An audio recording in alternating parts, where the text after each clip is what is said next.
Hi first comments like กายเธอพิษณาเธอพิษณาเธอพิษณา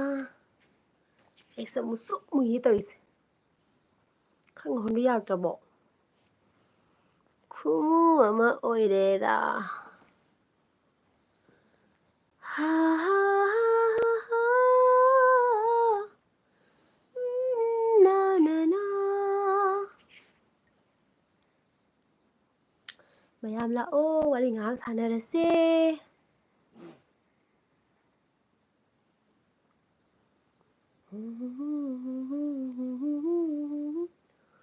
ลาลาลาลาลาเธอพิศนาจากเจ้ากิเกโกอมุกลาเกทุนาให้โอเคเธอพิศนาสาธุเหรอสาธุเหรอโดยกิดีไมค์นะเจไอลาเกให้ welcome welcome ราชลักษมี welcome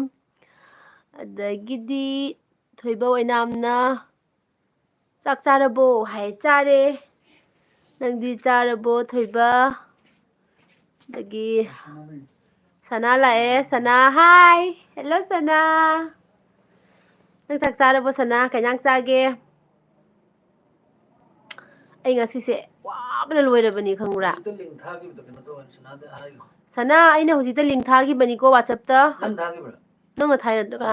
ibay na WhatsApp ta husita link thagi bada Sana aduga changa gane yes no gi option thokpani bako aduga no da namuko aduga comments ta ne I want NRC na ta ibigo ko ꯑꯩꯈꯣꯏ ꯍꯧꯖꯤꯛ ꯃꯩꯇꯩꯒꯤ NRCꯁꯦ ꯃꯅꯤꯄꯨꯔꯗꯅꯦ NRC ꯇꯧꯕꯁꯦ ꯄꯥꯝꯕ꯭ꯔꯥ ꯄꯥꯝꯗꯕ꯭ꯔꯥ ꯍꯥꯏꯅ ꯍꯧꯖꯤꯛ ꯍꯧꯖꯤꯛ live ꯆꯠꯂꯤꯕꯅꯦꯕꯀꯣ ꯑꯗꯨꯒ ꯑꯝꯇ ꯀꯩꯅꯣ ꯇꯧꯕꯤꯈꯣꯕ ꯑꯦꯂꯤꯅꯥꯅ ꯑꯩꯁꯨ ꯂꯥꯛꯑꯦ ꯏꯆꯦ ꯍꯥꯏ ꯋꯦꯜꯀꯝ ꯑꯦꯂꯤꯅꯥ ꯋꯦꯜꯀꯝ ꯑꯗꯒꯤ ꯁꯅꯥꯅ ꯆꯥꯔꯦ ꯍꯥꯏ ꯁꯅꯥꯅ ꯇꯧꯔꯦ ꯍꯥꯏ okay thank U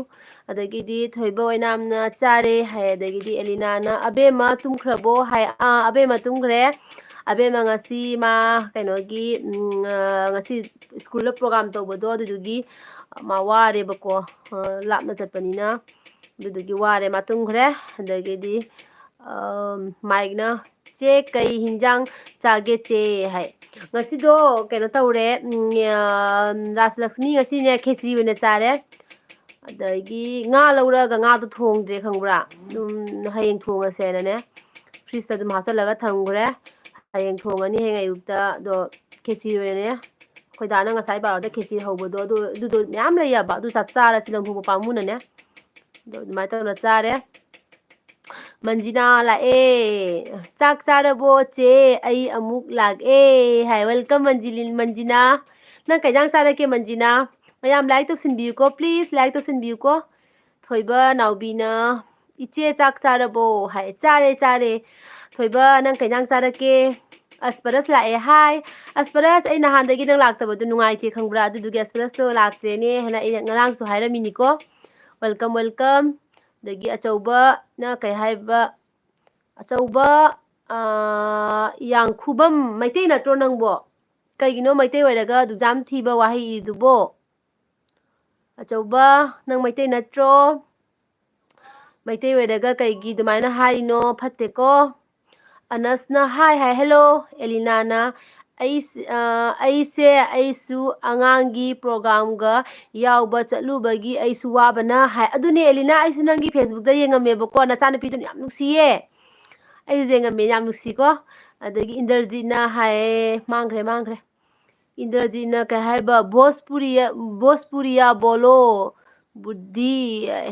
Bhojpuri nahi aata kya kare adagidi Priya Lakshmi na isai amata si saglu dana che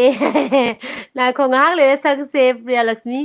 le mic na kaino che se nga natradi atai hinjang chadro hai na te nga chadre ngasi do nga do leiraga nga do thongdreba nga do hayeng thongana ne fridge ta chala thamgre aduga khesi una chare khesi ngasai baro da ne khesi thongba leiyaba ko adudo myam leiba duga ne hunje ko pamu du oina chare Puspa la kaigino aingonda chegi live hojikta thokline hai aya ngasai thoktro sanana sumtage hai comment siroba sumtaganu adagidi Ruksina na hi che hi hello Ruksina ꯑꯗꯒꯤꯗꯤ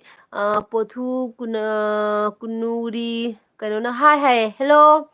ꯑꯗꯒꯤꯗꯤ ꯁꯨꯔꯦꯁꯅ ꯃꯆꯤꯟ ꯊꯤꯕ ꯃꯤꯒ ꯌꯥꯎꯏ ꯀꯨꯀꯤ ꯑꯣꯏꯔꯝꯅꯤ ꯍꯥꯏ ꯑꯗꯨꯅꯦ ꯃꯩꯇꯩꯒꯤ ꯃꯤꯡ ꯑꯣꯏꯌꯦꯕꯀꯣ ꯑꯗꯨꯅꯦ ꯑꯩꯅ ꯍꯥꯏꯁꯦ ꯃꯩꯇꯩ ꯃꯆꯥ ꯑꯃ ꯑꯣꯏꯔꯒ ꯑꯗꯨꯃꯥꯏꯅ ꯃꯆꯤꯟ ꯊꯤ ꯀꯩꯒꯤꯅꯣ ꯍꯥꯏꯅ ꯍꯥꯏꯗꯣ ꯑꯗꯒꯤꯗꯤ ꯑꯅꯤꯌꯥꯅ ꯀꯩ ꯍꯥꯏꯕ ꯄ꯭ꯂꯤꯁ ꯇꯦꯜ ꯍꯤ ꯑꯅꯤꯌꯥ ꯑꯗꯒꯤꯗꯤ ꯃꯟꯖꯤꯅꯥꯅ कांसोई थोंबा चाहिए है अदगिदी अमिताभ कुमार ना आप कहाँ रहते हो हम असम से हैं हम सिलचर से हैं असम सिलचर से हैं आप कहाँ से हो अमिताभ अदगिदी अरुणा कैबा कुचू बाचो कई मरोनो अदगिदी 48 कꯩꯅꯣꯅ दिनेशना तल्ले है ओके अदगी एलिनाना थबकपुदी चिनलमगनी ऐसु फोन तौरक्पा इकाइरे इचेना कैबा इचेना नोंमता फोन तौरक्तबनीना ऐसु इकाइरे काइसास एलिना तौनुदा नचेदो खतंग सिनबगी तौबने दुगिनेबा पुष्पाना लाइव से नुंगाइबा कयादी वाटख्रे है लाइव से नुंगाइबा कयादी वाखरे ओ गाइबा कयादी वाखरे है ओइमा क्याम नुंसिबिरिनो नो म्याम ने गोदा सेंगमकी नो ने समाइ नुंसिबसिगा अइसे पुंग मापन तारकपदा अइसुने ngasi toge ka haibse ngamaktre haba adagidi elina na number se block thamnarase ise kai khurami nangamgadro block thamba ha अदुगैदी खुसु कैनोना कह हाइनो हाय हाय हेलो साउंड खिजिर पूरा है अदुगैदी कनो मंत्री निंगथौजाना नंगदो हयेंग मुकबांग तौरहो है नाखो ने निंगथौजा कै तौरके तम तम तौरकेको अदो हयेंदी अखोई चाथबिगी मागी ngasiगी program yaurubado adudugi dum blog macha ma dum thangacherake hayengdi ko mayam dum jengminasi अदगिदी खुशवा कैनोना हाय हेलो अदगिदी आप कैसे हो हम अच्छे हैं आप कैसे हो अदगी दिनेश ना पामद्रो हाय से कइनो पामद्रो हाय से खंगद्रेने दिनेश अदगी दिनेश ना हाबा नीने से कईदौबगी लाइव थारिनो हाय आई चिनाव मयामगा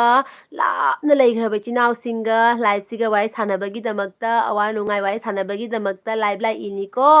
दिनेश पुष्पाना से इतैना एसएमएस पाबजे सेना रिप्लाई पीबगा नंगदे याम थुये हाय चे इतैना एसएमएस पाबसे चिन्ना ओ रिप्लाई पीबगा नंगदे याम थुये हाय थुबनी खोई दादी यामना अैना खा तप्पनी दुनो खोई दाना याम ngang ngoda jang पादेना अैदी वा ngang खा कोथबगी हेबी लेजबेनो कोथरा सुम लेबको दो खोई दाना चाकचबीदो ओइबा अैना दमाइना कोथरा लेरगा खाइदेम शांति कुमार ना कैबा हाय चे चाक चारबो चारे नंगी चारबो कन्या चारके अदुगगिदी थोइबा नाउबीना इचे अखोइगी मणिपुरददी यामना वानारे अदुना इचे खोइदा ओइना लागे हाय लाओ कसादा लाओ थोइबा खुदोंग चाद्रगदी लेबना मोंग चाद्रगदी लेबना नुंगाइतबा ओइरगदी कैसुम काइदे कसादा लाओ को कसादा इचिनाव म्याम अमा लरी नोइ म्यामगी को कईम वाटप लेते लाओ अदगिदी 48 कैनोना दिनेशना याम नुंसिये निनेसे हाय थैंक यू अदगिदी मंत्री निथौजाना कैबा नोई दादा याव हल्लो दादा थबक याम कन्ना सुरीबा खंगबा यावरक तोनी दादा ngaतंग लेरा जावरकनी को थबक याम कन्ना सुजरीबा को मासे थबक तो हाइदी थबक सुबा हाइसे कोई टारगेट अमा लेदना को सिबो लोइसलमगे हाइबदो अदुगी टारगेट तो मा कन्ना थबक सुरीबा अदु लोइबको मा चंगक्तोइनेबा तुना इन हजिसे लाओ हाइबसे नुंगाइत्रबा ngaतंग लेरा लाकनी को अदगिदी निने से याम फजये हाय थैंक यू कायदे फजबनोदा फजदबनी एलिनाना कैबा गुड नते ब्लॉक थमगे को इचे कैबा इचे नंबर दो गुड बाय काय कपदा नंगने ngमनी हाय थमजखरो एलिना नंगना अगी नंबर दो ब्लॉक थमबा ngमनी हाय थमजखरो एन नाउतोना हेलो हाय अदगी खुदा कानूर लाए खुदा कानूना कैबा I like full support comments पाबा कैबा ताखिगे को इचल है ꯍꯣꯏ ꯍꯣꯏ ꯍꯣꯏ ꯑꯗꯒꯤꯗꯤ ꯄ꯭ꯔꯦꯝꯗꯤꯅꯤ ꯁꯤꯡꯍꯅ ꯆꯦ ꯀꯩ ꯍꯦꯟꯖꯥꯡ ꯆꯥꯒꯦ ꯍꯥꯏ ꯉꯁꯤ ꯈꯦꯆꯤ ꯑꯣꯏꯅ ꯆꯥꯔꯦꯅꯦ ꯅꯪꯗꯤ ꯀꯩ ꯍꯦꯟꯖꯥꯡ ꯆꯥꯔꯛꯀꯦ ꯄꯨꯁꯄꯥꯅ ꯀꯔꯤꯅꯣ ꯂꯥꯏꯚꯁꯨ ꯆꯪꯂꯒ ꯐꯖꯅ ꯋꯥꯍꯩ ꯍꯥꯏꯗ꯭ꯔꯤꯁꯤꯕꯣ ꯐꯖꯕ ꯋꯥꯍꯩ ꯀꯩꯅꯣ ꯍꯥꯏꯅꯁꯤꯀꯣ ꯇꯥꯕꯗ ꯅꯨꯡꯉꯥꯏꯇꯦ ꯑꯗꯒꯤꯗꯤ ꯗꯤꯅꯦꯁꯅ ꯅꯤꯅꯦꯁꯦ ꯌꯥꯝ ꯒꯨꯟ ꯂꯩꯌꯦ ꯍꯥꯏꯌꯦ ꯑꯁ ꯊꯦꯡꯀ꯭ꯌꯨ ꯑꯩꯕꯨ ꯒꯨꯟ ꯌꯥꯝ ꯂꯩꯒ ꯍꯥꯏꯖꯤꯜꯂꯛꯑꯦꯀꯣ ꯇꯧꯔꯤꯁꯦ ꯑꯩꯗꯤ ꯍꯔꯥꯎꯕꯅ ꯂꯣꯏꯔꯦ ꯑꯗꯒꯤꯗꯤ ꯇꯨꯝꯈꯤꯔꯣꯏꯗ꯭ꯔꯣ ꯍꯥꯏꯌꯦ ꯇꯨꯝꯈꯤꯔꯣꯏꯌꯦ ꯉꯥꯏꯍꯥꯛ ꯋꯥꯠꯂꯤꯀꯣ ꯑꯗꯒꯤꯗꯤ ꯄꯥꯈꯪ ꯂꯥꯛꯑꯦ ꯃꯤꯗꯜ ꯄꯥꯈꯪ ꯂꯥꯛꯑꯦ ꯍꯥꯏ ꯏꯆꯦ ꯍꯦꯜꯂꯣ ꯄꯥꯈꯪ ꯆꯥꯛ ꯆꯥꯔꯕꯣ ꯀꯩ ꯏꯟꯖꯥꯡ ꯆꯥꯔꯛꯀꯦ ꯑꯇꯩꯗꯤ ꯏꯆꯤꯟ ꯏꯅꯥꯎꯁꯤꯡ ꯀꯣꯃꯦꯟ ꯄꯤꯔꯛꯑꯣ ꯀꯃꯥꯏ ꯇꯧꯅꯔꯤꯒꯦ ꯅꯣꯏꯗꯨꯒ ꯏꯪꯕ꯭ꯔꯣ ꯀꯃꯥꯏ ꯇꯧꯒꯦ ꯑꯩꯈꯣꯏ ꯀꯁꯥꯔꯗꯗꯤ ꯌꯥꯝ ꯏꯪꯉꯦ ꯃꯅꯤꯄꯨꯔꯗꯗꯤ ꯁꯤꯗꯒꯤ ꯍꯦꯟꯅ ꯏꯪꯉꯝꯗꯣꯏꯅꯤ ꯅꯠꯇ꯭ꯔꯥ ꯃꯅꯤꯄꯨꯔꯗꯤ ꯌꯥꯝ ꯏꯪꯕꯅꯦꯕ ꯑꯩꯅ ꯃꯥꯔꯆ ꯊꯥꯗ ꯂꯥꯛꯑꯝꯕꯗꯣ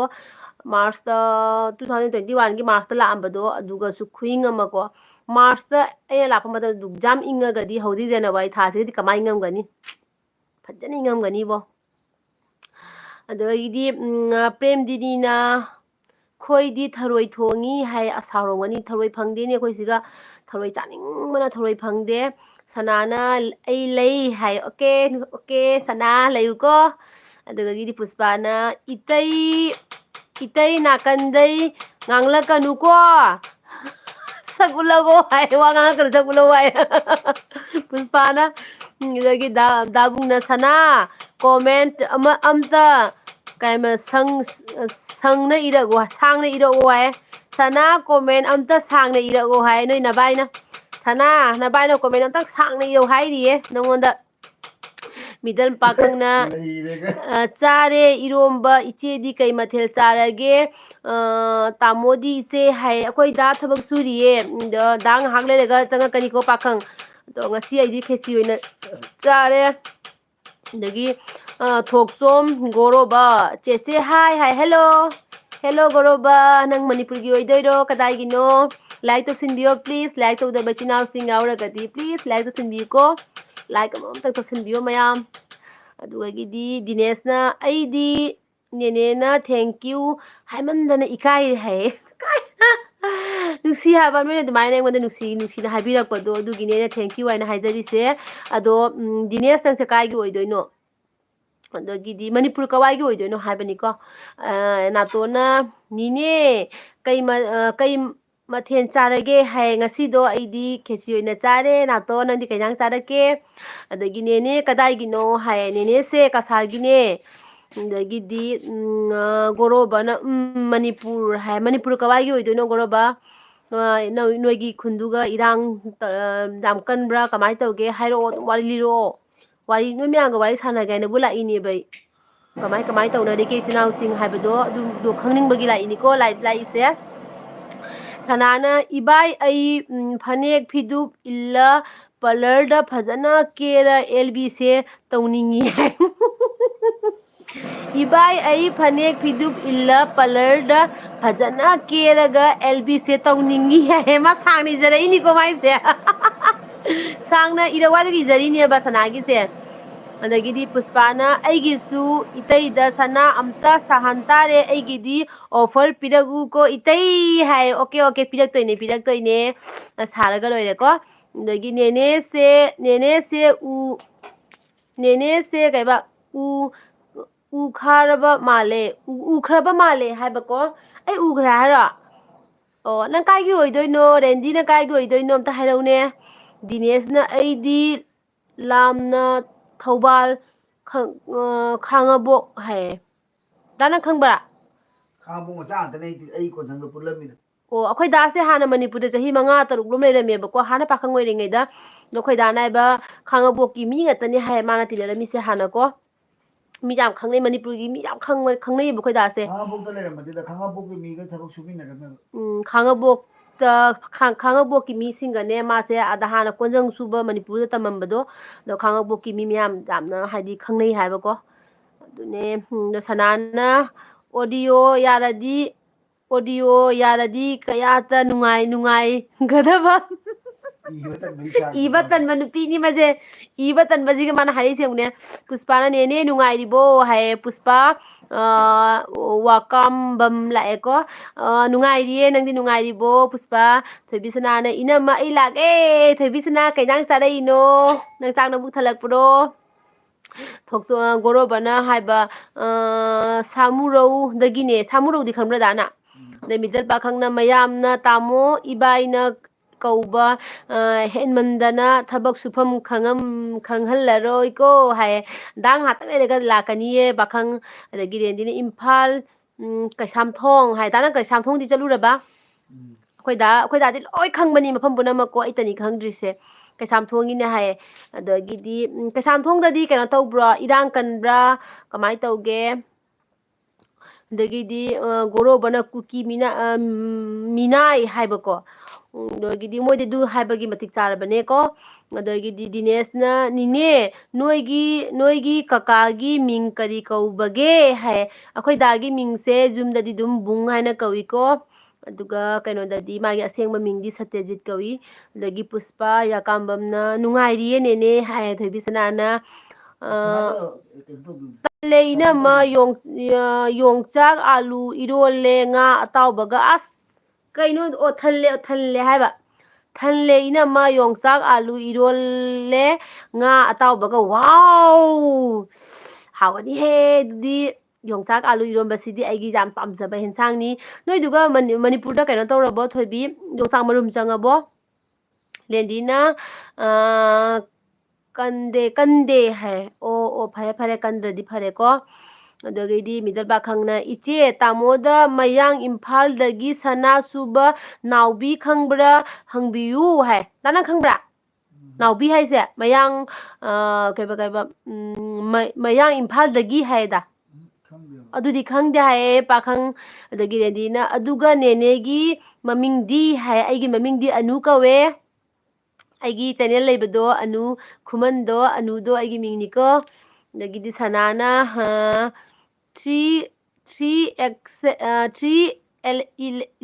kaino kaino mai dei myam sibu this up api or kaino idei se nang ibam gang na sira bo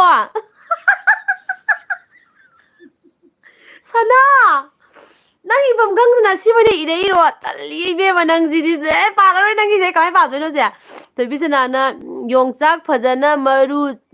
chanaba adum phange ado aidi chade maru do aya du jam habo do nang chadriba ibe manang sisu doi Dinesh na nine nang kadai daino kasar gine Dinesh kasar dagi ne dokhoi dala mayam sana se support tawbiramo mayam anoba ichinau singko aigi LBC de lakpiri ba ichinau sing sana sing haina siga kaino malai se asise mayamna support tawsinbiyu ma channel pai bani ko yam chungai bani aduga siga bungi thok tha gaina ne malai se asiga su mayamna support tawsinbiyu se khoi dagi channel macha ma leije jam tawjeji mai channel se ko ado masu video su jam thagatpa ngamdabani ba thabakan bagi ado jam picture di khoi dagi channel se to mayamna please support tawsinbiyu ko tawdaba yawragadi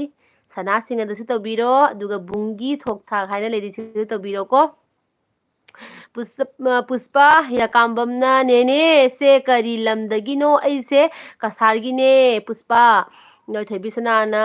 hai dabung haina haire dabung akhoi da udabida haire ko toise rendina nene hauji jadla kaino jadalda leibagi hai jadai se kaidano o jadaida leibagi hai leibage kadaida haidaba kadaida okay nene hoji kadaida leige haidumi ko okay ai se kaino da ne kasardagi ne rendi adogidi Anusri na hi hello Anusri welcome I gel bidla pibagi thank you so much adogidi mantri ni thoujana ado dada prank amukta tause hai prank sidi ne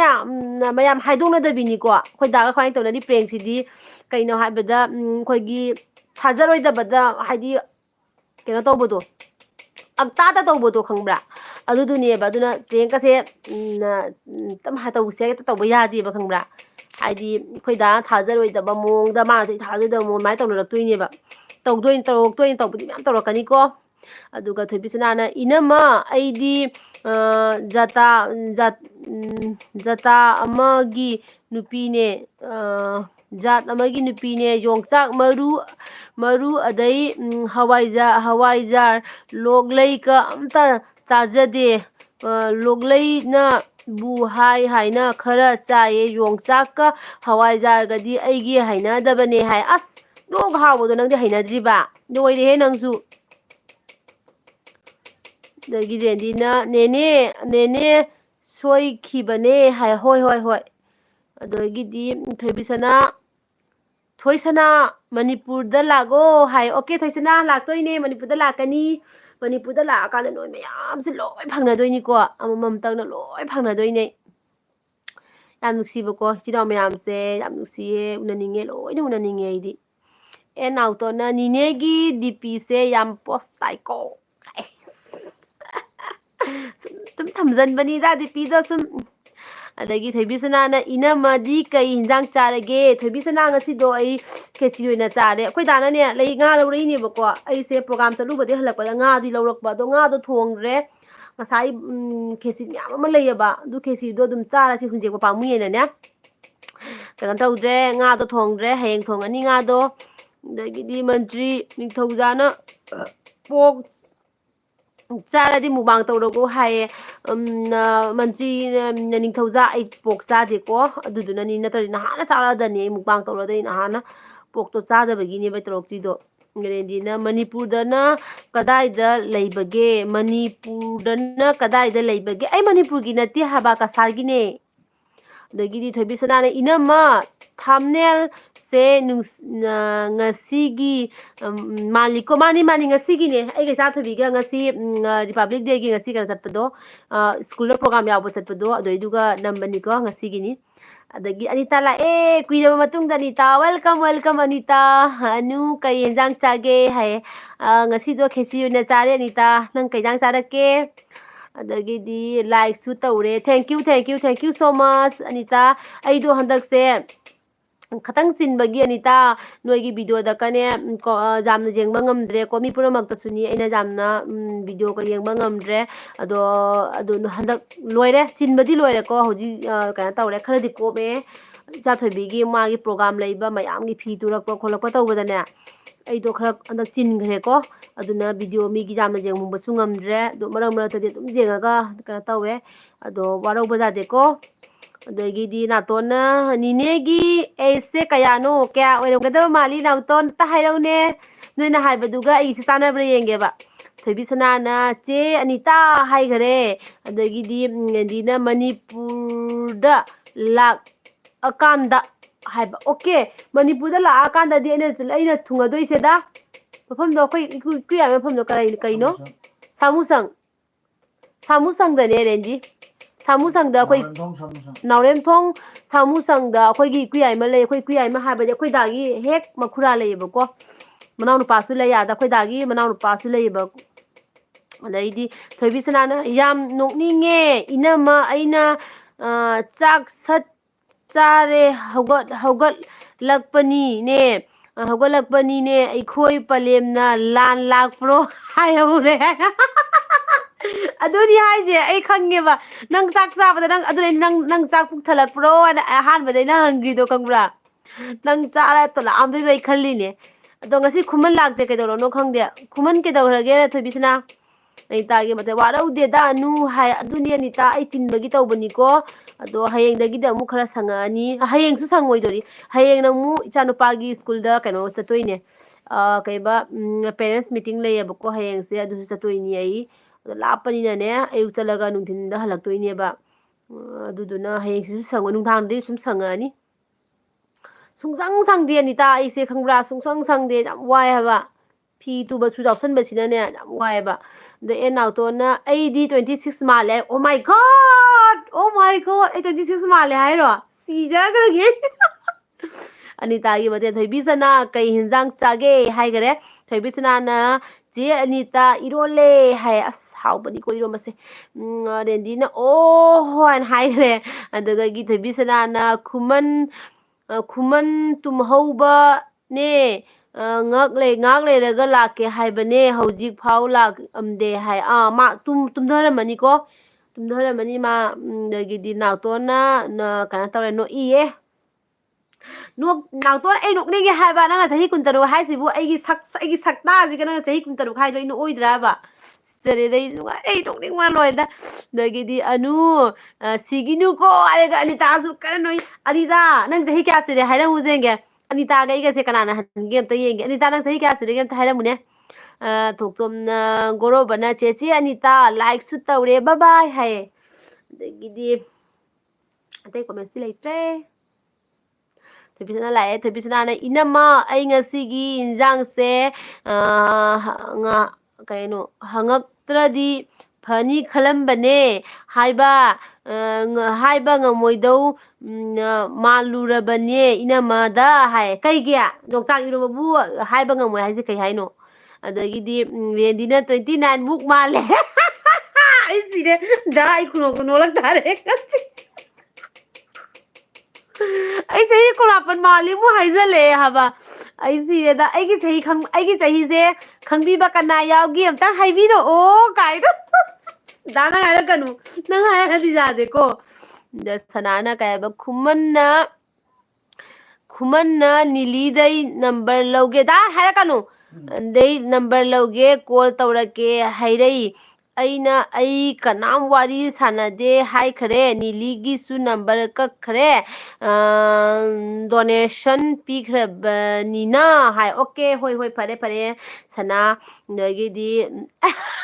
ꯑꯅꯤꯇꯥꯅ ꯑꯩꯁꯦ 80 ꯁꯨꯔꯕ ꯈꯪꯗꯦ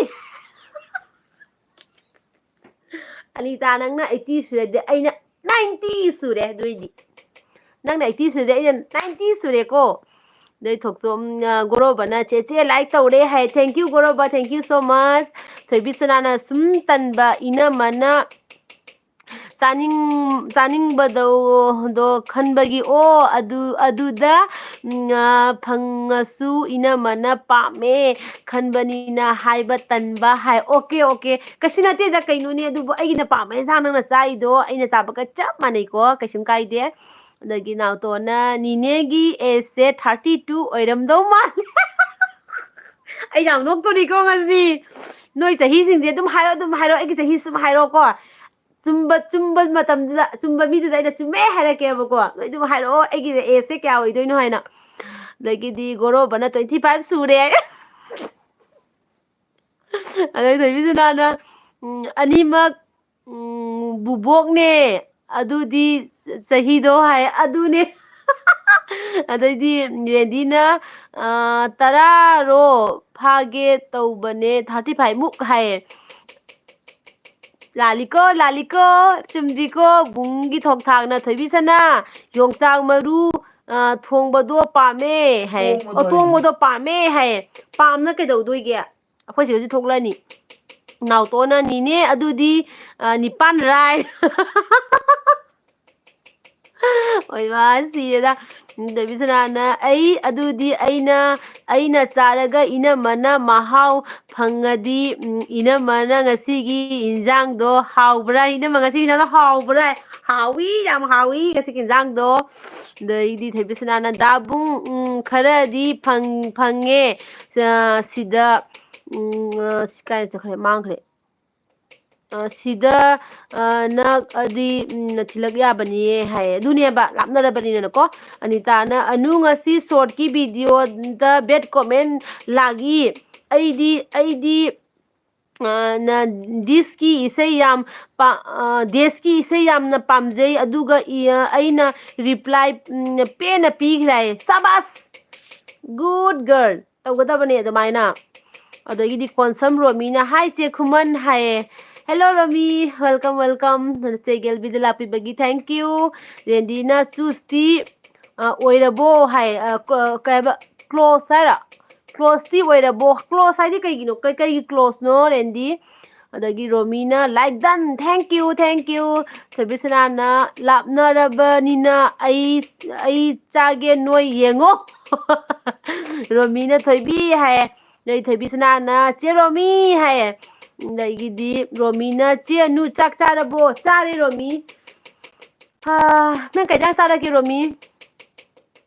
ꯃꯌꯥꯝꯅ ꯑꯩꯒꯤ ꯆꯍꯤꯁꯦ ꯍꯥꯏꯕꯗ ꯑꯃꯠꯇ ꯆꯨꯝꯕ ꯉꯝꯗ꯭ꯔꯤꯁꯦ ꯀꯃꯥꯏꯅ ꯇꯧꯗꯣꯏꯅꯣꯕ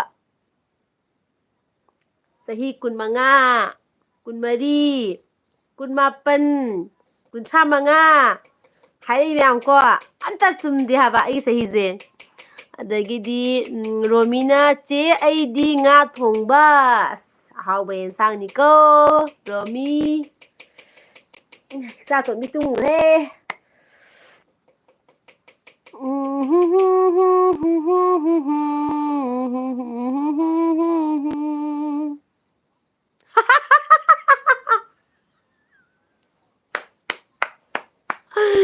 प्रिया थिंगोम 45 आए ओयो 45 अखोई दाव 45 यौजिए 45 का हाइजल्ले तबिजे आई सिएदा थोबिसनाना आईदी खंगुम लाकुम कैबा तौगरे सहीदो ममिंगी ममांगी एलवीदा आईदी हाय कैदी हायररोय खंगबना हायरको यादे थोबिसना हायरको यादे खंगदबा मिसिंजे अम्ता येंगसेबा खंगरा अदुगा अनितागी मथेना थोबिसना आईदी कैबा नाकी खरा पिरगु ओ थोबिसना अनिताना पिरओ हाये नंगी नमाइनी हाइबा ननमनी हाइबा ओ थोबिसना योगसा पिरओ हाये अनिताना ननमनी कायना तब हाइरेने थोबिसना चे अनिता कैबा लोई पिजनिंगे ऐसु हाय अदे कोनसम रोमिना 37 हाय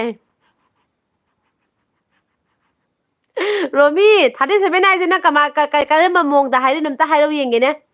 37 हाइसे नंना करम मोंगदा हाइरेनोबा ꯑꯩꯒꯤ ꯁꯛꯁꯤꯅ ꯇꯥꯛꯏꯔꯥ ꯅꯠꯇ꯭ꯔꯒꯅ ꯑꯩꯒꯤ ꯀꯃꯥꯏꯅ 37 ꯁꯦ ꯍꯥꯏꯔꯛꯏꯅꯣ ꯑꯝꯇ ꯍꯥꯏꯔꯛꯎꯅꯦ ꯑꯗꯒꯤ ꯀꯣꯟꯁꯝꯅ ꯆꯨꯝꯕ꯭ꯔꯣ ꯆꯦ ꯑꯩ ꯔꯣꯃꯤꯅ ꯆꯨꯝꯕ꯭ꯔꯣ ꯍꯥꯏ ꯑꯗꯨꯅꯦ ꯅꯪꯒꯤꯁꯤꯅ ꯀꯃꯥꯏꯅ ꯈꯪꯉꯤꯅꯣ ꯀꯃꯥꯏꯅ ꯍꯥꯏꯗꯤ ꯑꯩꯒꯤ ꯁꯛꯁꯤꯅ 37 ꯁꯨꯔꯝꯕꯅꯦꯅ ꯈꯜꯂꯤꯔꯥ ꯅꯠꯇ꯭ꯔꯒ ꯀꯃꯥꯏꯅ ꯑꯝꯇ ꯍꯥꯏꯔꯛꯎꯕ ꯅꯦꯅꯥꯎꯇꯣꯅ ꯅꯤꯅꯦꯒꯤ ꯑꯦꯖꯁꯦ ꯑꯩꯗꯤ 30 ꯍꯦꯜꯂꯝꯗꯧ ꯃꯥꯟꯗꯦ ꯍꯥꯏꯌꯦ ꯃꯥꯟꯗ꯭ꯔꯥ ꯅꯅꯥꯇꯣꯟ 30 ꯍꯦꯜꯂꯝꯗꯧ ꯃꯥꯟꯗ꯭ꯔꯥ ꯑꯩꯁꯦ रेंदीना एज 30 to 40 है अदगिदी बुंगी थोकथागना कैबा 100 minus 63 is equal to आई 100 तगी minus 63 is equal to कयानो मयाम अदुनी हायो खैदाना अमतंग मयाम हाबिरो कया ओइदोइनो तो बिसनाना हाइरो नोय मयामदो अचुंबदो अचापोट पिजगी रोमिना चे खंगदेदा सुम हाइरो हजिक मयाम अखोय दाना हाइसे 100 minus 63 is equal to कया ओइदोइनो अदु चुमद्रोबने अखोय दाना हाइ चुमद्रोबने अनु 39 दिना 3 अनिता 39 मौदी यौजीको नाउतोना 47 हाय 47 नतिये थोबिसनाना हाइरगु रेडी 1 2 3 प्रिया थांजम 37 ये 37 सुमेको सुचान लोंजम 32 है नो आई 37 ने युजिको याम नुगाए अइसे मुजिता कैनोना कया हाइबा सही 30 गी मनुंग दले रमदो माले का हाइस ये दैदी रोमिना चे चुम्बरो आइगी दो चुम्मे रोमी 37 नि को आई हुजी 37 चलिए अदुगा नाउतोना वाओ 30 मानब्रो नाउतोना इजे 30 मनुंगी का मानब्रा हाबा थैबिसनाना प्रिया कांग्रेचुलेशन चुम्मे है प्रिया नंग रमगा जासापर पिजबा याबनी को चुम्बगी रोमी सु पिजबा याबनी हाइदी रोमी जी एग्जैक्ट हाइरी रोमी से आइगी मांगी वीडियो जेंगंगनी दुगिने अदगिदी अनिता ना 37 नि है अनिता नंगिदी एज क्या ओइरगे आइगा नंगसे कनाना हंदैनो अनिता नंगना हलसु आइना हलसु तुम मिंग कौनरसी खोइदिको अदगी नाउतोना माले है अदगी बुंगी थोथाना 107 माले नसक्तो है सिगी नुपासिदिने ओपपता हाइबिजबने ngoda थबिसनाना प्रिया ꯄ꯭ꯔꯤꯌꯥ ꯀꯥꯏꯗꯩꯅꯣ ꯅꯪ ꯍꯥꯏꯅ ꯍꯪꯈ꯭ꯔꯦ ꯑꯗꯒꯤ ꯑꯅꯤꯇꯥꯅ ꯔꯣꯃꯤꯗ ꯒꯤꯐ ꯄꯤꯔꯣ ꯆꯨꯝꯈ꯭ꯔꯦ ꯍꯥꯏ ꯑꯗꯨꯅꯦ ꯔꯣꯃꯤꯁꯦ ꯏꯅꯥꯛꯇ ꯂꯩꯔꯝꯕ ꯇꯥꯔꯒꯅ ꯑꯆꯥꯄꯣꯠ ꯑꯍꯥꯎꯕ ꯑꯃ ꯄꯤꯖꯕꯤꯒꯗꯕ ꯊꯣꯏꯕꯤꯁꯅꯥꯅ ꯗꯥꯕꯨꯡ ꯑꯣ ꯃꯥꯏ ꯒॉड ꯍꯥꯏꯈꯔꯦ ꯑꯗꯒꯤꯗꯤ ꯁꯨꯔꯆꯥꯟ ꯂꯣꯡꯖꯝꯅ ꯆꯦꯁꯦ 37ꯒ ꯃꯥꯟꯗꯤꯌꯦ ꯍꯥꯏꯌꯦ ꯃꯤ ꯄꯨꯝꯅꯃꯛꯅ ꯍꯥꯏꯌꯦ ꯃꯥꯟꯗꯦ ꯍꯥꯏꯅꯀꯣ ꯑꯩꯁꯦ ꯀꯃꯥꯏꯅ ꯇꯧꯋꯤ ꯈꯪꯕ꯭ꯔꯥ ꯃꯌꯥꯝ ꯚꯤꯗꯤꯑꯣꯗꯅꯦ ꯑꯩ ꯚꯤꯗꯤꯑꯣꯗ ꯑꯩꯁꯦ ꯃꯤꯅꯅꯦ ꯑꯍꯟ ꯃꯥꯜꯂꯦ ꯍꯥꯏꯌꯦ ꯔꯤꯌꯦꯜꯗ ꯐꯪꯅꯕ ꯃꯤꯅꯀꯣ ꯔꯤꯌꯦꯜꯗ ꯐꯪꯅꯕ ꯃꯤꯅ ꯑꯩꯉꯣꯟꯗ ꯍꯥꯏꯔꯛꯄꯗꯅꯦ ꯁꯨꯃꯥꯏꯅ ꯍꯥꯏꯕ ꯑꯌꯥ ꯑꯅꯨ ꯅꯪꯁꯦ ꯚꯤꯗꯤꯑꯣꯗꯗꯤ ꯌꯥꯝ ꯑꯍꯟ ꯃꯥꯜꯂꯦ ꯔꯤꯌꯦꯜꯗꯗꯤ ꯅꯪꯁꯦ ꯌꯥꯝ ꯑꯉꯥꯡ ꯃꯥꯜꯂꯦ ꯍꯥꯏꯌꯦ ꯃꯤ ꯄꯨꯝꯅꯃꯛꯅ ꯁꯤꯁꯦ ꯍꯥꯏꯀꯣ ꯑꯩꯁꯦ ꯔꯤꯌꯦꯜꯗꯅ ꯍꯦꯟꯅ ꯑꯉꯥꯡ ꯃꯆꯥ ꯃꯥꯜꯂꯦ ꯍꯥꯏꯀꯣ ꯈꯪꯗꯦ ꯑꯩꯗꯤ ꯈꯪꯗꯦ ꯃꯌꯥꯝꯅ ꯍꯥꯏꯕꯒꯤ ꯍꯥꯏꯔꯤꯅꯦꯕ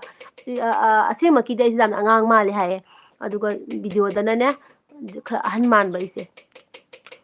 ꯑꯗꯨꯃꯥꯏꯅ ꯍꯥꯏꯌꯦ ꯃꯤꯅ ꯑꯗꯩꯗꯤ ꯄ꯭ꯔꯤꯌꯥꯅ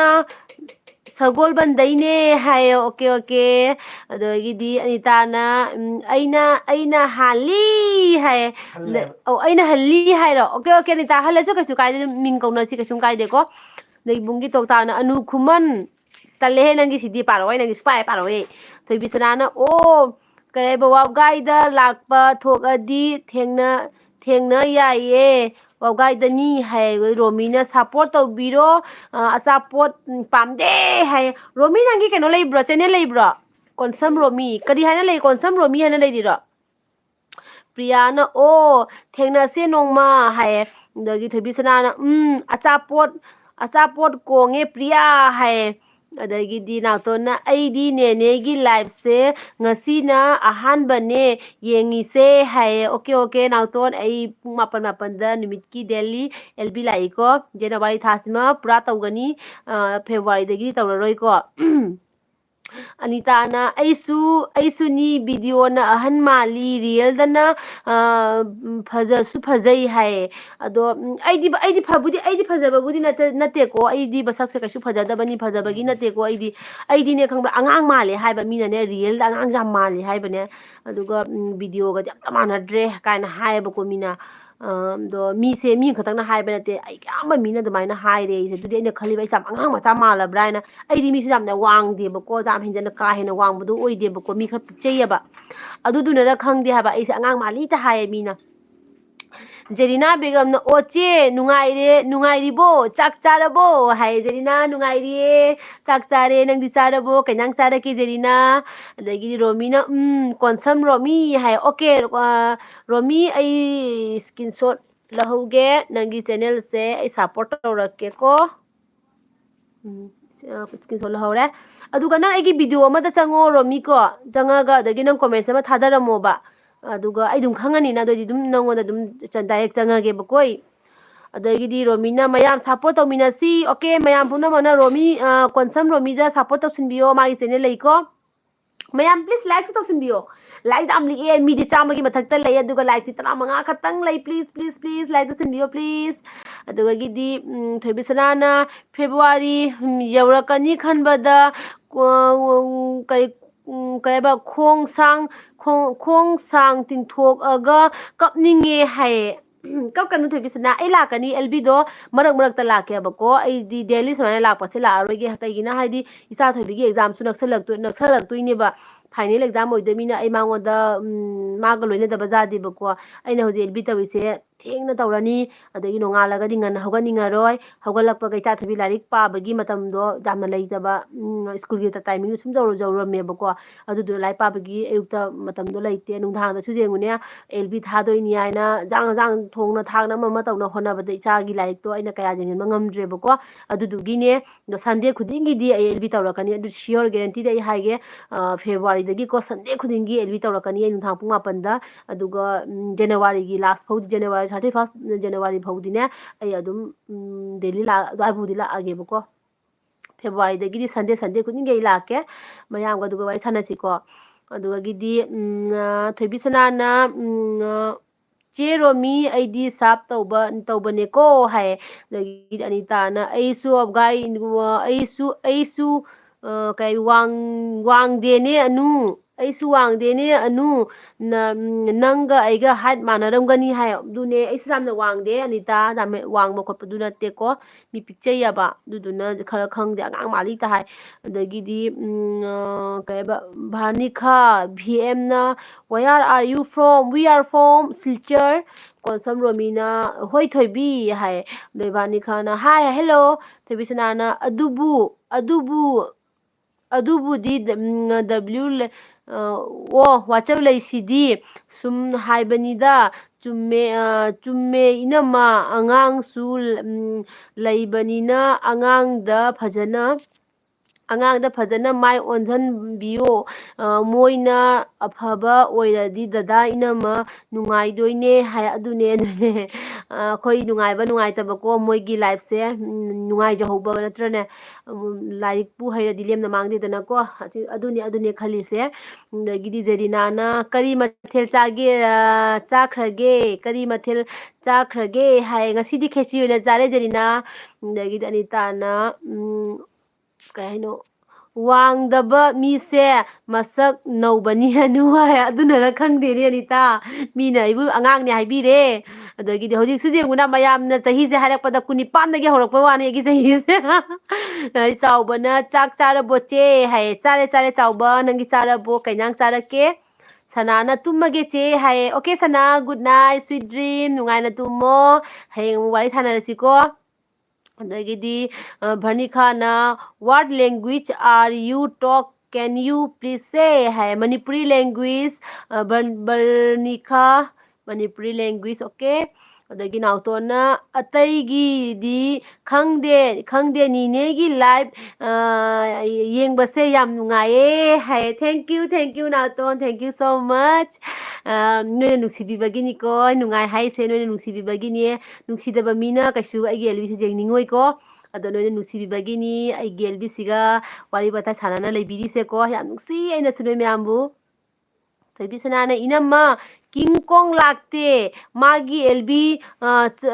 ꯆꯠꯂꯨꯅꯣ ꯍꯥꯏꯌꯦ ꯀꯤꯡ ꯀꯣꯡꯗꯣ ꯀꯩꯗꯧꯔꯅꯣ ꯈꯪꯗꯦ ꯑꯗꯨꯅꯤ ꯑꯩꯉꯣꯟꯗꯒ ꯁꯥꯎꯔꯤꯖꯥꯠꯂꯣ ꯃꯥꯁꯦ ꯑꯩꯁꯨ ꯈꯪꯗꯦ ꯑꯗꯒꯤꯗꯤ ꯉꯁꯤꯗꯤꯅꯦ ꯏꯆꯦ ꯀꯥꯅꯣꯟꯁꯨ ꯂꯥꯛꯇꯦ ꯗꯥ ꯃꯦꯘꯥꯁꯨ ꯂꯥꯛꯇꯦ ꯋꯥꯔꯤ ꯅꯠꯇ꯭ꯔꯥ ꯅꯨꯡꯉꯥꯏꯇꯦ ꯑꯗꯨꯅ ꯑꯗꯒꯤꯗꯤ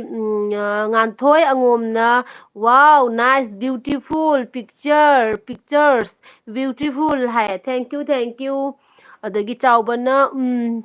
ꯆꯥꯔꯦ ꯆꯦ ꯃꯊꯦꯜ ꯌꯥꯝꯃꯤ ꯑꯩꯈꯣꯏꯗꯤ ꯆꯦ ꯍꯥꯏ ꯑꯣꯀꯦ ꯃꯊꯦꯜ ꯌꯥꯝꯅ ꯆꯥꯕꯁꯦ ꯆꯥꯛ ꯌꯥꯝ ꯆꯥꯁꯤꯟꯕ ꯌꯥꯗꯕꯅꯤꯀꯣ ꯑꯩꯁꯨ ꯃꯊꯦꯜ ꯌꯥꯝ ꯆꯥꯕ ꯄꯥꯝꯃꯦꯕ ꯑꯗꯨꯒꯅꯦ ꯆꯥꯛꯇꯤ ꯌꯥꯝ ꯆꯥꯁꯤꯟꯕ ꯌꯥꯗꯕꯅꯤ ꯃꯊꯦꯜ ꯌꯥꯝꯕꯁꯦꯀꯣ ꯑꯗꯒꯤ ꯚꯔꯅꯤꯈꯥꯅ ꯒꯨꯗ ꯅꯥꯏꯠ ꯍꯥꯏ ꯒꯨꯗ ꯅꯥꯏꯠ ꯁ꯭ꯋꯤꯠ ꯗ꯭ꯔꯤꯝ ꯑꯗꯨꯗꯒꯤꯗꯤ ꯊꯣꯏꯕꯤꯁꯅꯥꯅ ꯁꯥꯎꯕ ꯅꯠꯇꯦ ꯃꯤ ꯇꯨꯝꯍꯧꯕꯅꯦ ꯍꯥꯏꯕ ꯏꯅꯝꯃ ꯑꯣꯀꯦ ꯃꯥ ꯐꯖꯅ ꯇꯨꯝꯊꯔꯝꯃꯅꯤ ꯑꯗꯨꯒꯤꯅꯤꯀꯣ ꯑꯗꯒꯤ ꯑꯅꯤꯇꯥꯅ ꯆꯥꯎꯕ ꯋꯥꯏ ꯑꯩꯗꯤ ꯃꯊꯦꯜ ꯌꯥꯝꯕꯁꯦ ꯌꯥꯝ ꯍꯥꯎꯕꯅꯤꯀꯣ ꯍꯥꯏ ꯑꯗꯨꯅꯦ ꯑꯗꯒꯤꯗꯤ ꯄꯤꯍꯨꯅ ꯒꯨꯗ ꯅꯥꯏꯠ ꯍꯥꯏ ꯒꯨꯗ ꯅꯥꯏꯠ ꯑꯗꯩ ꯆꯥꯎꯕ ꯋꯥꯏꯅ ꯍꯥꯏ ꯉꯁꯤꯁꯦ ꯏꯆꯦ ꯀꯥꯅꯣꯟꯁꯨ ꯂꯥꯛꯇꯦ ꯗꯥ ꯃꯦꯘꯥꯁꯨ ꯂꯥꯛꯇꯦ ꯄ꯭ꯔꯤꯟꯁꯁꯨ ꯂꯥꯛꯇ꯭ꯔꯦ ꯑꯗꯨꯗꯒꯤꯗꯤ ꯄꯨꯁꯄꯥ ꯆꯠꯈ꯭ꯔꯕ ꯈꯪꯗꯦ ꯄꯨꯁꯄꯥ ꯅꯪꯅꯕꯨ ꯂꯩꯔꯤꯕꯣ ꯆꯠꯈ꯭ꯔꯕꯣ ꯉꯁꯤ ꯂꯥꯛꯇꯦꯀꯣ ꯃꯌꯥꯝ ꯑꯗꯒꯤꯗꯤ ꯀꯁꯥꯔ ꯄꯥꯈꯪꯁꯨ ꯂꯥꯛꯇꯦ ꯀꯁꯥꯔ ꯄꯥꯈꯪꯁꯨ ꯀꯩꯗꯧꯔꯅꯣ ꯈꯪꯗꯦ ꯍꯟꯗꯛ ꯈꯔꯅꯤꯁꯦ ꯂꯥꯛꯇꯦ ꯊꯕꯛ ꯀꯟꯅ तवीरा खंगदे अदोइगिदी मोचाना हाय हेलो मोचाना जीजू की फोन सेंड कर दो प्लीज है जीजू की फोटो सेंड कर दो प्लीज है ओके ओके बाद में ओके अदगिदी तेमी कना हाय हेलो अदगिदी बंती कहबा बंता कौन गुड नाइट है गुड नाइट थोइबिसनाना मा याउबा याउदबा अइदी लोइफौ याउदोइनी इनम्मा ना लुई अइदी है असिगबो अइ नुसिदोइगे हाइबा ngamgadra हाइबा नंगोंदा तायुने अनिता ना अइ गुड नाइट ओइरगे को अनु okay Anita good night sweet dream अदगगिदी पिहुना so beautiful so elegant just looking like a wow oh my god thank you so much pihu dagi bungi thotangna nasakto uningdana lakti niko hai kana lakti khumana lakti dura ꯑꯗꯒꯤꯗꯤ ꯑꯅꯤꯇꯥꯅ ꯕꯨꯡ ꯍꯥꯏꯔꯒ ꯃꯌꯥ ꯍꯥꯏꯒꯠꯈ꯭ꯔꯦ ꯑꯗꯒꯤꯗꯤ ꯅꯥꯎꯇꯣꯟꯅ ꯈꯔ ꯅꯦꯝꯃꯨꯕꯒꯤꯔ ꯈꯪꯗꯦ ꯃꯤꯁꯤꯡꯁꯦ ꯇꯋꯥꯔꯗꯧꯅ ꯂꯣꯏ ꯎꯔꯦꯕꯣ ꯅꯤꯅꯦ ꯅꯪꯁꯨ ꯅꯦꯝꯕ꯭ꯔꯣ ꯅꯥꯎꯇꯣꯟ ꯅꯪꯁꯨ ꯅꯦꯝꯃꯤꯔꯣ ꯑꯩꯁꯨ ꯃꯤ ꯈꯔ ꯄꯤꯛꯆꯩꯌꯦ ꯑꯗꯨꯅꯅꯦ ꯈꯪꯕ꯭ꯔꯥ ꯊꯋꯥꯏꯁꯦ ꯍꯦꯛ ꯍꯦꯛ ꯅꯨꯡꯉꯥꯏꯔꯛꯇꯦꯕ ꯑꯩꯁꯦ ꯈꯤꯇꯪ ꯋꯥꯡꯉꯝꯃꯒꯗꯤ ꯀꯥꯏꯅ ꯈꯜꯂꯤ ꯈꯪꯕ꯭ꯔꯥ ꯋꯥꯡꯉꯝꯃꯗꯤꯕ ꯈꯪꯒꯗꯕꯅꯤ ꯀꯥꯏꯅ ꯑꯁꯦꯡꯃꯛꯀꯤꯗ ꯏꯁꯣꯔꯅꯅꯦ ꯑꯋꯥꯠꯄ ꯑꯃꯗꯤ ꯄꯤꯕꯤꯔꯦ ꯑꯁꯦꯡꯃꯛꯀꯤꯗꯀꯣ ꯃꯤ ꯄꯤꯛꯄꯁꯤꯃꯗꯤ ꯌꯥꯝ ꯊꯋꯥꯏ ꯅꯨꯡꯉꯥꯏꯔꯛꯇꯦ ꯑꯗꯨꯅ ꯑꯩꯈꯣꯏ ꯏꯅꯦꯝꯕꯣꯛꯅꯅꯦ ꯑꯩꯁꯦ ꯌꯨꯝ ꯄꯥꯜꯂꯛꯄ ꯅꯧꯔꯤꯉꯩꯗꯅꯦ ꯑꯩꯈꯣꯏ ꯅꯦꯝꯕꯣꯛꯅ ꯑꯩꯉꯣꯟꯗ ꯌꯦꯡꯉꯒ ꯑꯩꯈꯣꯏ ꯅꯦꯝꯕꯣꯛꯅ ꯍꯥꯏꯕ ꯁꯨ ꯈꯛꯇꯪꯒ ꯋꯥꯡꯉꯝꯃꯗꯤ ꯑꯩꯈꯣꯏ ꯅꯦꯝꯕꯣꯛꯅ ꯌꯥꯝ ꯍꯥꯏꯕ ꯃꯇꯝꯗꯨꯒ ꯈꯪꯕ꯭ꯔꯥ ꯃꯥ ꯄꯦꯟꯖꯗꯕꯗꯣ ꯑꯩꯅ ꯈꯛꯇꯪ ꯃꯤ ꯄꯤꯛꯄꯗꯨꯒꯅꯦ ꯄꯦꯟꯖꯗ꯭ꯔꯤꯕ ꯑꯩꯈꯣꯏ ꯅꯦꯝꯕꯣꯛꯅꯅꯦ ꯑꯗꯣ ꯑꯗꯨꯝ ꯌꯦꯡꯉ ꯍꯥꯏꯗꯕ ꯑꯩꯈꯣꯏ ꯑꯅꯨꯁꯦ ꯁꯨ ꯈꯛꯇꯪꯒ ꯍꯦꯟꯅ ꯋꯥꯡꯉꯝꯃꯕ ꯁꯨ ꯈꯛꯇꯪꯒ ꯋꯥꯡꯉꯝꯃꯕ ꯍꯥꯏꯅ ꯌꯥꯝ ꯍꯥꯟꯅ ꯅꯧꯔꯤꯉꯩꯗ ꯑꯗꯣ ꯍꯧꯖꯤꯛꯇꯤ ꯍꯥꯏꯗ꯭ꯔꯦ ꯑꯗꯨꯗꯩꯗꯤ ꯇꯦꯃꯤ ꯑꯥꯔꯠ ꯂꯥꯏꯟꯅ ꯒꯨꯗ ꯅꯥꯏꯠ ꯑꯗꯨꯒ ꯊꯣꯏꯕꯤꯁꯅꯥꯅ ꯏꯅꯝꯃ ꯑꯗꯨꯗꯤ ꯑꯩ ꯅꯪ ꯐꯨꯅꯤꯡꯉꯦ ꯍꯥꯏꯔꯒꯦ ꯅꯨꯡꯁꯤꯗꯅꯕ ꯍꯥꯏ ꯅꯪꯅ ꯐꯨꯅꯤꯡꯉꯦ ꯍꯥꯏꯔꯁꯨ ꯑꯗꯨꯝ ꯅꯨꯡꯁꯤꯗ꯭ꯔꯣꯕꯅꯦ ꯄꯤꯍꯨꯅ ꯀꯩꯅꯣ ꯇꯧꯁꯜꯂꯦ ꯑꯗꯨꯗꯒꯤꯗꯤ ꯊꯣꯏꯕꯤꯁꯅꯥ ꯗꯥꯕꯨꯡ ꯑꯩꯉꯣꯟꯗꯔ ꯏꯅꯝꯃꯗꯔ ꯅꯪꯗꯣ ꯊꯣꯝꯃꯛꯑꯒꯦ ꯅꯪꯉꯣꯟꯗꯔ ꯏꯅꯝꯃꯗ ꯊꯣꯝꯃꯛꯑꯒꯦ ꯍꯥꯏꯅ ꯅꯨꯡꯙꯪ ꯎꯠꯂꯦ ꯅꯥꯎꯇꯣꯟꯅ ꯍꯥꯏꯌꯦ ꯑꯗꯨꯒ ꯃꯌꯥꯝ ꯄ꯭ꯂꯤꯖ ꯂꯥꯏꯛ ꯇꯧꯁꯤꯟꯕꯤꯌꯣ ꯂꯥꯏꯛ ꯇꯧꯗꯕ ꯌꯥꯎꯔꯒꯗꯤ ꯄ꯭ꯂꯤꯖ ꯂꯥꯏꯛ ꯇꯧꯁꯤꯟꯕꯤꯌꯣ ꯑꯗꯩꯗꯤ ꯑꯩꯈꯣꯏ ꯗꯥꯕꯨꯡꯅ ꯂꯥꯏꯚ ꯍꯣꯁꯇꯅ ꯊꯣꯏꯕꯤ ꯑꯐꯥꯎꯕꯤ ꯂꯥꯏꯚ ꯍꯣꯁꯇꯅꯦ ꯊꯣꯏꯕꯤ ꯑꯐꯥꯎꯕꯤ ꯍꯥꯏ अदगिदी तेमी अटलाइना आप कहाँ से हो हम सिलचर से हैं आप कहाँ से हो थेबिसनाना दाबू कैबा अतौबा ओ अदु हायुदना सुगे तौबनी ऐदी है अनिताना अनु ऐसुनी खरा वांगबदा खल्लिमी कायो खल्लिमी लाइना अवाटपा अमदि पीको हाय अदुने अवाटपा अमदि सुम पीए अदु पेंदी यामना अदुगा सुरचंद्रना चेसे काइगिनो ऐदी मणिपुरगिने हाय सुरचंद्र ऐसे कसारदगिनिको कसारगिने पिहुना where are you from we are from Silchar दगिदी अनिताना बुंग लाइक तौरबा हंगे इसे कइनोना अनिताना हंगे बुंग लाइक तौरबा है अदगिदी में अटलाना सिलगुड़ी से है ओके नाउतोना पिकपगीदी कैम खलुनु नीने मीना खन्ना हौरसु कैबा नुंग खुन कैबा नुंग खुंदा कैबा कहनो थुदोइने हाय थबिसनाना इनमा मी तमनरुगे तुम्बा थुगाइरुगे नमदना लाघनगे लेरमु हाय ओके थबिसना जांगा लाउको कुइरकनु पिहुना आपका नाम क्या है मेरा नाम अनु है मेरा चैनल अनु खुमन जो चैनल है ना उस पे प्लीज सपोर्ट कीजिए और लाइक भी कीजिए थैंक यू पीहू अदगिदी अनिताना आई बाय ओरगेको okay bye bye Anita sweet dream अदगिदी दाबुंगना अनेम्बा मीसे याम कानाबने अनेम्बा मीसे याम कानाबने थोंगदा लिटपदा नोंथद्रसु याबनी है नंदी दुगुम्बा डायलॉग तनी तौरक्तोबा खंगुरा थबिसनाना ओके बेबी कुइरक ओय सट पाइरके है ओके बेबी जांगा लाओ पिहुना आई एम चिल्ड्रेन है ओके अदगिदी नाउतोना नोखरे अदगिदी कैनोना लाइना आपका यूट्यूब चैनल कब से है मेरा चैनल 1 साल हो चुका है 1 साल हाँ 1 साल हो चुका है ꯑꯗꯒꯤꯗꯤ ꯑꯅꯤꯇꯥꯅ ꯑꯅꯨꯕꯨꯡꯁꯦ ꯍꯥꯏꯔꯒ ꯍꯤꯒꯠꯈ꯭ꯔꯦ ꯑꯗꯨꯅꯤ ꯑꯩꯈꯣꯏ ꯗꯥꯗꯤ ꯀꯥꯔꯟꯇꯅꯤ ꯍꯥꯏꯔꯛꯇꯣꯏꯕ ꯑꯅꯤꯇꯥ ꯈꯪꯕ꯭ꯔꯥ ꯃꯥꯗꯤꯅꯦ ꯑꯐꯕ ꯑꯝꯇ ꯍꯥꯏꯗꯤ ꯍꯧꯖꯤꯛ ꯂꯩꯃꯤꯟꯅꯔꯤꯁꯤꯁꯨꯅꯦ ꯈꯪꯕ꯭ꯔꯥ ꯍꯧꯖꯤꯛ ꯂꯩꯃꯤꯟꯅꯔꯤꯁꯤꯁꯨꯅꯦ ꯑꯗꯨꯝ ꯑꯩꯈꯣꯏꯒꯤ ꯋꯥꯔꯤ ꯋꯥꯇꯥꯏ ꯁꯨꯅꯕꯁꯦ ꯈꯪꯕ꯭ꯔꯥ ꯍꯥꯏꯗꯤ ꯅꯨꯡꯁꯤꯕ ꯋꯥꯍꯩꯁꯦ ꯌꯥꯝ ꯍꯥꯏꯗꯦꯕ ꯃꯥꯁꯦ ꯈꯪꯕ꯭ꯔꯥ ꯑꯗꯨꯝ ꯑꯩꯉꯣꯟꯗꯅꯦ ꯐꯥꯒꯤ ꯖꯣꯒꯥꯏ ꯇꯧꯔꯒ ꯑꯗꯨꯝ ꯍꯥꯏꯗꯤ ꯊꯥꯅꯗꯕꯒꯤ ꯃꯑꯣꯡꯗ ꯈꯔ ꯂꯩꯇ꯭ꯔꯅꯦ ꯅꯨꯡꯕꯨꯗꯤ ꯅꯨꯡꯁꯤꯖꯕ ꯃꯥꯁꯦ ꯑꯩꯉꯣꯟꯗ ꯈꯪꯕ꯭ꯔꯥ ꯑꯗꯨꯒꯁꯨꯅꯦ ꯈꯪꯕ꯭ꯔꯥ ꯂꯛꯅꯩꯅꯦ ꯍꯥꯏꯇꯥꯔꯦ ꯃꯤ ꯄꯤꯌꯦ ꯌꯥꯝ ꯂꯛꯅꯩꯌꯦꯕ ꯑꯩꯈꯣꯏ ꯗꯥꯅ ꯑꯩꯉꯣꯟꯗ मी पी काय नाम लग नहीं है कौन दा पीहूना आपका नाम बहुत प्यार है थैंक यू अदगिदी गना देवीना हाय अनु आई बोइनाउनी आई मणिपुर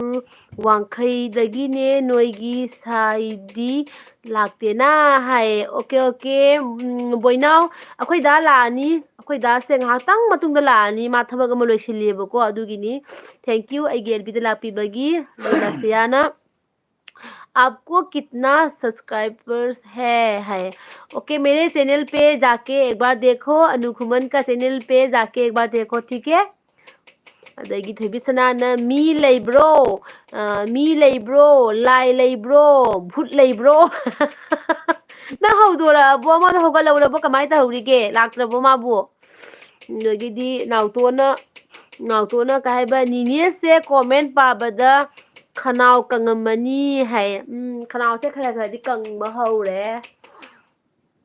अदगिदी एमएन ओपन वर्ल्ड ना ओनीने ककादी कका टेक तौरी कका लानी आतंग लेरगा लानी कका लागा नोक्सी को मया कोइदा लागा नोक्सी मयाम थबिसना ना कॉल पाइखते लाक्तरा तोक सनु है मा पाइखलो है ना पाइखत्रिनी खंगब्रा मा एलबी लाउ है ना नंगना हाइरकनी मा खंगेबा खंगब्रा अदुदुगिनी दगी लसियाना आपका शादी होगी क्या है ओके हाँ मेरा शादी हो चुका है मेरा 2 बच्चा है और मेरा बड़ा बेटा है ना वो क्लास 9 पे पढ़ रहा है अभी और छोटी बच्ची मेरी बेटी है वो क्लास 3 पे अभी पढ़ रहा है लगी अनिताना कहबा अꯩꯉꯣꯟꯗꯁꯨꯅꯤ ꯑꯩꯒꯤ नुपासु ꯑꯉꯥꯡꯁꯤꯡꯅꯁꯨ ꯂꯛꯅꯩ ꯑꯩꯗꯤ ꯂꯣꯏꯔꯦꯗ नेमबसिगा नेमबसे अमरोंददꯤ फैनी अनिता अꯉꯥꯡ मानबनी असेंमकीदा खंगब्रा नेमबसे अमरोंददꯤ फै खोगिने कैबा हेंग हनुरसे खोइ ख्वांगा कोलरोइदबनी बेमा खंगब्रा ख्वांगासे चचत तिंगा जतोइनी खोइ लेसाबिदौना अवांग मिसिंगसे लोइने हेंग कोन्थरक्तोइ मिजेंगु अमत्ता मोंग चारो हेंग हुजिकी खनबा यादेबा हेंग हनुरगा हेंग हनुरगा खनबगी मथौ ताइ खंगब्रा निता पंगनु बेमा ꯑꯩꯗꯤ ꯗꯨꯅꯤ ꯈꯜꯂꯤꯁꯦ ꯍꯧꯖꯤꯛ ꯃꯋꯥ ꯂꯧꯕꯤꯗꯦ ꯑꯋꯥꯡꯕ ꯃꯤꯒ ꯃꯋꯥ ꯂꯧꯕꯤꯗꯦ ꯍꯌꯦꯡ ꯑꯍꯟ ꯑꯣꯏꯔꯀꯥꯟꯗ ꯆꯠ ꯇꯤꯡꯅ ꯂꯩꯁꯥꯕꯤꯗꯧꯅ ꯆꯠꯄ ꯑꯁꯤꯅꯤꯅꯦ ꯈꯟꯖꯔꯤꯁꯦ ꯅꯠꯇ꯭ꯔꯣ नाउतोना काकासी कैदौबिनो हाय काकासे थबक सुरिये अखोइ थबक सुददी कै चारगा हिंगनी अदुदुनने थबक कना सुरी काकासे थेबिसनाना आई स्वाइदै नत्रे हाइबिरनु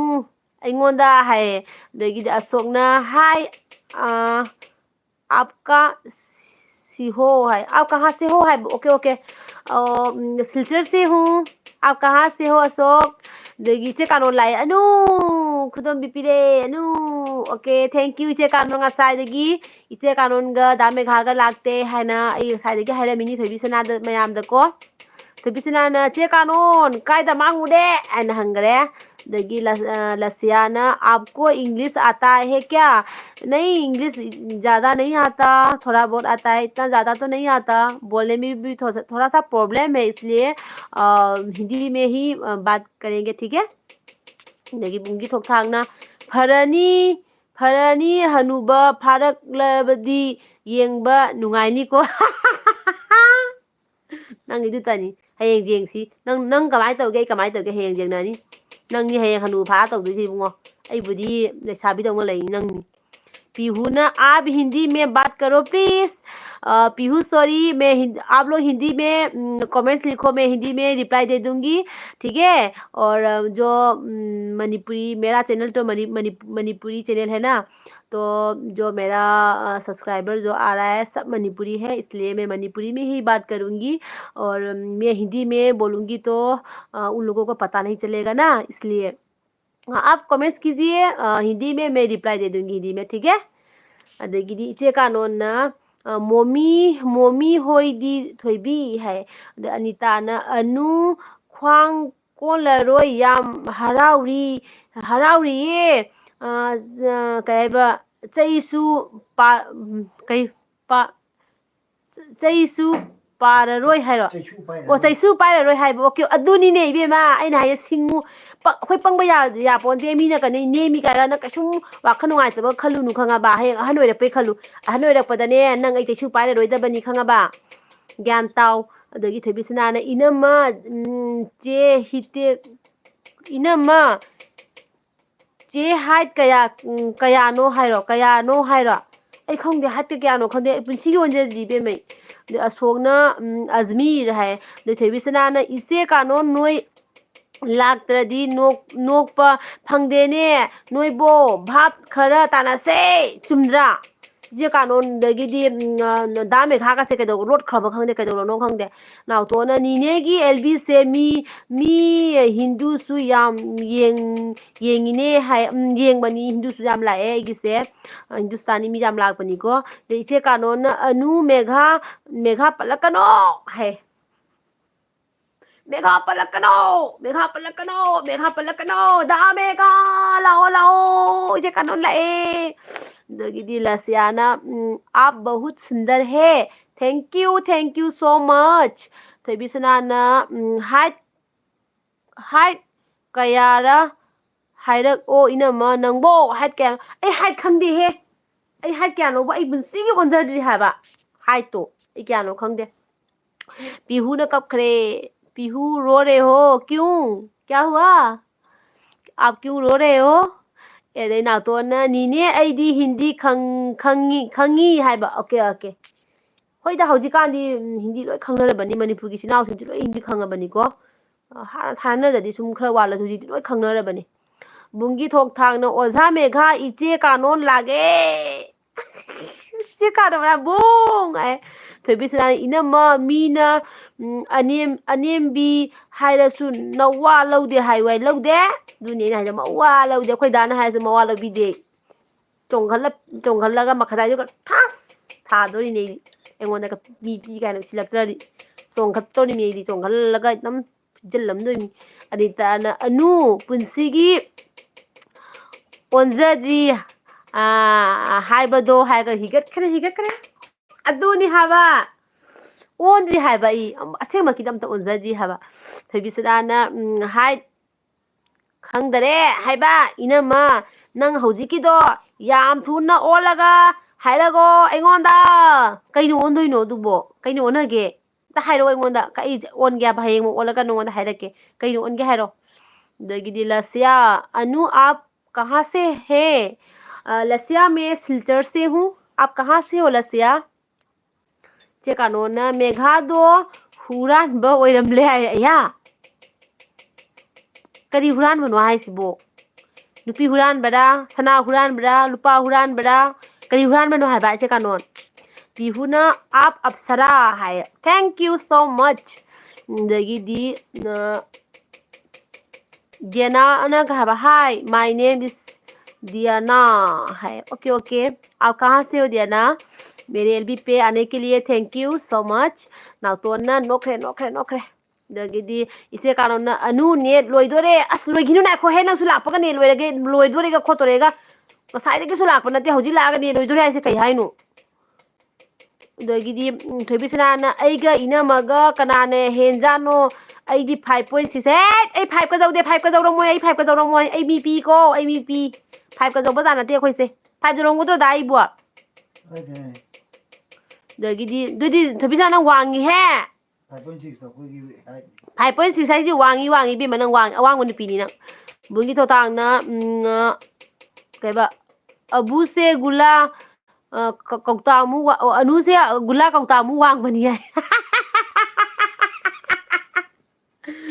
थोइबीसना आई गुला कौता मु वांगे अखोई दाबुंगना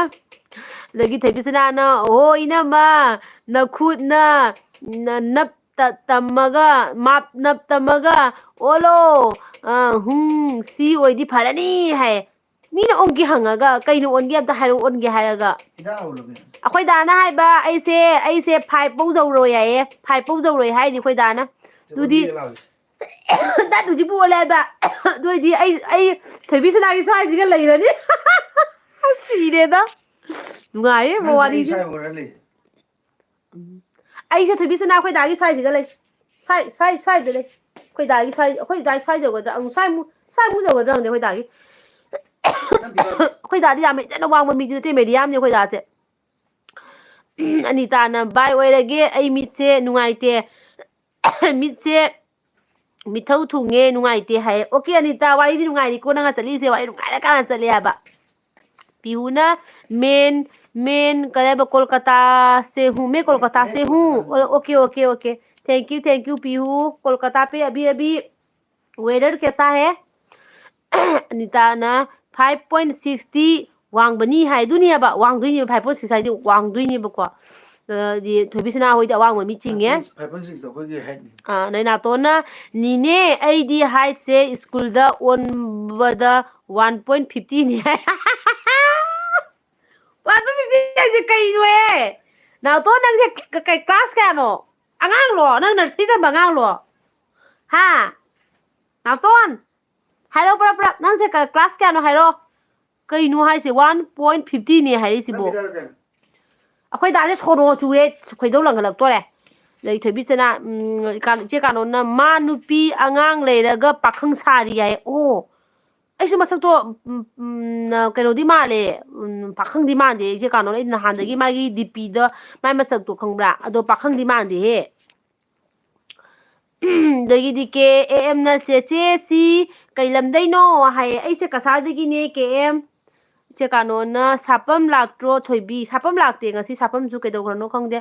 दगी दी पिहु ना ठीक ठाक है हां हम ठीक ठाक है अच्छे हैं आप कैसे हो दगी दी दाव तो ना फागी तौदना दा नीने हाय फागी तौबने दा नीने हाय ओके अदुने हाबा 1.50 हाय दो इसु कीरुरे करी हाय नो वाइना कीरुरे ने थबिसना ना इनमा ऐसे फोटो गा नोंग फादोक लेप कापदी पूरा चैनी है अदुना फोटो का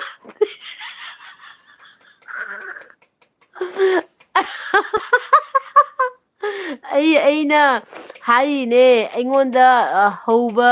ꯑꯩꯉꯣꯟꯗ ꯍꯧꯕꯗꯨꯗꯤ ꯐꯖꯅ ꯍꯥꯏꯅ ꯀꯔꯤ ꯍꯥꯏꯅꯣ ꯍꯥꯏꯁꯤꯕꯣ ꯑꯩ ꯀꯥꯞꯇꯦ ꯑꯩꯅ ꯍꯥꯏꯔꯤꯅꯦ ꯑꯩꯉꯣꯟꯗ ꯍꯧꯕꯗꯨꯗꯤ ꯐꯖꯅ ꯍꯥꯏꯅ ꯐꯖꯅꯤ ꯍꯥꯏꯅ ꯑꯣ दगी अनिताना अगी इचानुपागना ngangi hai ओके अनिता तुमो ममित जामना मिते मिथौ थुंगदिने असेमकिदा सु मोबाइल का याम जेंगनु खंगब्रा आदि मिते सोकनेबा को हेंग फरकांदा दुम जेंगो खोलो दुम कने तौ को ओके गुड नाइट अनिता थोइबिसनाना जे कानोन दा मेघा पाखंग नते हाइबा आईदी खंगी मसक तो उबदा आईदी पुपुबु कौनिंगे हाय दु जे कानोन हाय खंगद्रा हाइबा आई दसु खंगी दुगा न कमाय खंगद्रिनो न मी पांद्रा हाइसिबो मागी दा मेघा गी डीपी उबदा दुम खंगबनेबा आइजु खंगे दा मेघा दुम पाखंग ओइना मोइदा न सुम खंगे आबाइदी न कमाय खंगौद्रिनो जे कानोन आइना पेंजई गी लाइफ तगी फाबने है ओ आइना पेंजई गी लाइफ तगी फाबने है जे कानो नंदी ले साबिरो आई खंगदन हंगजबनी साबो यादेको अदे केमना चेचे गी वीडियो सी थेंगनाबा कुइद्री अदुगा वीडियो येंगबदी ꯂꯣꯏꯁꯤꯜꯂꯛꯇꯧꯔꯦ ꯍꯥꯏꯕ ꯆꯦꯆꯦꯒꯤ ꯚꯤꯗꯤꯑꯣ ꯊꯦꯡꯅꯕ ꯀꯨꯏꯗ꯭ꯔꯤ ꯑꯗꯨꯒ ꯚꯤꯗꯤꯑꯣ ꯌꯦꯡꯕꯗꯤ ꯂꯣꯏꯁꯤꯜꯂꯛꯇꯧꯔꯦ ꯍꯥꯏ ꯊꯣꯏꯕꯤꯁꯅꯥꯅ ꯍꯦꯛꯇ ꯀꯩꯅꯣ ꯁꯨꯗꯗꯣꯏꯃꯤ ꯏꯅꯝꯃ ꯑꯩꯗꯤ ꯌꯥꯏ ꯑꯣ ꯑꯗꯨꯅꯤ ꯅꯪꯉꯣꯟꯗ ꯄꯥꯛ ꯅꯤꯄꯥꯅ ꯍꯧꯔꯛꯄꯗ ꯅꯤꯄꯥꯅꯒ ꯉꯝꯃꯔꯣꯏꯗ ꯅꯪꯗꯤ ꯋꯥꯡꯕꯅꯤꯅꯀꯣ ꯅꯤꯄꯥꯅꯒ ꯍꯧꯔꯛꯄ ꯀꯤꯔꯅꯦꯕ ꯑꯩꯈꯣꯏꯒꯨꯝꯕꯁꯤꯅꯦꯕ ꯅꯤꯄꯥꯅꯒ ꯌꯥꯝ ꯍꯧꯖꯅꯤꯡꯉꯤꯁꯦ ꯄꯤꯛꯆꯕꯅꯤꯅꯅꯦ ꯈꯪꯕ꯭ꯔꯥ ꯃꯁꯤ ꯄꯤꯛꯑꯗꯅ ꯀꯥꯟꯗ ꯎꯁꯤꯠꯂꯣꯏꯗꯣꯏꯅꯦꯕ ꯑꯩꯈꯣꯏꯁꯦ ꯈꯪꯕ꯭ꯔꯥ ꯑꯗꯨꯅ ꯑꯩ ꯑꯋꯥꯡꯕ ꯄꯥꯝꯃꯦ ꯑꯩꯅꯅꯦ ꯈꯪꯕ꯭ꯔꯥ ꯑꯩꯁꯦ ꯃꯩꯔꯥꯒꯤ ꯑꯩꯈꯣꯏ ꯈꯨꯟꯒꯤ ꯃꯩꯔꯥꯒꯤ ꯁꯦꯀ꯭ꯔꯦꯇꯔꯤ ꯑꯣꯏꯌꯦꯕꯀꯣ ꯑꯗꯣ ꯑꯩꯅ ꯈꯜꯂꯤꯕ ꯈꯪꯕ꯭ꯔꯥ ꯊꯋꯥꯏꯁꯦ ꯅꯨꯡꯉꯥꯏꯔꯛꯇꯦ ꯍꯥꯏꯕ ꯑꯗꯨꯃꯥꯏꯅꯒ ꯐꯝꯒ ꯄꯥꯏꯔꯛꯄꯁꯦ ꯑꯩꯈꯣꯏꯒꯤ ꯃꯌꯥꯝꯅ ꯑꯩꯉꯣꯟꯗ ꯐꯝꯁꯦ ꯄꯤꯁꯟꯕꯤꯔꯦꯕꯀꯣ ꯑꯩꯅꯗꯤ ꯌꯥꯖꯗꯕ ꯃꯌꯥꯝꯅ ꯄꯤꯁꯟꯕꯤꯔꯦꯕ ꯑꯗꯣ ꯑꯩꯅ ꯊꯋꯥꯏꯁꯦ ꯅꯨꯡꯉꯥꯏꯔꯛꯇꯦꯕ ꯑꯩꯅ ꯀꯔꯤꯒꯨꯝꯕ ꯖꯨꯉꯥꯎ ꯐꯥꯔꯛꯄ ꯈꯪꯗꯦ ꯐꯣꯔ ꯆꯥꯕ ꯃꯤ ꯐꯥꯔꯛꯄ ꯈꯪꯗꯦ ꯇꯧꯔꯛꯄ ꯀꯥꯟꯗꯅꯦ ꯊꯋꯥꯏꯁꯦ ꯅꯨꯡꯉꯥꯏꯔꯛꯇꯦꯕ ꯑꯩꯅ ꯈꯪꯕ꯭ꯔꯥ ꯀꯩꯒꯤꯅꯣ ꯍꯥꯏꯕꯗ ꯑꯩꯁꯦ ꯋꯥꯡ ꯆꯥꯎꯔꯝꯕꯗꯤ ꯃꯤꯅ ꯈꯔ ꯎꯁꯤꯠꯀꯗꯕꯅꯤꯀꯣ ꯑꯩꯁꯦ ꯃꯤ ꯄꯤꯛꯄꯒꯤ ꯑꯉꯥꯡ ꯃꯆꯥꯒ ꯃꯥꯜꯂꯕꯅꯤ ꯎꯁꯤꯠꯂꯝꯃꯣꯏꯕ ꯈꯪꯕ꯭ꯔꯥ ꯑꯩꯅꯒ ꯉꯥꯡꯉꯤ ꯁꯛꯏꯒꯗꯣ ꯈꯪꯕ꯭ꯔꯥ ꯑꯗꯨꯗꯨꯒꯤ ꯊꯋꯥꯏꯁꯦ ꯌꯥꯝ ꯅꯨꯡꯉꯥꯏꯇꯦ ꯑꯁꯦꯡꯃꯛꯀꯤꯗ ꯃꯤ ꯄꯤꯛꯄꯁꯦ ꯊꯋꯥꯏ ꯌꯥꯝ ꯅꯨꯡꯉꯥꯏꯇꯦꯕ ꯑꯗꯨꯒꯤꯅꯦ ꯊꯋꯥꯏ ꯅꯨꯡꯉꯥꯏꯇꯦ ꯍꯥꯏꯔꯤꯁꯦ ꯈꯪꯕ꯭ꯔꯥ ꯃꯤꯅ ꯈꯔ ꯎꯁꯤꯠꯄ ꯋꯥꯠꯄꯗꯣ ꯄꯤꯛꯆꯕꯅꯤꯅ ꯑꯗꯨꯒ ꯏꯆꯦ ꯀꯥꯅꯣꯟꯅ ꯑꯅꯤꯇꯥꯅ ꯀꯥꯏꯕ ꯋꯥꯡꯉꯤ ꯍꯥꯏꯅꯤ ꯍꯥꯏꯠꯁꯦ ꯍꯥꯏ ꯑꯗꯩ ꯏꯆꯦ ꯀꯥꯅꯣꯟꯅ ꯑꯅꯨ ꯍꯥꯏ ꯑꯗꯒꯤꯗꯤ ꯊꯕꯥꯅ ꯑꯅꯨ ꯅꯪ ꯀꯣꯃꯦꯟ ꯀꯩꯅꯣ ꯅꯇꯥ ꯂꯥꯛꯏꯁꯦ ꯀꯩꯅꯣ ꯂꯥꯛꯏꯁꯦ ꯑꯣꯖꯥ ꯀꯩꯕ ꯑꯅꯨ ꯅꯪ ꯀꯣꯃꯦꯟ ꯌꯥꯝ ꯂꯥꯟꯅ ꯄꯥꯏꯀꯣ ꯍꯥꯏ ꯑꯩ ꯄꯥꯕ꯭ꯔꯣ ꯂꯥꯟꯅ ꯑꯩ ꯈꯪꯗꯦꯅꯦ ꯂꯥꯟꯅ ꯄꯥꯔꯦꯀꯣ ꯑꯩ ꯈꯪꯗꯦꯍꯦ ꯑꯩꯗꯤ ꯆꯨꯝꯅ ꯄꯥꯏꯅ ꯂꯩꯔꯤ ꯃꯤ ꯀꯃꯥꯏꯅ ꯇꯧ ꯂꯥꯟꯈꯤꯅꯣ ꯈꯪꯗ꯭ꯔꯦꯅꯦ ꯊꯣꯏꯕꯤꯁꯅꯥꯅ ꯏꯅꯝꯃ ꯌꯥꯝ ꯍꯦꯟꯅ ꯃꯌꯥꯡ ꯀꯪꯕꯤ ꯑꯣꯏꯔꯗꯤ ꯑꯃꯨꯛ ꯍꯦꯟꯅ ꯆꯩ ꯃꯥꯟꯗꯧꯅꯦ ꯑꯩꯁꯦ ꯌꯥꯝ ꯀꯪꯕꯗꯩ ꯐꯕꯅꯤ ꯍꯥꯏ ꯌꯥꯝ ꯀꯪꯗꯕꯩ ꯐꯕꯅꯤ ꯍꯥꯏ ꯑꯣ ꯄꯨꯁꯄꯥꯅ ꯑꯩꯗꯤ ꯂꯥꯏꯐ ꯂꯣꯏꯔꯕꯣꯏ ꯅꯤꯡꯉꯨꯔꯦ ꯍꯥꯏ ꯅꯪ ꯉꯁꯥꯏꯗꯩ ꯀꯥꯏ ꯃꯥꯡꯉꯨꯔꯒꯦ ꯄꯨꯁꯄꯥ ꯑꯩꯅ ꯉꯁꯥꯏꯗꯩ ꯀꯧꯕ ꯅꯪ ꯇꯥꯗ꯭ꯔꯥ ꯑꯗꯒꯤ ꯕꯟꯗꯅꯥꯅ ꯆꯥꯛ ꯆꯥꯔꯕꯣ ꯆꯦ ꯍꯥꯏꯌꯦ ꯆꯥꯔꯦ ꯕꯟꯗꯅꯥ ꯅꯪꯗꯤ ꯆꯥꯔꯕꯣ ꯀꯩ ꯏꯟꯖꯥꯡ ꯆꯥꯔꯛꯀꯦ ꯑꯗꯒꯤꯗꯤ ꯊꯣꯏꯕꯤꯁꯅꯥꯅ ꯏꯅꯝꯃ ꯅꯨꯄꯥ ꯅꯠꯇꯦ ꯅꯨꯄꯤꯗꯒ ꯁꯨꯝ ꯃꯧ ꯃꯁꯦꯟꯒ ꯈꯠꯅꯕ ꯂꯩꯗꯅ ꯑꯗꯨꯗ ꯐꯖꯅ ꯆꯥꯅꯤ ꯍꯥꯏꯕ ꯑꯩ ꯈꯨꯠꯇ ꯍꯥꯏ ꯑꯗꯨꯅꯦ ꯋꯥꯡꯉꯗꯤ ꯃꯤꯁꯦ ꯎꯁꯤꯠꯇꯕꯅꯦꯕ ꯑꯋꯥꯡꯕ ꯃꯤꯁꯦ ꯃꯤ ꯎꯁꯤꯠꯇꯕꯅꯤ ꯈꯪꯕ꯭ꯔꯥ ꯑꯗꯨꯗꯨꯅꯦ ꯑꯩꯅ ꯍꯥꯏꯁꯦ ꯑꯋꯥꯡꯕ ꯃꯤꯅ ꯑꯩꯉꯣꯟꯗ ꯎꯁꯤꯜꯂꯛꯇꯕ ꯌꯥꯎꯈ꯭ꯔꯦꯕꯀꯣ ꯃꯃꯥꯡꯗ ꯑꯗꯨꯒꯤꯅꯦꯕ ꯑꯩ ꯋꯥꯡꯍꯧꯗꯕꯁꯦ ꯄꯦꯟꯖꯗꯦ ꯍꯥꯏꯁꯦ ꯈꯪꯕ꯭ꯔꯥ ꯑꯅꯤꯇꯥꯅ ꯕꯕꯥꯏ ꯍꯥꯏ ꯑꯣꯀꯦ ꯒꯨꯗ ꯅꯥꯏꯠ ꯕꯕꯥꯏ ꯑꯅꯤꯇꯥ ꯅꯥꯎꯇꯣꯟꯅ ꯅꯤꯅꯦꯅ ꯄꯤꯛꯑꯦ ꯍꯥꯏꯁꯦ ꯑꯩꯈꯣꯏ ꯃꯥꯅ ꯄꯤꯛꯄ ꯍꯦꯜꯂꯝꯅꯤ ꯍꯥꯏꯌꯦ ꯑꯩꯁꯤꯁꯨ ꯃꯤ ꯈꯔ ꯄꯤꯛꯆꯩꯀꯣ ꯏꯆꯦ ꯀꯥꯅꯣꯅ ꯑꯅꯨ ꯏꯆꯦ ꯂꯩꯁꯥꯕꯤꯅꯦ ꯍꯥꯏꯌꯦ ꯑꯣꯀꯦ ꯏꯆꯦ ꯀꯥꯅꯣ ꯅꯪ ꯆꯍꯤ ꯀꯌꯥ ꯁꯨꯔꯒꯦ ꯑꯗꯨꯏꯗꯤ ꯑꯩꯅ ꯅꯪꯉꯣꯟꯗ ꯏꯆꯦ ꯀꯧꯏꯁꯤꯕꯨ ꯆꯥꯟꯅꯒꯗ꯭ꯔꯣ ꯅꯪ ꯂꯩꯁꯥꯕꯤꯅꯦ ꯍꯥꯏꯔꯒ ꯑꯩꯅ ꯍꯜꯂꯝꯃꯒꯗꯤ ꯑꯩꯅ ꯏꯆꯦ ꯀꯧꯏꯁꯤ ꯏꯀꯥꯏꯅ ꯑꯃꯨꯛ ꯇꯣꯛꯀꯅꯤꯀꯣ ꯆꯍꯤ ꯀꯌꯥ ꯁꯨꯔꯒꯦ ꯍꯥꯏꯔꯧꯅꯦ ꯑꯗꯒꯤꯗꯤ ꯒꯅꯥꯗꯦꯕꯤꯅ ꯅꯣꯏ ꯗꯥꯅ ꯄꯤꯌꯥꯏ ꯍꯥꯏꯖꯁꯅꯨ ꯀꯔꯤꯝꯇ ꯈꯜꯂꯨꯅꯨ ꯄꯤꯛꯏ ꯍꯥꯏꯖꯁꯅꯨ ꯄꯤꯛꯏ ꯍꯥꯏꯖꯁꯅꯨ ꯀꯔꯤꯝꯇ ꯈꯜꯂꯨꯅꯨ ꯀꯩ ꯍꯥꯏꯕ ꯏꯀꯨꯁꯥꯏꯁꯨ ꯀꯩ ꯍꯣꯏꯗ ꯀꯩꯁꯨꯝ ꯍꯧꯖꯤꯛꯇꯤ ꯀꯩꯗꯧꯗꯣꯏꯅꯣ ꯄꯤ ꯍꯥꯏꯔꯁꯨ ꯀꯩꯗꯧꯗꯣꯏꯅꯣ ꯍꯧꯖꯤꯛ ꯃꯥꯅ ꯑꯩꯈꯣꯏ ꯁꯥꯏꯁꯨ ꯄꯤꯛꯏ ꯍꯥꯏꯕꯀꯣ ꯑꯩ ꯄꯤꯑꯁꯨ ꯍꯧꯖꯤꯛ ꯀꯩꯗꯧꯗꯣꯏꯅꯣ ꯃꯥꯒꯤ ꯑꯣꯏꯔꯕꯅꯤꯅ ꯍꯧꯖꯤꯛ ꯎꯄꯥꯏ ꯂꯩꯇꯦ ꯃꯥꯁꯨ ꯈꯪꯅ ꯂꯧꯔꯤꯃꯤꯅ ꯑꯩ ꯃꯤ ꯄꯤꯑꯦ ꯍꯥꯏꯅ ꯃꯥ ꯈꯪꯅ ꯂꯧꯖꯔꯤꯅꯤ ꯑꯗꯣ ꯑꯩ ꯀꯔꯤꯝ ꯃꯋꯥ ꯂꯧꯕꯤꯗꯦ ꯍꯧꯖꯤꯛꯇꯨꯅ ꯄꯨꯁꯄꯥꯅ ꯀꯩ ꯍꯥꯏꯕ ꯍꯤꯔꯣꯒ ꯉꯥꯏꯍꯥꯛꯇꯪ ꯋꯥꯔꯤ ꯁꯥꯔꯨꯕꯅꯦ ꯑꯉꯥꯡꯁꯦ ꯋꯥꯔꯤ ꯁꯥꯔꯨꯏ ꯍꯥꯏꯌꯦ ꯍꯤꯔꯣꯒ ꯋꯥ ꯑꯗꯒꯤꯗꯤ ꯖꯨꯁꯣꯅ ꯏꯅꯝꯃ ꯆꯍꯤ ꯀꯌꯥ ꯁꯨꯔꯒꯦ ꯑꯩ ꯆꯍꯤꯁꯦ ꯑꯩꯅ ꯍꯥꯏꯔꯣꯏꯒꯦ ꯅꯣꯏꯅ ꯑꯗꯨꯝ ꯖꯨꯁꯣ ꯅꯪꯅ ꯑꯝꯇ ꯍꯥꯏꯕꯤꯔꯛꯑꯣ ꯑꯩ ꯆꯍꯤ ꯀꯌꯥ ꯁꯨꯔꯝꯒꯗꯧꯕ ꯃꯥꯜꯂꯦ ꯅꯪꯅ ꯍꯥꯏꯔꯛꯑꯣ ꯑꯝꯇꯪ ꯌꯦꯡꯁꯤ ꯅꯪꯅ ꯍꯥꯏꯔꯛꯄꯁꯦ ꯆꯨꯝꯕ꯭ꯔꯥ ꯍꯥꯏꯅ ꯊꯣꯏꯕꯤꯁꯅꯥꯅ ꯏꯆꯦ ꯀꯥꯅꯣ ꯅꯨꯄꯤ ꯂꯩꯔꯗꯤ ꯀꯩꯝ ꯈꯜꯂꯨꯔꯅꯨ ꯑꯗꯨꯕꯨ ꯃꯥꯅ ꯃꯤꯅꯝꯕꯒꯤ ꯑꯃꯨꯛ ꯀꯩꯕ ꯑꯃꯨꯛꯇꯪꯗꯤ ꯌꯥꯗꯦ ꯈꯪꯍꯜꯂꯣ ꯍꯥꯏ ꯑꯣꯀꯦ ꯌꯥꯝ ꯆꯨꯝꯃꯤ ꯏꯆꯦ ꯀꯥꯅꯣꯅ ꯑꯦꯄ꯭ꯔꯤꯜ ꯗꯦꯠ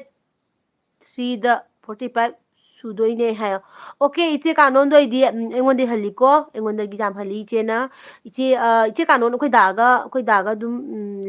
ꯀꯩꯅꯣ ꯑꯣꯏꯗꯣꯏꯅꯦ ꯑꯩꯈꯣꯏ ꯗꯥꯗꯒꯤꯁꯨ ꯈꯤꯇꯪ ꯍꯪꯒꯅꯤꯀꯣ ꯏꯆꯦ ꯀꯥꯅꯣꯅ ꯑꯗꯒꯤ ꯊꯣꯏꯕꯤꯁꯅꯥꯅ ꯏꯅꯝꯃ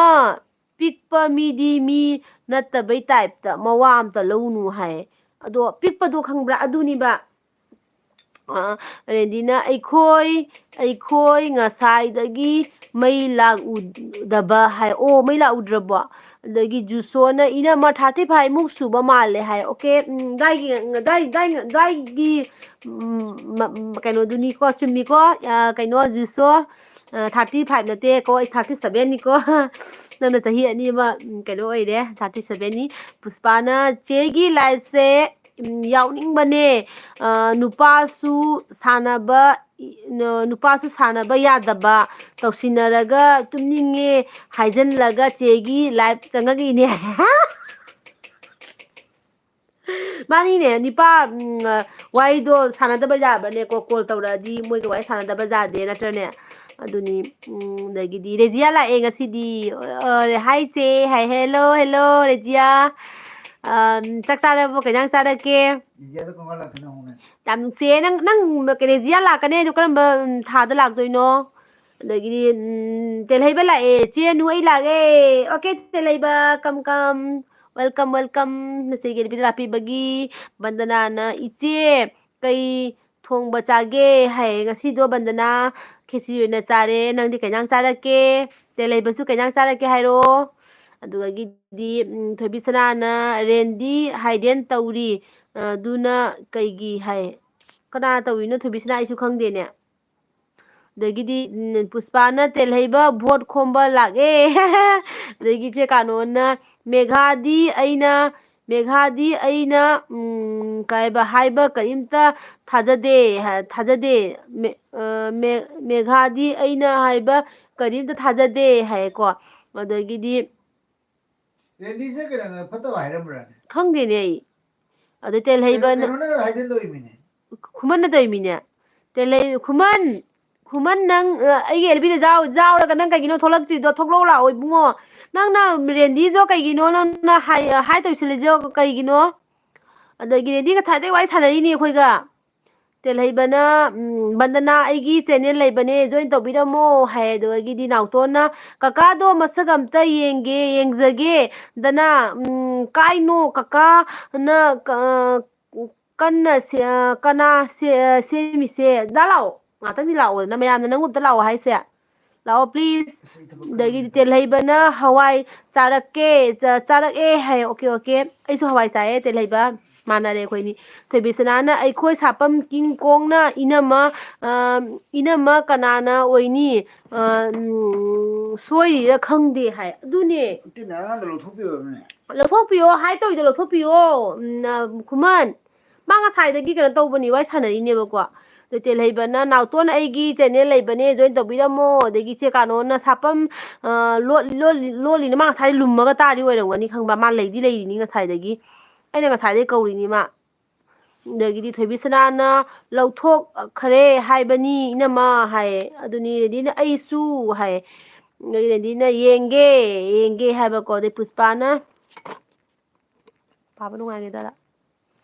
ꯑꯗꯒꯤꯗꯤ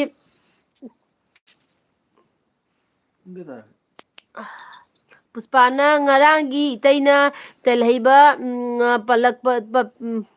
ꯄꯜꯂꯛꯄꯗꯣ ꯑꯩꯗꯤꯕ ꯍꯥꯏꯔꯒ ꯅꯣꯛꯈ꯭ꯔꯦ ꯕꯟꯗꯅꯥꯅ ꯏꯆꯦ ꯍꯋꯥꯏ ꯊꯣꯡꯕ ꯆꯥꯏ ꯍꯥꯏꯌꯦ ꯑꯗꯒꯤꯗꯤ ꯄꯤꯔꯅ ꯄ꯭ꯂꯦꯠꯁꯅ ꯀꯩ can you speak English I don't know English, okay, bro. Forgive me, okay? हम दोनों इंग्लिश ꯖꯨꯁꯣꯅ ꯏꯅꯝꯃ ꯀꯁꯥꯔ ꯀꯋꯥꯏ ꯑꯣꯏꯗꯣꯏꯅꯣ ꯀꯁꯥꯔ ꯁꯨꯅꯥꯏꯒꯤ ꯑꯣꯏꯗꯣꯏꯅꯦ ꯖꯨꯁꯣ ꯑꯗꯩ ꯇꯦꯜꯍꯩꯕꯅ ꯕꯟꯗꯅꯥ ꯑꯩꯒꯤ ꯆꯦꯅꯦꯜ ꯂꯩꯕꯅꯦ ꯁꯕꯁꯀ꯭ꯔꯥꯏꯕ ꯇꯧꯕꯤꯔꯝꯃꯣ ꯍꯥꯏ ꯑꯗꯩ ꯄꯨꯁꯄꯥꯅ ꯆꯦꯒꯤ ꯂꯥꯏꯐꯁꯦ ꯑꯩꯈꯣই ꯁꯥꯏꯁꯨ ꯌꯥꯎꯕꯅꯦ ꯉꯁꯤꯕꯨꯗꯤ ꯌꯥꯎꯗꯦ ꯍꯥꯏ ꯑꯣ ꯃꯥꯁꯨ ꯌꯥꯎꯕꯣꯔꯦ ꯈꯪꯍꯜꯂꯛꯑꯣ ꯑꯩꯉꯣꯟꯗ ꯈꯪꯅꯍꯜꯂꯣ ꯍꯥꯏꯗꯤ ꯃꯥꯅꯤ ꯍꯥꯏꯕꯗꯣ ꯈꯪꯍꯜꯂꯣ ꯍꯥꯏꯕ ꯃꯊꯪ ꯍꯌꯦꯡ ꯑꯦꯜꯕꯤ ꯂꯥꯛꯄꯗꯀꯣ ꯃꯥ ꯌꯥꯎ ꯇꯥꯔꯒꯗꯤ ꯕꯟꯗꯅꯥꯅ ꯏꯆꯦ ꯈꯔ ꯀꯨꯏꯈꯔꯦ ꯍꯥꯏ ꯑꯣꯀꯦ ꯀꯩꯁꯨ ꯀꯥꯏꯗꯦ ꯕꯟꯗꯅꯥ ꯑꯗꯒꯤꯗꯤ ꯈꯨꯃꯟ ꯂꯥꯛꯑꯦ ꯈꯨꯃꯟꯅ ꯎꯏꯔꯤ ꯈꯨꯠꯁꯦ ꯁꯣꯏꯅ ꯃꯦꯠꯈꯔꯦ ꯍꯥꯏꯌꯨ ꯑꯝꯇ ꯍꯥꯏ ꯑꯣꯀꯦ ꯀꯩꯅꯣ ꯔꯦꯟꯗꯤ ꯉꯁꯥꯏ ꯅꯪꯒꯤ ꯍꯥꯏ ꯇꯧꯈꯤꯕꯗꯣ ꯁꯥꯄꯝꯅ ꯈꯨꯃꯟꯅ ꯀꯩꯅꯣ ꯇꯧꯕꯅꯦꯕ ꯃꯥ ꯊꯣꯛꯑꯝꯕꯅꯤ ꯃꯤ ꯑꯍꯜ ꯁꯥꯎꯅꯤꯡꯉꯝꯃꯅꯤ ꯂꯩ ꯀꯩꯅꯣ ꯇꯧꯔꯤꯅꯦ ꯈꯨꯃꯟꯅꯅꯦ ꯁꯣꯏꯒꯤꯅ ꯇꯧꯕꯅꯤ ꯁꯥꯎꯕ ꯌꯥꯗꯦꯀꯣ ꯑꯗꯒꯤꯗꯤ ꯁꯨꯃꯤꯂꯥ ꯂꯥꯛꯑꯦ hi hi hello Sumila welcome welcome ꯅꯆꯦꯒꯤ ꯑꯦꯜꯕꯤꯗ ꯂꯥꯛꯄꯤꯕꯒꯤ ꯊꯦꯡꯛ ꯌꯨ ꯑꯗꯒꯤꯗꯤ ꯄ꯭ꯔꯤꯅ ꯄ꯭ꯂꯦꯁꯅ can you speak English sorry sorry bro sorry we don't know English okay okay bro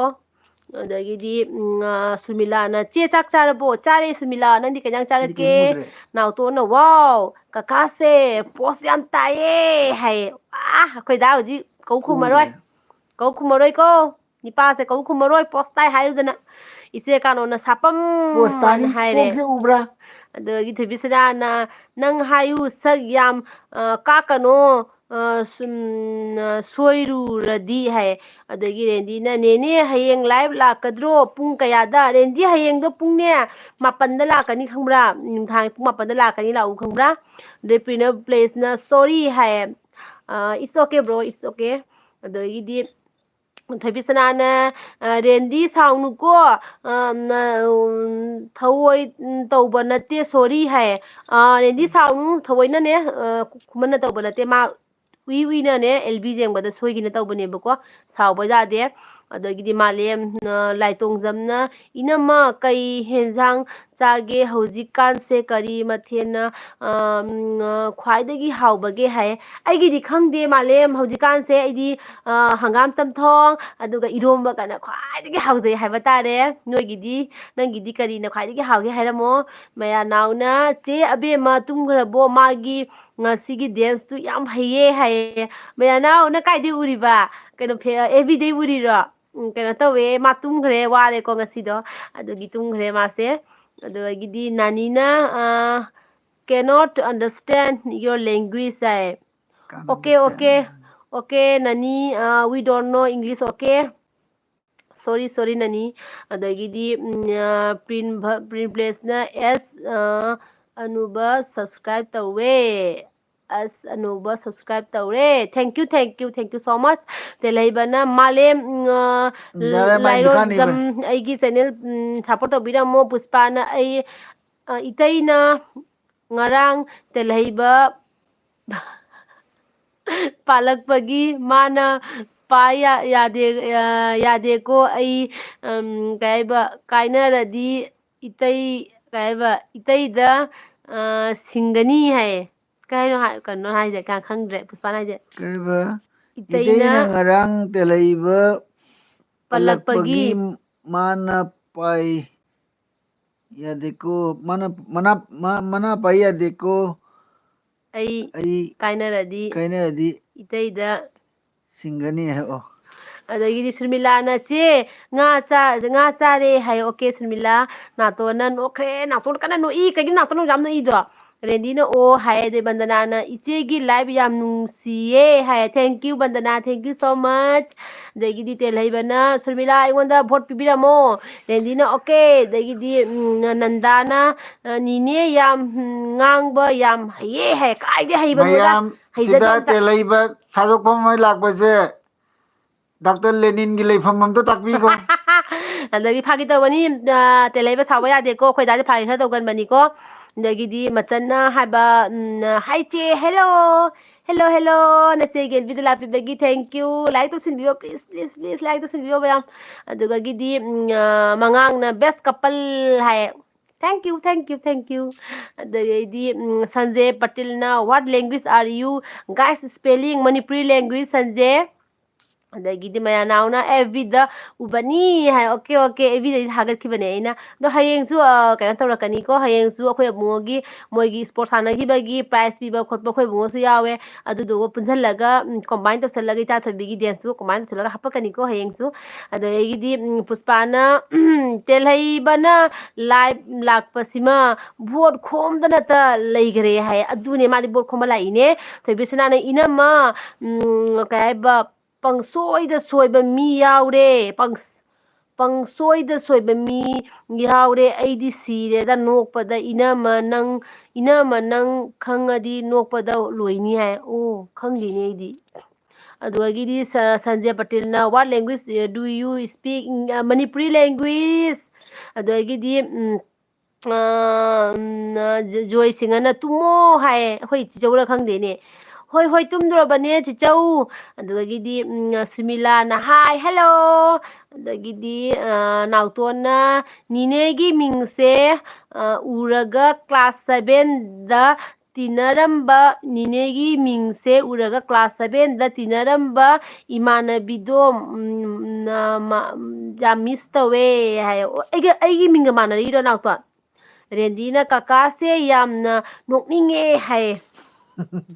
adai Joy Singna hi hello adagidi Machanna chak charabo chak chanarabo yoido chak keno che khangba yaroidro che khangnaba yaroidro haiba okay Machan khangnasi kaisu kaide ko nang kadai doidona Machan malemna inamana yam pamjaba mathildo Dadaga mukbang tawrago hai tawraktoine malem Thoibisana na su asigi mathile tabiro hairebo kangsoiga daidi kainoga iromba ka ko tabiro haina mana hai request tawrakpani do saraktoini adagi che kanona anu iche mit ware tumningle megha lagladi iche maramda hanglakkanu hayo hai okay iche kanon good night sweet dream iche hayeng mulau ko da laktabai tawnu ko iche noi laga yam nungaye ise adugi laktaba tawnu la obako bandana na iche gi subscriber ne hai thank you so much bandana thank you so much adagi di Haisnam Nandana yam nungsiye hai thank you so much Nanda adagi di Nancy na hi hello Damega la mayam khuramzari Damega ngasadagi lakti karigino aduga gidi Rendina Dr. Lenin Wangkhaida leibane akhoi dana phagi tawbani ko adagidi Lucky kerona kai haiba Maitai or Cookie hai tawre adagidi telhaibana Nancy aigi channel leibane haire kamu telhaibana mayamda support vote nizari mayamna ta happio magi vote se ko Nancy na prank tawbagi dadana khara manba male cheche dagi hai prank tawbadi dadana khara manba male cheche dagi khoi dadi acting jamna haibani ko aidi acting jamna wale jam khongde de prank tawba hisabu mana tawgaina tawrabanina aidi kaidaruni natrane adoni aidi dum khangdabanina adoni Thoibisana inama ai se amta inama isai amta haiba kana isi ka sakpa waga da khangde Damega na 22 like done thank you Damega thank you so much kaina sarake Damega aduga gidi Laisam Sumilana che ai tummage che good night hai good night Sumila good night Sidri na to na manaye se kai manaye no thai do na to na kaino mara ko ni ka so ka ming mane hai okay chimi adagidi Puspana iteize phajai hairu badagi yam lemzakhre nate ai se ai dabak loidrebako ai ngasi tumoidorini dogini kumana ba kanam bot pirunu ko te leibada phangba loibaga chenkhiba mister ni hai do nangdi nakho te leibaga thamuna ngasai dagi lakti kaigeno hayu na sei gelpi da hobadagi nang kagi lakti no hayu ha nang ngasai dagi lolaga nang taraga jingaga leirini ba aina ngasai dagi koido nang taramdoini sungsa sanga di kaigeno ba kuman Ade Machan Laisamna aidi hairok tagine chedi kailamgino hai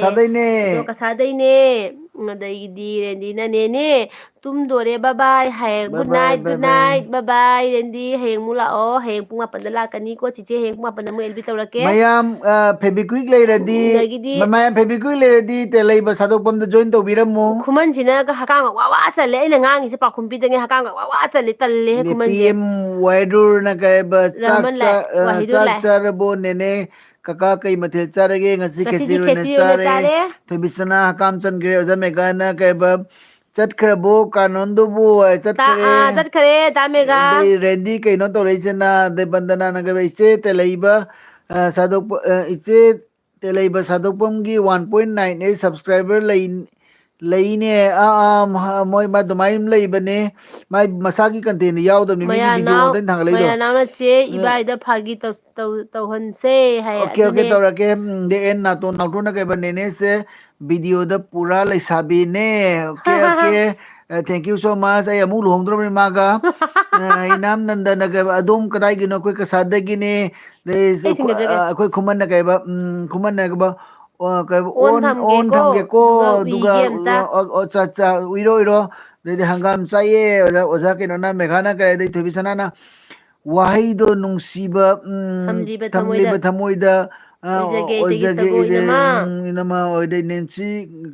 ꯁꯠꯂꯛꯀꯦ ꯏꯁꯩ ꯐꯥꯗꯦ ꯑꯗꯩ ꯅꯦꯟꯁꯤ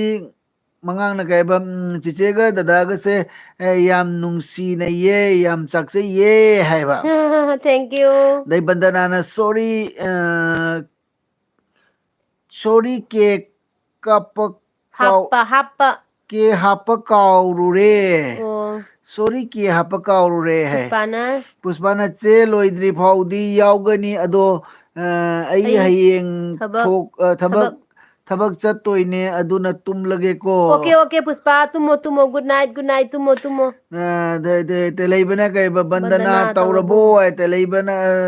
ꯇꯦꯂꯩꯕ ꯈꯨꯃꯟꯒꯤ ꯄꯥꯔꯣ ꯈꯨꯃꯟꯅ ꯀꯩꯕ ꯍꯧꯕꯗ ꯇꯨꯝꯃꯨꯔꯦ ꯊꯣꯏꯕꯤ call ꯇꯧꯔꯛꯏ call ꯑꯗꯨꯒ ꯇꯧꯔꯛꯏꯗꯨꯒ ꯑꯩꯒꯤ ꯃꯤꯠ ꯁꯤꯡꯉꯛꯄꯗ ꯁꯤꯡꯉꯛꯄꯗ ꯂꯥꯏꯚ ꯇꯧ ꯂꯩꯔꯝꯃꯦ ꯑꯣꯀꯦ ꯑꯣꯀꯦ ꯑꯗꯩ ꯅꯥꯎꯇꯣꯟꯅ ꯅꯣꯛꯈ꯭ꯔꯦ ꯑꯗꯩ ꯀꯩꯕ ꯆꯦ ꯆꯦ ꯑꯩ ꯇꯨꯝꯃꯒꯦ ꯇꯨꯝꯃꯨꯔꯒꯦ ꯍꯥꯏꯕ ꯑꯣꯀꯦ ꯑꯣꯀꯦ ꯑꯣꯀꯦ ꯇꯨꯝꯃꯨꯔꯣ ꯄꯤꯅ ꯊꯣꯏꯕꯤꯁꯅꯥꯅꯒ ꯕꯥꯞꯄꯦ ꯇꯨꯝꯃꯨꯔꯣ ꯗꯥꯕꯨꯡ ꯁꯦꯀꯦꯟ ꯂꯨꯍꯣꯡꯕꯗ ꯂꯨꯍꯣꯡꯕ ꯂꯥꯛꯀꯦ ꯑꯩ ꯑꯣꯀꯦ ꯑꯣꯀꯦ ꯂꯨꯍꯣꯡꯗꯣꯔꯤꯃꯤ ꯑꯀꯃ ꯂꯨꯍꯣꯡꯗꯣꯔꯕꯅꯤ ꯃꯥꯍꯤ ꯃꯍꯤꯅꯒ ꯍꯜꯂꯣ ꯍꯥꯏ ꯃꯥꯍꯤ ꯑꯗꯩꯗꯤ ꯗꯥꯕꯨꯡꯒꯤ ꯇꯨꯄꯤꯁꯦ ꯐꯤꯁꯦ ꯊꯦꯡꯀ꯭ꯌꯨ ꯅꯩꯔꯦ ꯍꯥꯏ ꯑꯗꯩ ꯊꯣꯕꯤꯁꯅꯥꯅ ꯏꯅꯝꯃ ꯐꯥꯗ꯭ꯔꯕꯣ ꯑꯩ ꯏꯁꯩꯗꯣ ꯍꯥꯏ ꯐꯥꯏꯌꯦ ꯃꯇꯦꯛ ꯑꯃꯇꯪ ꯐꯥꯏ ꯑꯗꯩꯗꯤ ꯁꯛꯂꯛꯀꯦꯀꯣ ꯅꯥꯎꯇꯣꯟꯅꯒ ꯀꯀꯥꯁꯦ ꯀꯞꯄꯒ ꯉꯥꯡꯕꯗ ꯀꯀꯥꯁꯦ ꯈꯞꯄꯒ ꯉꯥꯡꯕꯗ ꯌꯥꯗ꯭ꯔꯦꯕꯣ ꯍꯥꯏ ꯃꯦꯘꯥꯅ ꯃꯥꯁꯨ ꯊꯃꯣꯏꯗꯤ ꯀꯜꯂꯤ ꯑꯩꯁꯨ ꯆꯠꯂꯒꯦꯁꯨ ꯍꯥꯏꯔꯝꯗꯦ ꯍꯨꯟꯇꯣꯛꯑꯒꯁꯨ ꯊꯅꯝꯕ ꯗꯥ ꯃꯦꯘꯥ ꯏꯆꯦ ꯀꯥꯅꯣꯟꯗꯣ ꯈꯪꯗꯦ ꯄꯪꯁꯥꯎ ꯁꯥꯎꯔꯤꯕꯅꯤꯀꯣ ꯃꯣꯅꯥꯂꯤꯅ ꯀꯔꯤ ꯏꯟꯖꯥꯡ ꯆꯥꯒꯦꯅꯦ ꯆꯦ ꯑꯗꯒꯤꯗꯤ ꯃꯆꯜ ꯀꯩ ꯂꯥꯏꯁꯝꯅ ꯍꯥꯎꯊꯔꯒꯦ ꯉꯁꯤꯗꯣ ꯈꯦꯆꯤ ꯑꯣꯏꯅ ꯆꯥꯔꯦ ꯃꯣꯅꯥꯂꯤ ꯑꯗꯒꯤꯗꯤ ꯊꯣꯏꯕꯤꯁꯅꯥꯅ ꯃꯆꯟ ꯈꯦꯆꯤ ꯑꯣꯏꯅ ꯆꯥꯔꯦ ꯊꯣꯏꯕꯤꯁꯅꯥ ꯗꯥꯕꯨꯡ ꯑꯗꯒꯤ ꯀꯩ ꯍꯥꯏꯕ ꯅꯆꯥ ꯅꯨꯄꯥꯅ ꯕꯣꯔ ꯁꯦꯟꯅꯍꯜꯂꯣ ꯅꯆꯥꯅꯨꯄꯤꯅ ꯀꯩꯅꯥ ꯁꯦꯟꯅꯍꯜꯂꯣ ꯑꯗꯨꯒ ꯂꯨꯍꯣꯡꯉꯣ ꯑꯗꯨꯅ ꯐꯔꯅꯤ ꯅꯠꯇ꯭ꯔꯥ ꯒꯨꯗ ꯑꯗꯨꯒꯤ ꯑꯥꯏꯗꯤꯌꯥꯗꯨꯃ ꯌꯥꯏ ꯊꯣꯏꯕꯤꯁꯅꯥ ꯏꯁꯩ ꯁꯛꯑꯒꯦꯁꯦ ꯏꯁꯩꯗꯣ ꯑꯩꯗꯤ ꯏꯁꯩ ꯁꯛꯀꯠꯂ ꯍꯦꯛꯇ ꯋꯥꯍꯩ ꯀꯥꯎꯏ ꯃꯌꯦꯛ ꯍꯦꯛꯇ ꯀꯥꯎꯏ ꯀꯃꯥꯏꯅ ꯇꯧꯅꯤ ꯋꯥꯍꯩꯗꯣ ꯅꯨꯡꯁꯤꯕ ꯊꯝꯂꯤꯕ ꯊꯃꯣꯏꯗ ꯑꯣꯏꯖꯒꯦ ꯑꯩꯇꯒꯤ ꯅꯨꯡꯁꯤꯅ ꯍꯥꯏꯌꯨꯗ ꯄꯥꯝꯖꯕ ꯑꯩꯇꯅ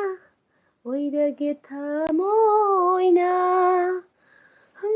ꯍꯥꯏꯔꯣ ꯍꯥꯏꯅꯤꯡꯕ ꯇꯥꯔꯣ ꯇꯥꯅꯤꯡꯕ ꯉꯥꯎꯒꯦ ꯉꯥꯎꯍꯜꯂꯤ ꯑꯩꯅ ꯂꯧꯖꯔꯣ ꯅꯪꯅ ꯊꯃꯣꯏꯁꯦ ꯈꯪꯃꯟꯗꯦ ꯑꯩꯒꯤ ꯅꯨꯡꯁꯤꯕ ꯅꯪꯇꯒꯤ ꯋꯥꯖꯩ ꯊꯃꯣꯏꯅ ꯑꯣꯏꯖꯒꯦ ꯅꯪꯁꯦ ꯑꯩꯇꯅ ꯌꯥꯔꯕ ꯊꯣꯏꯕꯤꯁꯅꯥ ꯊꯦꯡꯀ꯭ꯌꯨ ꯅꯥꯎꯅ ꯋꯥ ꯀ ꯍꯥꯏ ꯅꯥꯎꯇꯣꯟꯅ ꯌꯥꯝ ꯑꯗꯒꯤ ꯐꯖꯩꯌꯦ ꯆꯦ ꯗꯗꯥꯁꯨ ꯌꯥꯍꯧꯜꯂꯣ ꯁꯛꯄ ꯑꯩꯗꯤ ꯐꯥꯗꯤꯌꯦ ꯏꯁꯩ ꯐꯥꯗꯤꯌꯦ ꯏꯁꯩꯒ ꯍꯩ ꯄꯣꯠꯇꯦꯗ ꯑꯩꯈꯣꯏꯁꯦ ꯑꯗꯨꯝ ꯄꯥꯝꯖꯕꯒꯤ ꯑꯗꯨꯝ ꯁꯛꯄ ꯋꯥꯅꯤꯀꯣ ꯂꯝꯕꯤꯒꯤ ꯆꯤꯗꯥꯏꯗ ꯀꯞꯇꯨꯅ ꯌꯦꯡꯂꯤꯕ ꯑꯩꯁꯦ ꯃꯇꯝ ꯑꯃꯒꯤ ꯅꯪꯒꯤ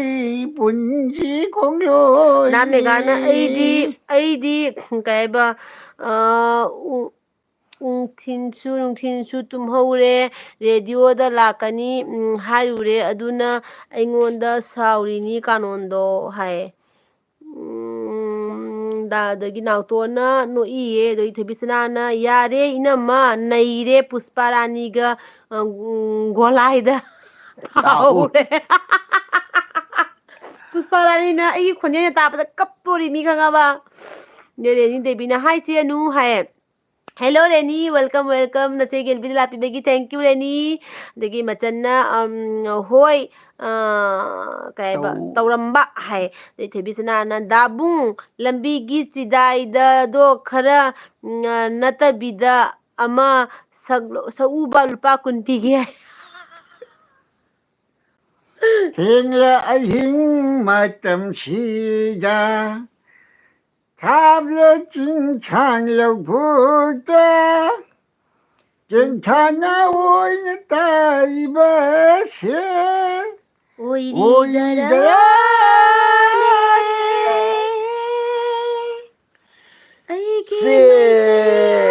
ꯁꯦꯅꯨ ꯏꯟꯁꯇꯥꯗ ꯀꯩ ꯃꯤꯡ ꯂꯩꯒꯦ ꯑꯅꯨꯄ꯭ꯔꯗꯥ ꯁꯤꯡꯍ ꯍꯥꯏꯅ ꯂꯩꯕꯅꯦ ꯃꯌꯥꯝ ꯑꯩꯒꯤ ꯏꯟꯁꯇꯥꯗ ꯑꯅꯨꯄ꯭ꯔꯗꯥ ꯁꯤꯡꯍ ꯍꯥꯏꯅ ꯂꯩꯕꯅꯦ ꯃꯌꯥꯝ ꯑꯝꯇꯪ ꯐꯣꯂꯣ ꯇꯧꯁꯟꯕꯤꯌꯨꯀꯣ ꯏꯟꯁꯇꯥꯗ ꯑꯅꯨꯄ꯭ꯔꯗꯥ ꯁꯤꯡꯍ ꯍꯥꯏꯅ ꯂꯩꯕꯅꯤ ꯑꯩꯒꯤ ꯐꯣꯂꯣꯋꯔꯁꯇꯣ ꯌꯥꯝꯗꯦꯕ ꯑꯗꯨꯅ ꯈꯔ ꯃꯌꯥꯝ ꯈꯔ ꯐꯣꯂꯣ ꯇꯧꯁꯟꯕꯤꯔꯛꯑꯣ ꯃꯌꯥꯝ ꯑꯩꯁꯦ ꯏꯟꯁꯇꯥ ꯄꯥꯏꯕ ꯍꯩꯇꯦꯕ ꯃꯌꯥꯝ ꯈꯪꯕ꯭ꯔꯥ ꯑꯗꯣ ꯑꯕꯨꯡꯉꯣꯅꯗꯤ ꯏꯟꯁꯇꯥꯁꯦ ꯍꯥꯡꯕꯤꯔꯝꯃꯦꯕ ꯃꯥꯅ ꯑꯗꯣ ꯏꯟꯁꯇꯥꯁꯦ ꯑꯝꯇ ꯍꯥꯏꯗꯤ ꯍꯩꯅꯗꯦꯕ ꯏꯟꯁꯇꯥꯁꯦ ꯑꯩ ꯈꯪꯗꯦ ꯀꯩꯒꯤꯅꯣ ꯈꯪꯗꯦ ꯂꯝꯕꯤꯒꯤ ꯆꯤꯗꯥꯏꯗ ꯑꯦꯐ ꯕꯤꯗꯤ ꯌꯥꯝ ꯇꯧꯕ ꯍꯩꯅꯤꯡꯑꯕ ꯈꯔ ꯏꯟꯁꯇꯥꯁꯦ ꯍꯩꯅꯗꯦꯕ ꯑꯗꯣ ꯇꯧꯗꯨꯅ ꯍꯧꯖꯤꯛ ꯈꯔ ꯀꯔꯤꯅꯣꯁꯨ ꯑꯗꯨꯝ ꯈꯔꯗꯤ ꯍꯥꯏꯕꯅꯦ ꯍꯩꯔꯛꯑꯦ ꯑꯩꯁꯤꯒ ꯎꯔꯤꯡ ꯑꯃ ꯊꯣꯛꯂꯦ ꯃꯌꯥꯝꯗꯨ ꯑꯃꯈꯛꯎꯔꯕ ꯑꯗꯩꯗꯤ ꯕꯤꯖꯣꯟ ꯀꯨꯃꯥꯔꯅ ꯍꯥꯏ ꯃꯔꯨ ꯋꯥ ꯑꯝꯇ ꯍꯪꯒꯦ ꯁꯥꯎꯅꯨ ꯃꯔꯨꯞꯀꯤ ꯑꯉꯥꯡꯁꯤꯡ ꯂꯩꯔꯤ ꯅꯠꯇ꯭ꯔ ꯂꯩꯕ ꯇꯥꯔꯗꯤ ꯂꯨꯅ ꯇꯧꯕꯤꯌꯨꯀꯣ ꯑꯣꯀꯦ ꯑꯣꯀꯦ ꯕꯤꯖꯣꯟ ꯑꯩꯗꯤ ꯏꯆꯥꯅ ꯊꯋꯥꯏꯅꯤ ꯅꯠꯇ꯭ꯔꯥ ꯃꯣꯏ ꯌꯦꯡꯉꯒꯅꯤ ꯑꯩꯈꯣꯏꯅ ꯍꯤꯡꯂꯤꯕꯁꯤ ꯑꯗꯩꯗꯤ ꯇꯦꯜꯂꯩꯕꯁꯤꯅ ꯃꯤ ꯂꯥꯛꯄ ꯌꯥꯗ꯭ꯔꯦ ꯁꯞꯄꯣꯔꯠ ꯅꯤꯃꯟꯅ ꯂꯥꯛꯄ ꯇꯟꯈꯤꯗꯣꯏ ꯃꯥꯜꯂꯦ ꯑꯗꯨꯅꯦ ꯅꯥꯎꯇꯣꯟꯅ ꯅꯦꯅꯦ ꯏꯟꯁꯇꯥ ꯀꯩꯕ ꯏꯟꯁꯇꯥ ꯄꯥꯏꯗ꯭ꯔꯣ ꯍꯥꯏꯁꯦ ꯏꯟꯁꯇꯥ ꯄꯥꯏꯗꯣ ꯃꯥ ꯏꯟꯁꯇꯥ ꯍꯩꯇꯕ ꯄꯥꯏꯌꯦ ꯑꯗꯣ ꯑꯅꯨꯄ꯭ꯔꯗꯥ ꯁꯤꯡꯍ ꯍꯥꯏꯅ ꯂꯩꯕꯅꯦꯕ ꯑꯗꯣ ꯐꯣꯂꯣ ꯈꯔ ꯇꯧꯁꯟꯕꯤꯔꯛꯑꯣꯕꯀꯣ ꯃꯌꯥꯝ ꯑꯗꯣ ꯏꯟꯁꯇꯥꯁꯦ ꯍꯥꯟꯅꯅꯦ ꯑꯩ ꯄꯥꯏꯕꯁꯦ ꯍꯩꯔꯝꯗꯦꯕ ꯑꯗꯣ ꯍꯧꯖꯤꯛꯇꯤ ꯄꯥꯏꯗꯕꯁꯨ ꯌꯥꯗ꯭ꯔꯕꯀꯣ ꯑꯗꯨꯗꯨꯒꯤ ꯄꯥꯏꯗꯕ ꯌꯥꯗꯕꯒꯤ ꯍꯧꯖꯤꯛꯁꯦ ꯈꯔ ꯈꯔ ꯑꯗꯨꯝ ꯑꯣꯠꯂꯦꯕ ꯏꯟꯁꯇꯥꯁꯦ ꯏꯟꯁꯇꯥꯁꯦ ꯈꯔ ꯈꯔ ꯍꯧꯖꯤꯛ ꯑꯣꯟꯅ ꯈꯔ ꯈꯔꯗꯤ ꯍꯩꯔꯦꯕꯀꯣ ꯑꯗꯣ ꯍꯧꯖꯤꯛꯇꯤ ꯈꯔ ꯈꯔ ꯍꯩꯖꯔꯦ ꯍꯥꯏꯕ ꯇꯥꯔꯦ ꯑꯗꯣ ꯃꯌꯥꯝꯅ ꯐꯣꯂꯣ ꯑꯝꯇ ꯇꯧꯁꯟꯕꯤꯌꯨꯀꯣ ꯑꯅꯨꯄ꯭ꯔꯗꯥ ꯁꯤꯡꯍ ꯍꯥꯏꯅ ꯂꯩꯕꯅꯤꯀꯣ ANUPRADA ꯑꯅꯨꯄ꯭ꯔꯗꯥ ꯁꯤꯡꯍ ꯍꯥꯏꯅ ꯂꯩꯕꯅꯤꯀꯣ ꯑꯝꯇꯪ ꯃꯌꯥꯝꯅ ꯐꯣꯂꯣ ꯇꯧꯁꯟꯕꯤꯌꯨ ꯑꯗꯨꯒꯤꯗꯤ ꯀꯩꯕ ꯅꯥꯎꯇꯣꯟꯅ ꯀꯩꯅꯣꯅ ꯁꯨꯔꯆꯟꯗ꯭ꯔꯅ ꯏꯁꯩꯁꯤꯗꯤ ꯋꯥ ꯅꯩꯔꯦꯍꯦ ꯀꯥꯏꯗꯩꯅꯣꯗ ꯑꯗꯨꯝ ꯄꯥꯝꯖꯕꯒꯤ ꯑꯗꯨꯝ ꯁꯛꯄꯩ ꯋꯥꯅꯤꯀꯣ ꯑꯅꯨꯄ꯭ꯔꯗꯥ ꯁꯤꯡꯍꯗ ꯑꯅꯤ ꯁꯨꯕꯅꯤꯀꯣ ꯑꯦꯀꯥꯎꯟ ꯑꯅꯤ ꯁꯨꯕꯅꯤ ꯑꯦꯀꯥꯎꯟ ꯑꯅꯤꯗꯨꯒ ꯂꯝꯕꯤꯒꯤ ꯆꯤꯗꯥꯏꯗ ꯍꯥꯏꯕꯗꯨ ꯀꯥꯔꯟ ꯌꯥꯎꯗꯅ ꯑꯝꯇ ꯁꯛꯄꯤꯌꯨꯕ ꯅꯨꯡꯉꯥꯏꯇꯅ ꯌꯥꯝ ꯅꯨꯡꯉꯥꯏꯌꯦ ꯌꯥꯝ ꯅꯨꯡꯉꯥꯏꯌꯦ ꯑꯩꯈꯣꯏ ꯁꯤꯗ ꯂꯩꯕ ꯌꯥꯝ ꯅꯨꯡꯉꯥꯏꯌꯦ ꯑꯗꯨꯗꯒꯤꯗꯤ ꯈꯨꯃꯟꯅ ꯍꯥꯏꯕ ꯇꯨꯝꯅꯤꯡꯉꯦ ꯑꯣꯟ ꯊꯝꯒꯦꯀꯣ ꯍꯥꯏ ꯇꯨꯝꯃꯣ ꯇꯨꯝꯃꯣ ꯅꯪ ꯉꯁꯤ ꯐꯖꯅ ꯇꯨꯝꯃꯣ ꯏꯕꯨꯡꯉꯣ ꯅꯣꯏꯗꯥ ꯃꯦꯘꯥꯅ ꯏꯁꯩꯗꯤ ꯑꯣꯖꯥꯕꯨꯡꯅ ꯍꯩꯕꯅꯤ ꯃꯌꯥꯝ ꯍꯥꯏ ꯅꯥꯎꯇꯣꯟꯅ ꯅꯤꯅꯦ ꯏꯟꯁꯇꯥꯗ ꯐꯣꯂꯣ ꯇꯧꯈ꯭ꯔꯦ ꯑꯩꯗꯤ ꯑꯗꯨ ꯍꯧꯖꯤꯛꯁꯤ ꯍꯥꯏ ꯍꯥꯏꯌꯣꯕ ꯅꯥꯎꯇꯣꯟ ꯑꯩꯒꯤꯅꯦ ꯈꯪꯕ꯭ꯔꯥ ꯏꯟꯁꯇꯥꯗꯅꯦ ꯐꯣꯂꯣ ꯇꯧꯕꯗꯣ ꯑꯩꯒꯤꯅꯦ ꯑꯩꯒꯤ ꯀꯩꯅꯣ ꯑꯅꯤ ꯂꯩꯌꯦꯕꯀꯣ ꯑꯦꯀꯥꯎꯟ ꯑꯅꯤ ꯂꯩꯌꯦꯕꯀꯣ ꯀꯩ ꯃꯤꯡꯅꯣ ꯑꯩꯈꯣꯏ ꯑꯩꯒꯤ ꯑꯃ ꯂꯩꯕꯗꯣ ꯅꯪ ꯑꯅꯨꯕ꯭ꯔꯗꯥꯅꯤ ꯃꯣꯏ ꯑꯅꯨꯕ꯭ꯔꯗꯥꯁꯤꯡꯗꯨꯒ 5,000 ꯐꯣꯂꯣꯋꯔꯁ ꯂꯩꯕꯗꯨꯒ ꯑꯗꯣ ꯇꯧꯔꯣ ꯑꯩꯒꯤꯅꯦ ꯑꯦꯀꯥꯎꯟ ꯑꯅꯤꯁꯦ ꯀꯩꯅꯣ ꯇꯧꯔꯦꯕ ꯑꯅꯤꯃꯛꯅꯦ ꯑꯅꯨꯄ꯭ꯔꯗꯥ ꯁꯤꯡꯍ ꯍꯥꯏꯅ ꯂꯩꯕꯅꯤꯗꯣ ꯑꯃꯗꯤ ꯐꯣꯂꯣꯋꯔ ꯌꯥꯝꯗꯕꯅꯤꯀꯣ ꯑꯃꯗꯤ 5,000 ꯍꯦꯜꯂꯕꯅꯦ 5,000 ꯍꯦꯟꯕꯗꯨꯒꯅꯦ ꯑꯗꯨꯒ ꯑꯣꯏꯅ ꯐꯣꯂꯣ ꯇꯧꯕꯤꯌꯨꯀꯣ ꯑꯗꯨꯗꯒꯤꯗꯤ ꯊꯣꯏꯕꯤꯁꯅꯥ ꯑꯗꯨꯗꯒꯤꯗꯤ ꯁꯨꯁꯃꯤꯇꯥꯅ ꯆꯦꯅꯦꯜ ꯄꯥꯏꯕ ꯏꯆꯤꯟ ꯏꯅꯥꯎꯁꯤꯡꯅ ꯁꯞꯄꯣꯔꯠ ꯇꯧꯃꯤꯟꯅꯁꯤ ꯍꯥꯏꯌꯦ ꯑꯗꯒꯤ ꯁꯨꯁꯃꯤꯇꯥꯅ ꯕ꯭ꯔꯣ ꯇꯦꯜꯍꯩꯕ ꯀꯦꯝꯁꯤ ꯍꯥꯏ ꯊꯣꯏꯕꯤꯁꯅꯥꯅ ꯅꯦꯠ ꯌꯥꯗ꯭ꯔꯦ ꯍꯥꯏ ꯑꯗꯨꯅꯦ ꯑꯗꯨꯗꯒꯤꯗꯤ ꯁꯨꯁꯃꯤꯇꯥꯅ ꯊꯣꯏꯕꯤꯁꯅꯥ ꯁꯞꯄꯣꯔꯠ ꯇꯧꯕꯤꯔꯧ ꯍꯥꯏꯌꯦ ꯑꯗꯨꯗꯒꯤꯗꯤ ꯁꯨꯁꯃꯤꯇꯥꯅ ꯑꯣ ꯍꯥꯏ ꯑꯗꯒꯤꯗꯤ ꯊꯣꯏꯕꯤꯁꯅꯥꯅ ꯇꯧꯒꯦ ꯇꯧꯒꯦ ꯃꯌꯥꯝ ꯂꯣꯏꯅ ꯍꯥꯏ ꯁꯨꯁꯃꯤꯇꯥꯅ ꯊꯣꯏꯕꯤꯁꯅꯥ ꯇꯧꯔꯛꯎꯀꯣ ꯁꯣꯏꯗꯅ ꯍꯥꯏ ꯑꯣ ꯑꯗꯒꯤꯗꯤ ꯁꯨꯁꯃꯤꯇꯥꯁꯤ ꯆꯦꯅꯦꯜ ꯂꯩꯕ꯭ꯔꯥ ꯅꯥꯎꯇꯣꯟꯅ ꯇꯧꯒꯦꯅꯤꯅꯦ ꯍꯥꯏ ꯑꯣꯀꯦ ꯑꯣꯀꯦ ꯅꯥꯎꯇꯣꯟ ꯑꯩꯒꯤꯗꯣ 5,000 ꯍꯦꯜꯂꯕꯅꯤ ꯈꯪꯕ꯭ꯔꯥ ꯑꯅꯨꯄ꯭ꯔꯗꯥ ꯁꯤꯡꯍꯗꯅꯦ ꯑꯃꯗꯤ ꯂꯤꯛꯄꯅꯦꯕ ꯁꯨꯁꯃꯤꯇꯥ ꯑꯩꯉꯣꯟꯗꯒꯤ ꯕꯨꯡꯒꯤ ꯊꯧꯇꯥꯛꯇꯒꯤ ꯅꯪꯉꯣꯟꯗ ꯁꯞ ꯇꯧꯈ꯭ꯔꯕꯅꯤꯀꯣ ꯕꯨꯡꯒꯤ ꯊꯧꯊꯥꯛꯇꯁꯨ ꯁꯨꯁꯃꯤꯇꯥ ꯁꯞꯄꯣꯔꯠ ꯇꯧꯕꯤꯌꯣ ꯑꯩꯈꯣꯏꯗꯥꯅ ꯀꯣꯃꯦꯟꯠꯁ ꯑꯃ ꯊꯥꯗꯖꯔꯛꯑꯅꯤꯀꯣ ꯑꯗꯨꯒꯤ ꯕꯨꯡꯒꯤ ꯊꯥꯛꯇꯨꯒꯁꯨ ꯈꯔ ꯇꯧꯕꯤꯔꯛꯑꯣꯕꯀꯣ ꯑꯗꯣ ꯑꯩꯈꯣꯏꯗꯥꯒꯤ ꯆꯦꯅꯦꯜꯅꯤ ꯃꯌꯥꯝ ꯂꯥꯏꯛ ꯇꯧꯗꯕ ꯌꯥꯎꯔꯒꯗꯤ ꯄ꯭ꯂꯤꯖ ꯂꯥꯏꯛ ꯇꯧꯁꯤꯟꯕꯤꯌꯨꯀꯣ ꯃꯌꯥꯝ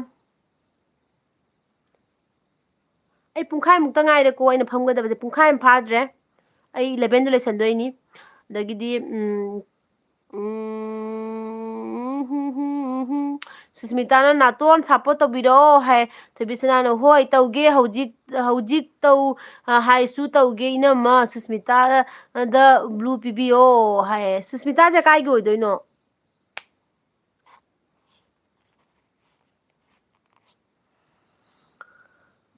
ꯅꯪ ꯕ꯭ꯂꯨ ꯂꯩꯗꯤ ꯃꯉꯣꯟꯗ ꯑꯗꯨꯝ ꯆꯪꯕ ꯌꯥꯅꯤ ꯃꯥ ꯕ꯭ꯂꯨ ꯂꯩꯈ꯭ꯔꯁꯨ ꯁꯨꯁꯃꯤꯇꯥ ꯗꯥ ꯂꯩꯌꯦ ꯁꯨꯁꯃꯤꯇꯥ ꯗꯥ ꯂꯩꯌꯦ ꯍꯥꯏꯗꯤ ꯀꯩ ꯍꯥꯏꯅꯣ ꯆꯦꯅꯦꯜ ꯂꯩ ꯍꯥꯏꯕ ꯂꯧꯁꯟꯕ ꯍꯩꯇꯕꯅꯤ ꯆꯦꯅꯦꯜ ꯂꯩꯕ꯭ꯔꯥ ꯍꯪꯕꯗꯣ ꯂꯩꯌꯦ ꯍꯥꯏꯕ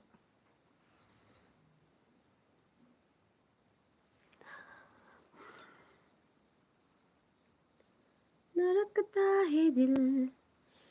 खुमन्ना थोइबी ऑन लैको तुमिको तुमु नang tumuko ibungo nang tumu fajana tumuna Kishan लाए adagidi susmita kalano adagidi ka chenga khare adagidi kisan irom la e tumba yadabai hidak amta haibiyu che handak marak se tumba yade ꯑꯩꯈꯣꯏꯁꯨ ꯅꯪꯒꯤ video ꯌꯦꯡꯉꯒ ꯌꯥꯝ ꯅꯨꯡꯉꯥꯏꯖꯔꯤꯕ꯭ꯔꯣ ꯑꯩꯗꯤ ꯅꯣꯛꯄꯗ ꯀꯤꯁꯟꯒꯤ video ꯌꯦꯡꯕꯗ ꯑꯩꯁꯦ ꯅꯣꯛꯄꯗ ꯂꯣꯏꯔꯦ ꯍꯧꯖꯤꯛ ꯌꯥꯝ ꯅꯨꯡꯉꯥꯏꯕꯗꯣ ꯑꯣꯏ ꯀꯤꯁꯟꯒꯤꯅꯦ ꯗꯥꯏꯂꯣꯛ ꯃꯌꯥꯝꯗꯣ ꯑꯁ ꯊꯥꯒꯠꯅꯤꯡꯉꯥꯏꯅꯤꯕꯣ ꯌꯥꯝ ꯅꯨꯡꯉꯥꯏꯖꯩꯀꯣ ꯀꯤꯁꯟ ꯇꯨꯝꯕ ꯌꯥꯗꯕꯒꯤ ꯍꯤꯗꯥꯛ ꯄꯤꯌꯨ ꯍꯥꯏ ꯑꯉꯥꯡꯁꯤꯅ ꯑꯝꯇ ꯄꯤꯕꯤꯌꯨꯗꯅ ना किशन तुम्बा याद रहेगा गंजा था किशन नंग गंजा थकप्रा गंजा थौ हाइदि कोई दाना सुस्मिताना थैंक यू ओके तौरके दा नोइगी चैनल दी अइना कुइरे तौबा हाय ओके ओके सुस्मिता अखोई दाबुंगी दा तौग्रबो दाबुंगी बुंगी थौथा को तौग्रबो थोइबिसनाना तौग्रबनी हाय दे सुस्मिताना अई कसारगिने हाय ओके कसार कदाइगी ओइदनो सुस्मिता हायरो अदुगगिदी सुस्मिता नोखरे दगी नातोना तौ तौबीगे सुस्मिता होंबम हाय दगी सुस्मिता ना थोइबिसना हाय दगी किसना गंजा हाय नोखरे अदगी सुस्मिता नातोन हाय अदगी सरांथेम सिंहना तामो इतैमसे याम नैको का हायरई हे अदो किसन नंग हुजी चेन्नईदा लेबदो कमाय तौगे वेदर का कमाय तौगे इंग्ब्रा चेन्नईदा कमाय तौगे हुजिक से नुंगाइब्रा लेबा कमाय तौवी किसन से मथंग लापददी उन किसन मथंग लापदे उनसी अखोइदा लाउ किसन को नचेगी जुम का बुद्धि फतेबा नचेना बाइगी जुम का बुद्धि फते दु ओरगसु लाओ कोइरो चाक चरा म चामिनरगा इचिनुपा उनसी अखोइ मा उनसेबको किसन नंग चखरबो लैरिबो अइना हाइसे किसन चखरबो खंगने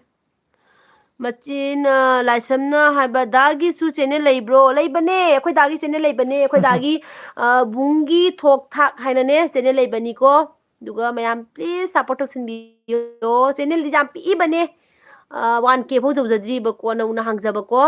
अदो अखोइ दाना कमेन्ट मा पियोना नंग मयाम खंगलो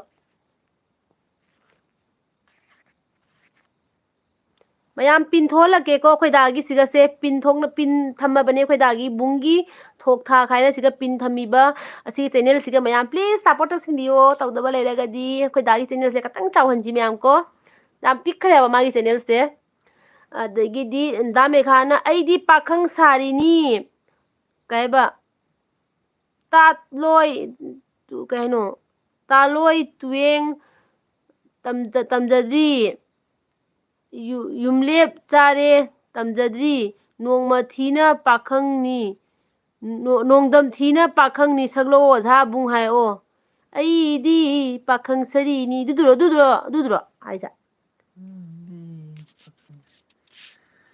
दगिदी सुस्मिता ना मचन हाय दामेगा खोइ दासी से फादे ꯑꯗꯨꯒꯤꯗꯤ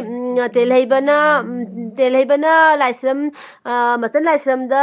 ꯚꯣꯠ ꯅꯤꯔꯤ ꯑꯝꯇ ꯚꯣꯠ ꯍꯥꯞꯄꯤꯌꯣ ꯑꯗꯒꯤꯗꯤ ꯊꯣꯏꯕꯤꯁꯅꯥꯅ ꯗꯥꯕꯨꯡꯒꯤ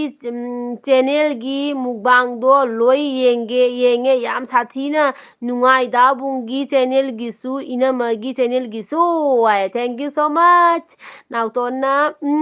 ꯅꯪꯒꯤꯁꯨ ꯇꯧꯒꯦ ꯕ꯭ꯔꯣ ꯇꯦꯜꯍꯩꯕ ꯁꯥꯠꯇꯣꯛꯄꯝ ꯍꯥꯏ ꯑꯗꯒꯤꯗꯤ ꯃꯆꯟꯅ ꯇꯧꯒꯦ ꯆꯦ ꯂꯣꯏꯅ ꯇꯧꯒꯦ ꯍꯥꯏ ꯑꯗꯒꯤꯗꯤ ꯁꯨꯁꯃꯤꯇꯥꯅ ꯗꯥꯒꯤ ꯆꯦꯅꯦꯜꯗꯣ ꯍꯌꯦꯡ ꯀꯩꯅꯣ ꯗꯥꯒꯤ ꯆꯦꯅꯦꯜꯗꯣ ꯍꯌꯦꯡ ꯍꯜꯂꯛꯀꯦ 24 ꯑꯋꯥꯔꯁ ꯃꯇꯨꯡꯗ ꯍꯥꯏ ꯑꯣꯀꯦ ꯍꯌꯦꯡ ꯍꯜꯂꯛꯑꯣ ꯑꯗꯒꯤ ꯁꯨꯁꯃꯤꯇꯥꯅ ꯃꯆꯟ ꯑꯩꯁꯨ ꯑꯄꯤꯛꯄ ꯆꯦꯅꯦꯜꯅꯤ ꯁꯞꯄꯣꯔꯠ ꯇꯧꯕꯤꯌꯣ ꯍꯥꯏꯌꯦꯀꯣ ꯑꯗꯒꯤꯗꯤ ꯀꯥꯁꯤ ꯂꯥꯛꯑꯦ ꯀꯥꯁꯤꯅ ꯀꯩ ꯍꯥꯏꯕ ꯅꯪꯒ ꯀꯀꯥꯁꯨ ꯂꯥꯛꯑꯦ ꯅꯪ ꯀꯀꯥꯁꯨ ꯂꯥꯛꯑꯦ ꯍꯥꯏꯕ ꯑꯣꯀꯦ ꯀꯥ ꯁꯤꯠ ꯋꯦꯜꯀꯝ ꯃꯌꯥꯝꯅ ꯀꯥ ꯁꯤꯠꯀꯤ ꯆꯦꯅꯦꯜꯁꯨ ꯁꯞꯄꯣꯔꯠ ꯇꯧꯁꯤꯟꯕꯤꯌꯣ ꯁꯤꯒ ꯑꯁꯤꯠ ꯅꯥꯎꯔꯦꯝ ꯕ꯭ꯂꯣꯛꯁ ꯍꯥꯏꯅ ꯂꯥꯛꯏꯁꯦ ꯆꯦꯅꯦꯜ ꯄꯥꯏꯕꯅꯦ ꯁꯦꯀꯣ ꯑꯗꯣ ꯃꯥꯒꯤ ꯆꯦꯅꯦꯜꯁꯤꯒꯁꯨ ꯀꯥ ꯁꯤꯠꯀꯤ ꯆꯦꯅꯦꯜꯁꯤꯒꯁꯨ ꯃꯌꯥꯝꯅ ꯄ꯭ꯂꯤꯖ ꯁꯞꯄꯣꯔꯠ ꯇꯧꯁꯤꯟꯕꯤꯌꯣ ꯑꯗꯒꯩꯗꯤ ꯍꯧꯖꯤꯛ ꯀꯅꯥꯒꯤꯅꯣ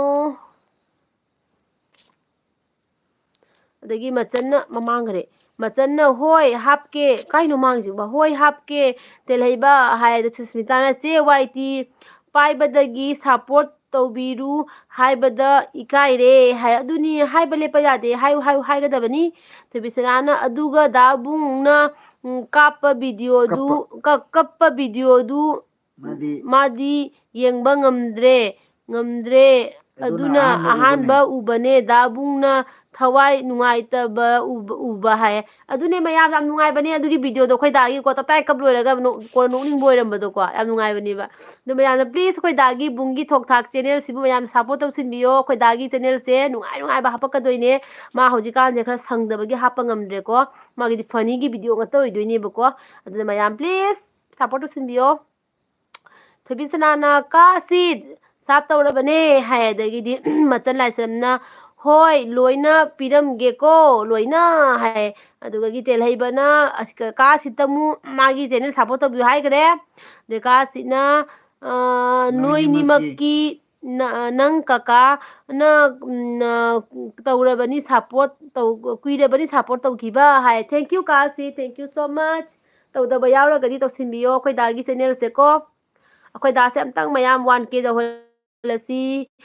ꯀꯩꯅꯣ ꯍꯥꯏꯕꯗ ꯑꯩꯈꯣꯏ ꯗꯥꯁꯦ ꯃꯥꯒꯤꯁꯦ ꯆꯍꯤ ꯐꯥꯖꯤꯜꯂꯛꯑꯦꯕꯀꯣ ꯋꯥꯆ ꯇꯥꯏꯝꯁꯨ ꯋꯥꯠꯄ ꯑꯗꯩꯗꯤ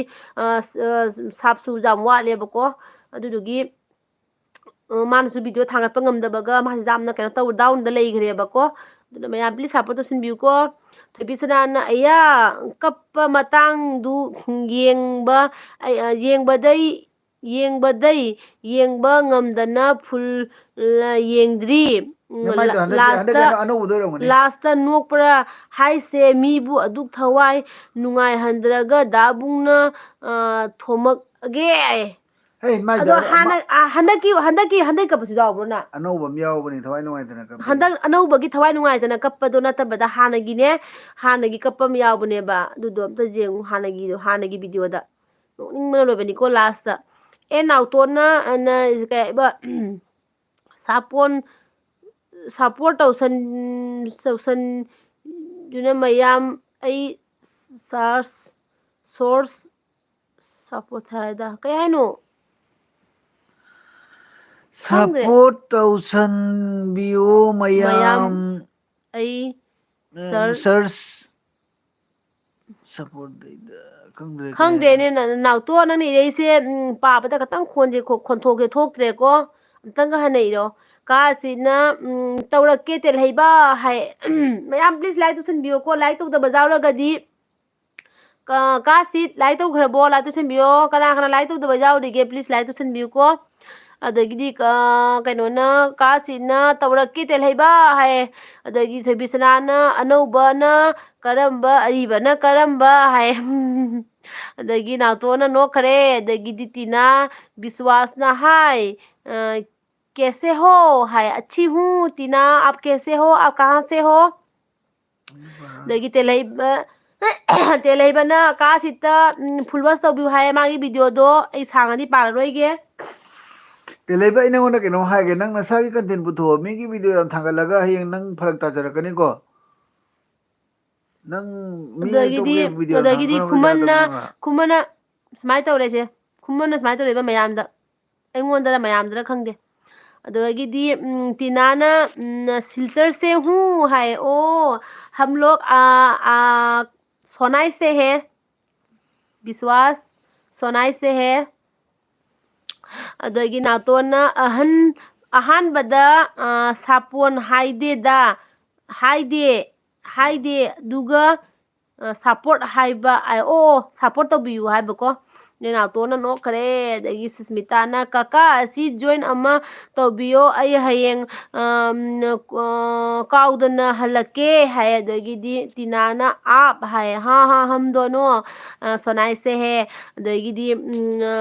कनोना असिनावरेमना कासिना कहबा लाइक तौखरबनी है ओके कासी थैंक यू सो मच दा मेघाना ऑन है दा मेघाना वारी लेत्र मारे ऑन लेगरे थबिसना अनौबदु नत्ते इनमा हानगिदुने अइना येंगिदो हानगिदो लोइबदा कमाय तौगे जेंग नंग लोइबौ जेंद्रिबो बेमा तक जेंग लोइरकपैदो जेंग याम नुंगाइबनी तबदगिदी forever टीचेना हाय हेलो अदे सुस्मिता 25 है मैम लाइक तो बाजार प्लीज लाइक तो सुनियो जो मेरे चैनल पे अभी आए हैं मेरे एलबी पे प्लीज लाइक कीजिए प्लीज केमन अच्छो अपने भालो अच्छे नकी अंदगगी थोबिसना सोइरोइको दा बुंग नंगाय अमतंग जेंगु बेमा करी कपिनो अमतंग जेंगु हाबा लास्ट खंगब्रा मा कपिदो मरमदो अदगिदी कय नाउबना हाय चे हाय हेलो नाउबा चाकसारबो नाउबना काई ओइदोइनो सुस्मिताना टीना कम जॉइन मी कल रिटर्न दूंगी है टीना चैनल पाइब्रो टीना आपका चैनल है क्या दो अंजुना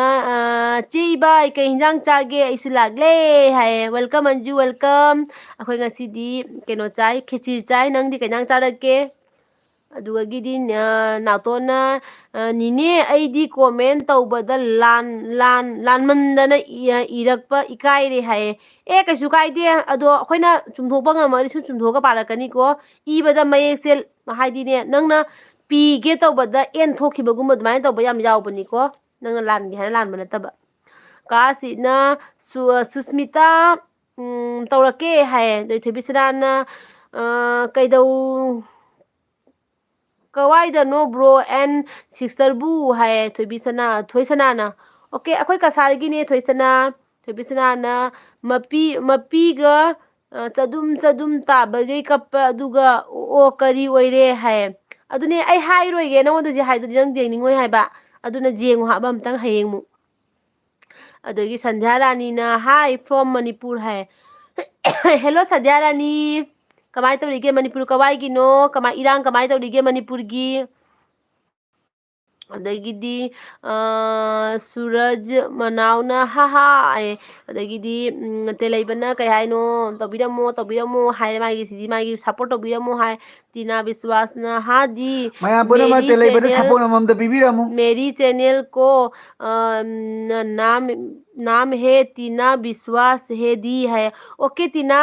मेरे चैनल पे जाके मेरे एक वीडियो में ना आप कमेंट्स कीजिए मैं कल 24 आवर्स के बाद मैं आपको रिटर्न करूंगी ठीक है मैं आपको भी सपोर्ट करूंगी मेरे एक वीडियो पे जाना ठीक है फिर कमेंट्स दे देना मैं आपको कल रिटर्न करूंगी ओके अदगिदी भेनस वर्ल्ड ना हाय क्यूट है हेलो सुस्मिताना अका असित होय काका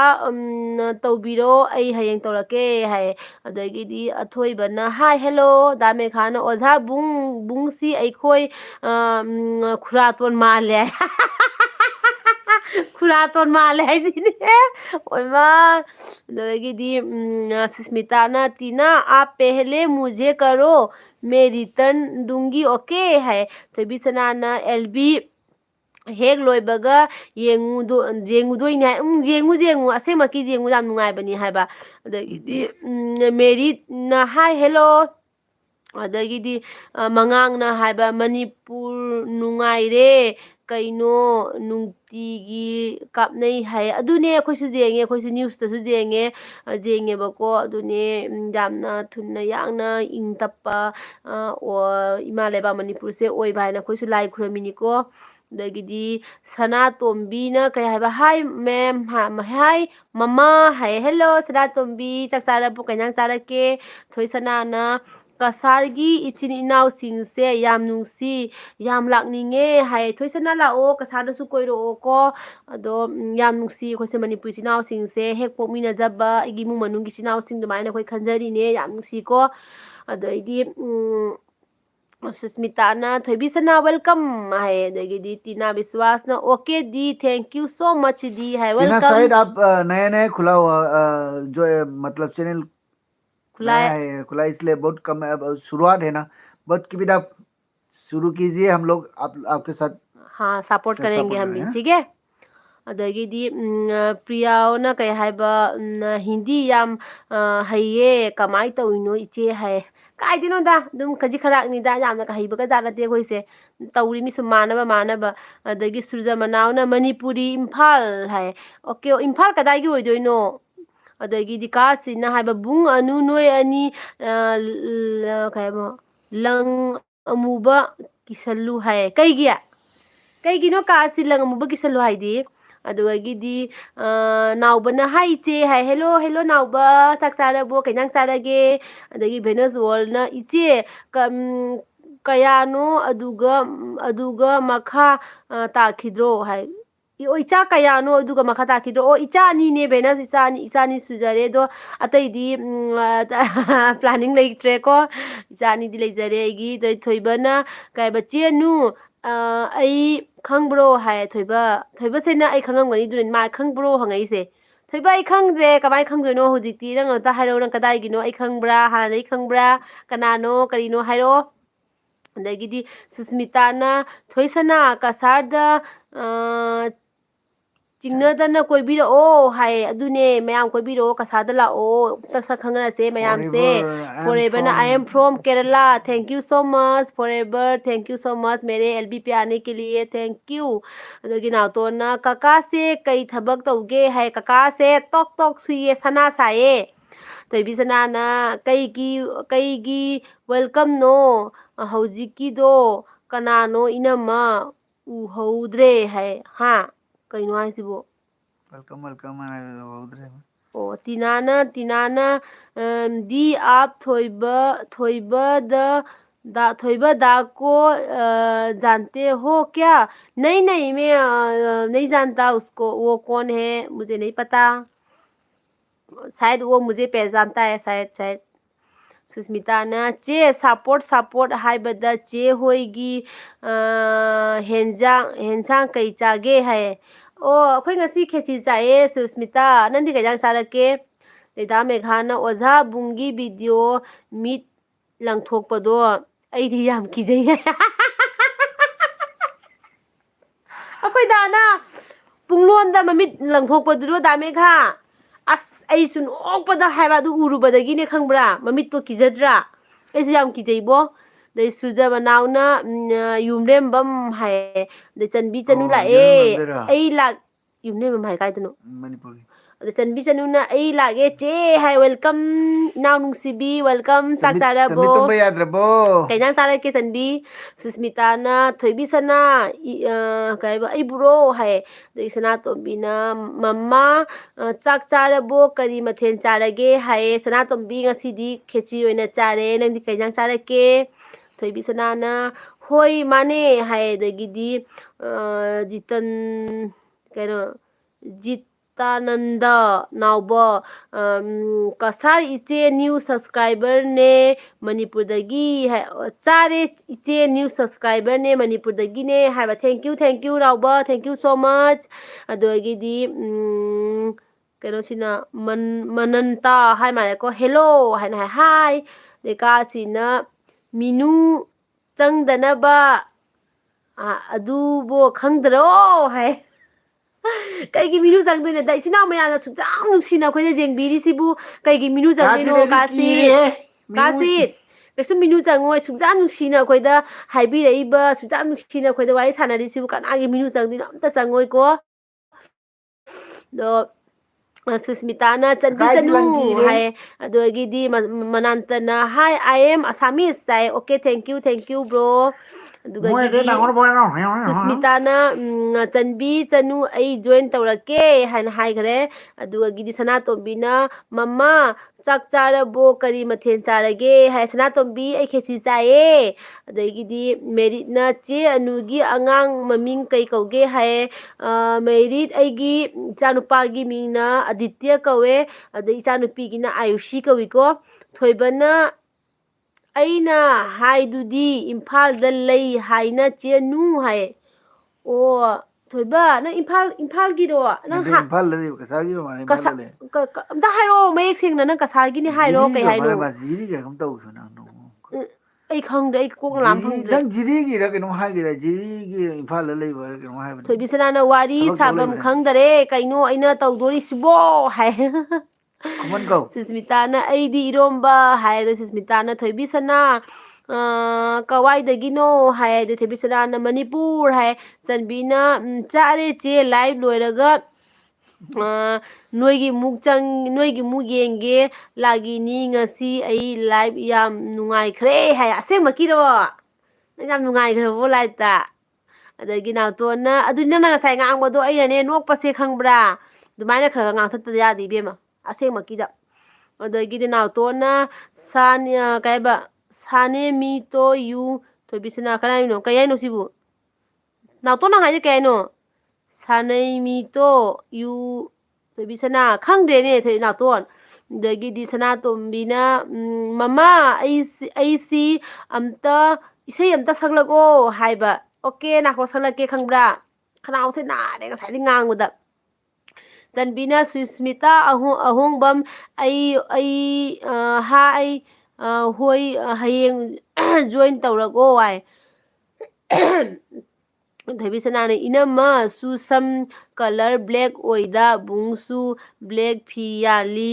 ꯑꯗꯒꯤꯗꯤ ꯗꯥꯕꯨꯡꯁꯨ ꯕ꯭ꯂꯦꯛ ꯐꯤ ꯌꯥꯜꯂꯤ ꯃꯤꯅꯨ ꯆꯪꯂꯣꯏ ꯍꯥꯏꯌꯦ ꯆꯪꯉꯣꯏꯌꯦ ꯀꯅꯥꯝꯒꯤ ꯃꯤꯅꯨꯒ ꯆꯪꯉꯣꯏꯗ ꯁꯨꯡꯆꯥ ꯃꯆꯤꯟ ꯏꯅꯥꯎꯁꯤꯅ ꯅꯨꯡꯁꯤꯅ ꯑꯩꯈꯣꯏꯗ ꯌꯦꯡꯕꯤꯔꯤꯁꯤꯕꯨ ꯀꯩꯒꯤ ꯃꯤꯅꯨ ꯆꯪꯗꯣꯏꯅꯣꯗꯤ ꯆꯪꯉꯣꯏꯀꯣ ꯑꯇꯩ ꯃꯤ ꯐꯠꯇꯕ ꯂꯥꯛꯑꯒꯗꯤ ꯈꯪꯗ꯭ꯔꯦ ꯀꯥꯁꯤꯅ ꯑꯗꯨ ꯑꯣꯏꯔꯁꯨ ꯀꯤꯁꯜꯂꯨ ꯍꯥꯏ ꯃꯥꯗꯤ ꯃꯈꯣꯡꯗ ꯀꯤꯌꯦ ꯑꯩꯗꯤ ꯈꯣꯡꯗꯗꯤ ꯀꯤꯀꯣ ꯑꯩ ꯈꯣꯡꯗꯗꯤ ꯑꯩꯒꯤ ꯑꯃ ꯀꯤꯖꯩ ꯑꯃꯨꯕ ꯂꯪ ꯑꯃ ꯑꯗꯒꯤꯗꯤ ꯃꯦꯔꯤꯅ ꯆꯦ ꯀꯀꯥꯁꯦ ꯅꯨꯡꯉꯥꯏꯔꯝꯗꯧ ꯃꯥꯜꯂꯦ ꯂꯩꯕ ꯍꯥꯏꯑꯦ ꯌꯥꯝ ꯅꯨꯡꯉꯥꯏꯌꯦ ꯑꯩꯈꯣꯏ ꯗꯥꯗꯤ ꯌꯥꯝ ꯐꯩꯀꯣ ꯑꯩꯉꯣꯟꯗ ꯌꯥꯝ ꯂꯨꯅ ꯌꯥꯝ ꯇꯧꯕꯤ ꯌꯥꯝ ꯐꯩ ꯑꯩꯉꯣꯟꯗ ꯍꯥꯏꯗꯤ ꯌꯥꯝ ꯂꯨꯅ ꯇꯧꯕꯗꯣ ꯑꯣꯏꯌꯦꯕ ꯁꯨꯁꯃꯤꯇꯥꯅ ꯆꯟꯕꯤ ꯍꯧꯖꯤꯛ ꯇꯧꯈ꯭ꯔꯕꯅꯤ ꯅꯪ ꯍꯌꯦꯡ ꯍꯜꯂꯛꯑꯣ ꯍꯥꯏ ꯁꯨꯁꯃꯤꯇꯥꯅ ꯊꯣꯏꯕꯤꯁꯅꯥ ꯑꯣ ꯍꯥꯏ ꯑꯗꯩ ꯅꯥꯎꯇꯣꯟꯅ ꯁꯦꯝ ꯃꯤ ꯇꯨ ꯌꯨ ꯍꯥꯏꯕ ꯍꯥꯏ ꯑꯣꯀꯦ ꯁꯦꯝ ꯇꯨ ꯌꯨ ꯍꯥꯏꯕ ꯆꯟꯕꯤꯅ ꯉꯁꯤ ꯀꯨꯀꯤ ꯆꯉꯛꯅ ꯐꯖꯅ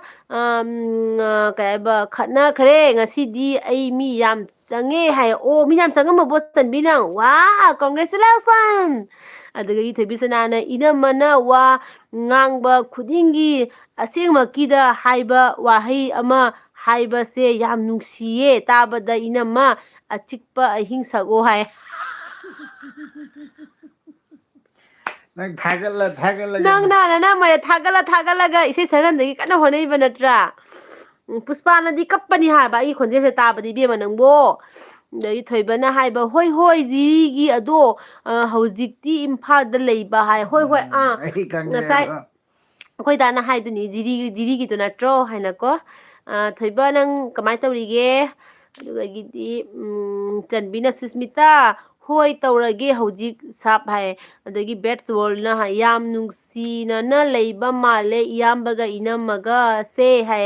ꯌꯥꯝ ꯅꯨꯡꯁꯤꯅꯅ ꯂꯩꯌꯦ ꯑꯩꯈꯣꯏꯁꯦ ꯑꯗꯒꯤꯗꯤ ꯁꯨꯁꯃꯤꯇꯥ ꯄꯥꯏꯈꯠꯈ꯭ꯔꯦ ꯁꯨꯁꯃꯤꯇꯥꯅ ꯆꯟꯕꯤ ꯍꯧꯖꯤꯛ ꯇꯧꯔꯛꯀꯅꯨ ꯍꯌꯦꯡ ꯇꯧꯔꯣ ꯅꯠꯇ꯭ꯔꯗꯤ ꯑꯟꯁꯞ ꯑꯣꯏꯈꯤꯅꯤ ꯍꯥꯏꯌꯦ ꯑꯗꯩ ꯁꯅꯥꯇꯣꯝꯕꯤꯅ ꯃꯃꯥꯗꯤ ꯁꯛ ꯌꯥꯝꯅꯁꯨ ꯐꯖꯩ ꯕꯕꯥꯗꯤ ꯈꯔ ꯋꯥꯠꯂꯦ ꯍꯥꯏꯌꯦ ꯔꯤꯌꯦꯜꯗꯗꯤ ꯕꯕꯥꯅ ꯍꯦꯜꯂꯦ ꯃꯃꯥꯅ ꯊꯤꯕ ꯍꯦꯜꯂꯤꯀꯣ ꯔꯤꯌꯦꯜꯗꯗꯤ ꯕꯕꯥꯅ ꯍꯦꯟꯕꯅꯦ ꯑꯗꯩꯗꯤ ꯑꯗꯒꯤꯗꯤ ꯑꯁꯤꯅ ꯀꯥꯁꯤꯅ ꯑꯩ ꯀꯩ ꯍꯥꯏꯕ ꯑꯩ ꯈ꯭ꯋꯥꯏꯗꯒꯤ ꯄꯥꯝꯖꯕ ꯀꯩꯅꯣ ꯈꯦꯆꯤ ꯆꯥꯔꯝꯃꯦ ꯍꯥꯏ ꯑꯣ ꯈꯦꯆꯤꯁꯦ ꯌꯥꯝ ꯄꯥꯝꯕ꯭ꯔꯥ ꯀꯥꯁꯤ ꯑꯗꯒꯤ ꯊꯣꯏꯕꯤꯁꯅꯥꯅ ꯊꯥꯒꯠꯄ ꯂꯣꯏꯔꯒ ꯑꯩꯅ ꯍꯥꯏꯕꯕꯨ ꯀꯩ ꯑꯣꯏꯅꯤ ꯏꯅꯝꯃ ꯏꯁꯩ ꯁꯛꯄꯤꯌꯣ ꯉꯛꯇꯅꯤ ꯍꯥꯏꯗꯧꯕ ꯍꯥꯏ ꯑꯗꯩ ꯁꯨꯁꯃꯤꯇꯥꯅ ꯆꯦ ꯑꯩ ꯂꯥꯛꯄꯗ ꯐꯪꯅꯁꯤ ꯍꯥꯏ ꯂꯥꯛꯑꯣ ꯂꯥꯛꯑꯣ ꯁꯨꯁꯃꯤꯇꯥ ꯐꯪꯅꯁꯦ ꯀꯩꯁꯨꯝ ꯀꯥꯏꯗꯦꯀꯣ ꯃꯥ ꯀꯥꯏꯒꯤꯅꯦ ꯑꯗꯒꯤꯗꯤ ꯁꯨꯁꯃꯤꯇꯥꯅ ꯀꯁꯥꯔ ꯀꯗꯥꯏꯒꯤ ꯑꯣꯏꯗꯣꯏꯅꯣ ꯍꯥꯏꯔꯝꯃꯣ ꯑꯗꯩ ꯆꯟꯕꯤꯅ ꯇꯧꯈ꯭ꯔꯦ ꯍꯥꯏꯌꯦ ꯑꯗꯒꯤꯗꯤ ꯊꯣꯏꯕꯅ ꯌꯥꯝ ꯅꯨꯡꯉꯥꯏꯔꯤꯌꯦ ꯑꯗꯣ ꯆꯦꯅꯨꯗꯤ ꯍꯥꯏꯌꯦ ꯑꯩꯁꯨ ꯅꯨꯡꯉꯥꯏꯔꯤꯌꯦ ꯊꯣꯏꯕ ꯑꯩꯁꯨ ꯅꯨꯡꯉꯥꯏꯔꯤꯀꯣ ꯑꯗꯒꯤꯗꯤ ꯆꯟꯕꯤꯅ ꯑꯟꯁꯞ ꯑꯣꯏꯔꯒ ꯍꯌꯦꯡ ꯑꯃꯨꯛ ꯇꯧꯔꯛꯂꯒ ꯂꯣꯏꯔꯦꯗꯅ ꯁꯨꯁꯃꯤꯇꯥ ꯍꯥꯏ ꯑꯗꯣ ꯁꯨꯁꯃꯤꯇꯥꯅ ꯆꯟꯕꯤ ꯑꯣꯀꯦ ꯐꯔꯦ ꯍꯥꯏ ꯑꯗꯒꯤꯗꯤ ꯇꯦꯜꯍꯩꯕꯅ ꯊꯣꯏꯕ ꯑꯩꯒꯤ ꯆꯦꯅꯦꯜ ꯁꯞꯄꯣꯔꯠ ꯇꯧꯕꯤꯌꯣ ꯍꯥꯏꯅ ꯍꯥꯏꯔꯦ ꯑꯗꯩ ꯀꯥꯁꯤꯅ ꯌꯦꯡꯒꯦ ꯇꯦꯜꯍꯩꯕ ꯍꯥꯏꯌꯦ ꯑꯗꯒꯤꯗꯤ ꯁꯨꯁꯃꯤꯇꯥꯅ ꯆꯟꯕꯤ ꯍꯣꯏꯗ ꯚꯤꯗꯤꯑꯣꯁꯨ ꯌꯦꯡꯅꯁꯤ ꯆꯟꯕꯤ ꯍꯣꯏꯗ ꯚꯤꯗꯤꯑꯣꯁꯨ ꯌꯦꯡꯅꯁꯤ ꯑꯩꯒꯤꯗꯤ ꯄꯤꯛꯇ꯭ꯔꯨ ꯆꯦꯅꯦꯜꯁꯦ ꯍꯥꯏꯌꯦ ꯑꯩ ꯃꯤꯠꯀꯁꯦ ꯕ꯭ꯂꯔ ꯆꯠꯂꯦꯕꯣ ꯍꯥꯏꯅ ꯀꯣꯃꯦꯟꯁꯦ ꯍꯥꯏꯅ ꯁꯠꯂ ꯌꯦꯡꯃꯟꯈꯤꯔꯅꯦ ꯃꯌꯥꯝ ꯈꯪꯕ꯭ꯔꯥ ꯃꯤꯠꯐꯝ ꯍꯣꯡꯗꯅ ꯌꯦꯡꯉꯛꯏꯃꯤꯗꯅꯀꯣ ꯑꯗꯨꯅꯅꯤ ꯃꯤꯠꯁꯦ ꯕ꯭ꯂꯔ ꯆꯠꯂꯛꯏꯕ ꯃꯌꯥꯝ ꯂꯝꯕꯨꯏ ꯈꯣꯡꯕ ꯇꯥꯕ꯭ꯔꯥ ꯌꯦꯡꯉꯨ ꯉꯁꯤꯗꯤ ꯂꯝꯕꯨꯏ ꯑꯃ ꯑꯌꯨꯛ ꯅꯨꯡꯊꯤꯟꯗ ꯀꯣꯏꯇꯥꯟ ꯇꯥꯟꯅꯩꯅꯦ ꯂꯝꯕꯨꯏ ꯈꯣꯡꯕ ꯇꯥꯕ꯭ꯔꯥ ꯃꯌꯥꯝ ꯑꯩꯈꯣꯏꯁꯦ ꯂꯝꯕꯨꯏꯅ ꯄꯩꯔꯦ ꯊꯣꯏꯕꯤꯁꯅꯥ ꯏꯅꯝꯃ ꯗꯥꯕꯨꯡ ꯀꯩ ꯍꯥꯏꯕ ꯋꯥꯋꯥ ꯁꯨꯁꯃꯤꯇꯥꯅ ꯆꯦ ꯑꯩ ꯂꯛꯈꯤꯄꯨꯔ ꯃꯅꯥꯛꯀꯤꯅꯤ ꯍꯥꯏ ꯂꯛꯈꯤꯄꯨꯔ ꯃꯅꯥꯛꯀꯤꯗꯣ ꯂꯛꯈꯤꯄꯨꯔ ꯀꯗꯥꯏꯒꯤ ꯑꯣꯏꯗꯣꯏꯅꯣ ꯃꯐꯝꯗꯣ ꯍꯥꯏꯔꯛꯑꯣ ꯍꯥꯏꯕ ꯑꯗꯒꯤ ꯀꯥꯁꯤꯅ ꯇꯥꯏ ꯍꯥꯏꯌꯦ ꯂꯝꯕꯨꯏꯅ ꯈꯣꯡꯕ ꯇꯥꯏ ꯑꯩꯅꯦ ꯑꯗꯒꯤ ꯁꯅꯥꯇꯣꯝꯕꯤꯅ ꯃꯃꯥꯡꯒꯤ ꯀꯩꯕ ꯃꯃꯥꯒꯤ ꯃꯄꯥꯝꯁꯦ ꯀꯥꯏꯗꯅꯣ ꯍꯥꯏ ꯁꯅꯥꯇꯣꯝꯕꯤ ꯑꯩꯒꯤ ꯏꯄꯥꯝꯗꯤ ꯀꯩꯅꯣꯗꯅꯦ ꯌꯦꯡꯉꯦ ꯉꯁꯥꯏ ꯑꯩꯒꯤ ꯏꯄꯥꯝꯗꯤ ꯀꯩꯅꯣꯗ ꯕꯣꯟꯇꯔꯥꯄꯨꯔꯗꯅꯤꯀꯣ ꯑꯗꯒꯤꯗꯤ ꯆꯟꯕꯤꯅ ꯍꯣꯏ ꯍꯣꯏ ꯌꯦꯡꯒꯦ ꯍꯥꯏ ꯁꯨꯁꯃꯤꯇꯥꯅ ꯂꯝꯍꯨꯏ ꯈꯣꯡꯕꯩ ꯀꯩꯅꯣ ꯄꯥꯏꯈꯠꯈ꯭ꯔꯦ ꯄꯥꯏꯈꯠꯈ꯭ꯔꯦ ꯂꯝꯍꯨꯏ ꯈꯣꯡꯕꯒꯤ ꯀꯣꯄꯤꯔꯥꯏꯠ ꯂꯥꯛꯆꯅꯤ ꯍꯥꯏ ꯈꯪꯗꯦꯅꯦ ꯂꯥꯛꯀꯗ꯭ꯔꯣ ꯑꯗꯒꯤꯗꯤ